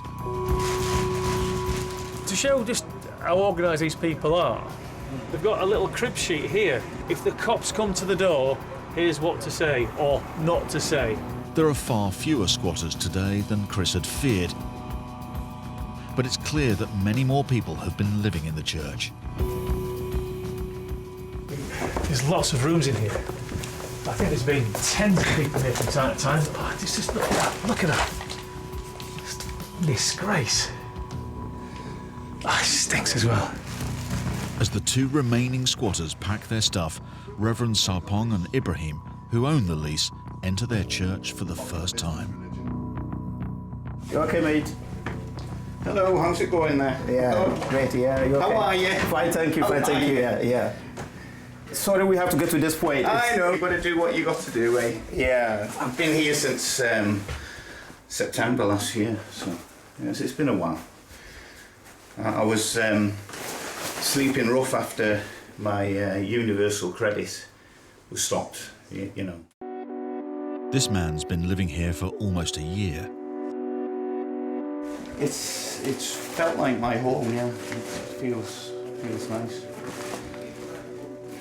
My goal is to survive as best I can, to be safe, to be happy, and just, you know, just make the best of things in general.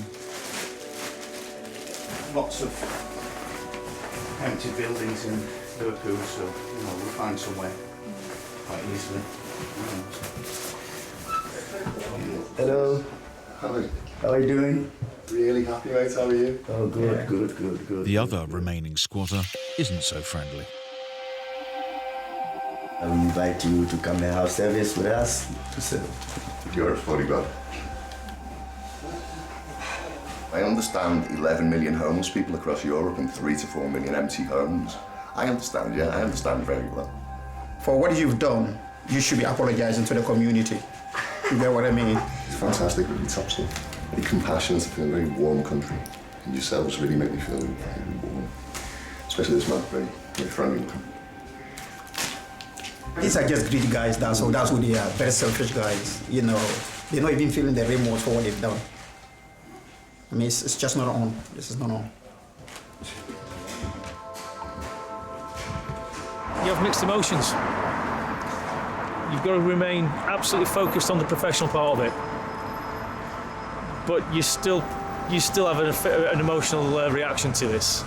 You know, these guys, they weren't hurting anybody, but they were preventing our clients to carry out their dream. It was never a crazy party place or anything like this. It was purely sanctuary for people who, you know, desperate people.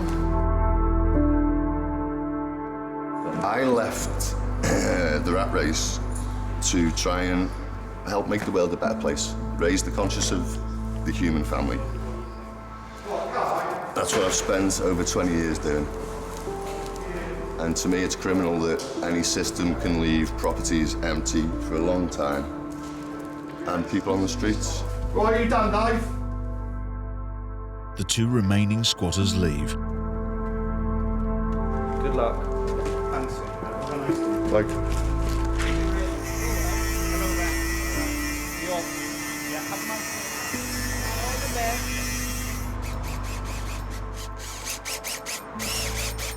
And 8 months later than planned, the Reverend and Ibrahim finally have their church. okay? All right. No problem. Thank you very much. Okay, thank you. Great. But there is a huge job to be done before they can open their ministry and community centre. Look at the mess. It's a mess. You look up, it looks wonderful. You look down, shudder a little bit, don't you? Wow. You've got some work ahead of you guys. I think all that leaves for me to say is good luck, because I know you've got one hell of a job ahead of you here. Yeah. Thank you very much. It's been a pleasure helping you guys. Okay, thank you. Okay, I'll see you again. Bye-bye now. It's quite a lot of work. We never expected this, to be honest. It's come as a shock, but we're going to get there. The most important thing is getting the building. The rest will come. Congratulations. We are finally there. Yes. It will take the Reverends many months to bring the church up to scratch, but at least now they can get started.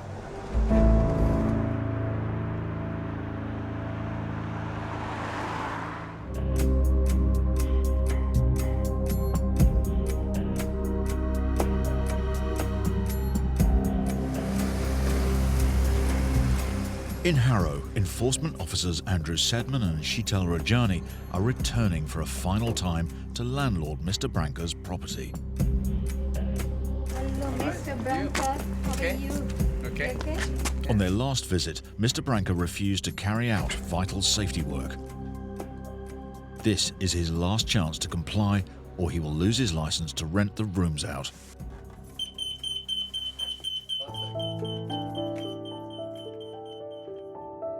The thumb lock's put on. He's done a good job of that. Perfect. All the doors done. They're brilliant. Cost me extra money for nothing. You see, put Oh, the it's lock, no, it's not yeah. for nothing. This is for your tenants and for you as well. It's very good. In case of fire, you see, you don't need the key to open. It's much better. It's transformed, It's definitely. far better than first visit. I knew you would do it. You are a good landlord. I am happy today. Finally. Finally, Mr. Branca, you done the good job. You made my day. You made my day. Oh, I'm glad to hear that. Well, made my day as well. I'm very happy for the tenants. It's so much better, and that's what we're here to do, make things better for them. It's taken 12 months to persuade the landlord to do all the work. For the housing officers, it's worth it. They don't want tenants living in unsafe conditions, but nor do they want them to lose their home. I've needed a push here and there, but hey, it's done. I do not remember giving my permission for a caravan. Next time, we return to some of our most dramatic stories. A landlord battles to regain her family home. I left that house. A young mother is locked out of her flat after helping a friend. And he just left me homeless. We'll have a chat. The court said you had to be out yesterday. And a landlord goes head-to-head with a tenant who won't pay up. You owe us $5.5 grand. I'm actually living now.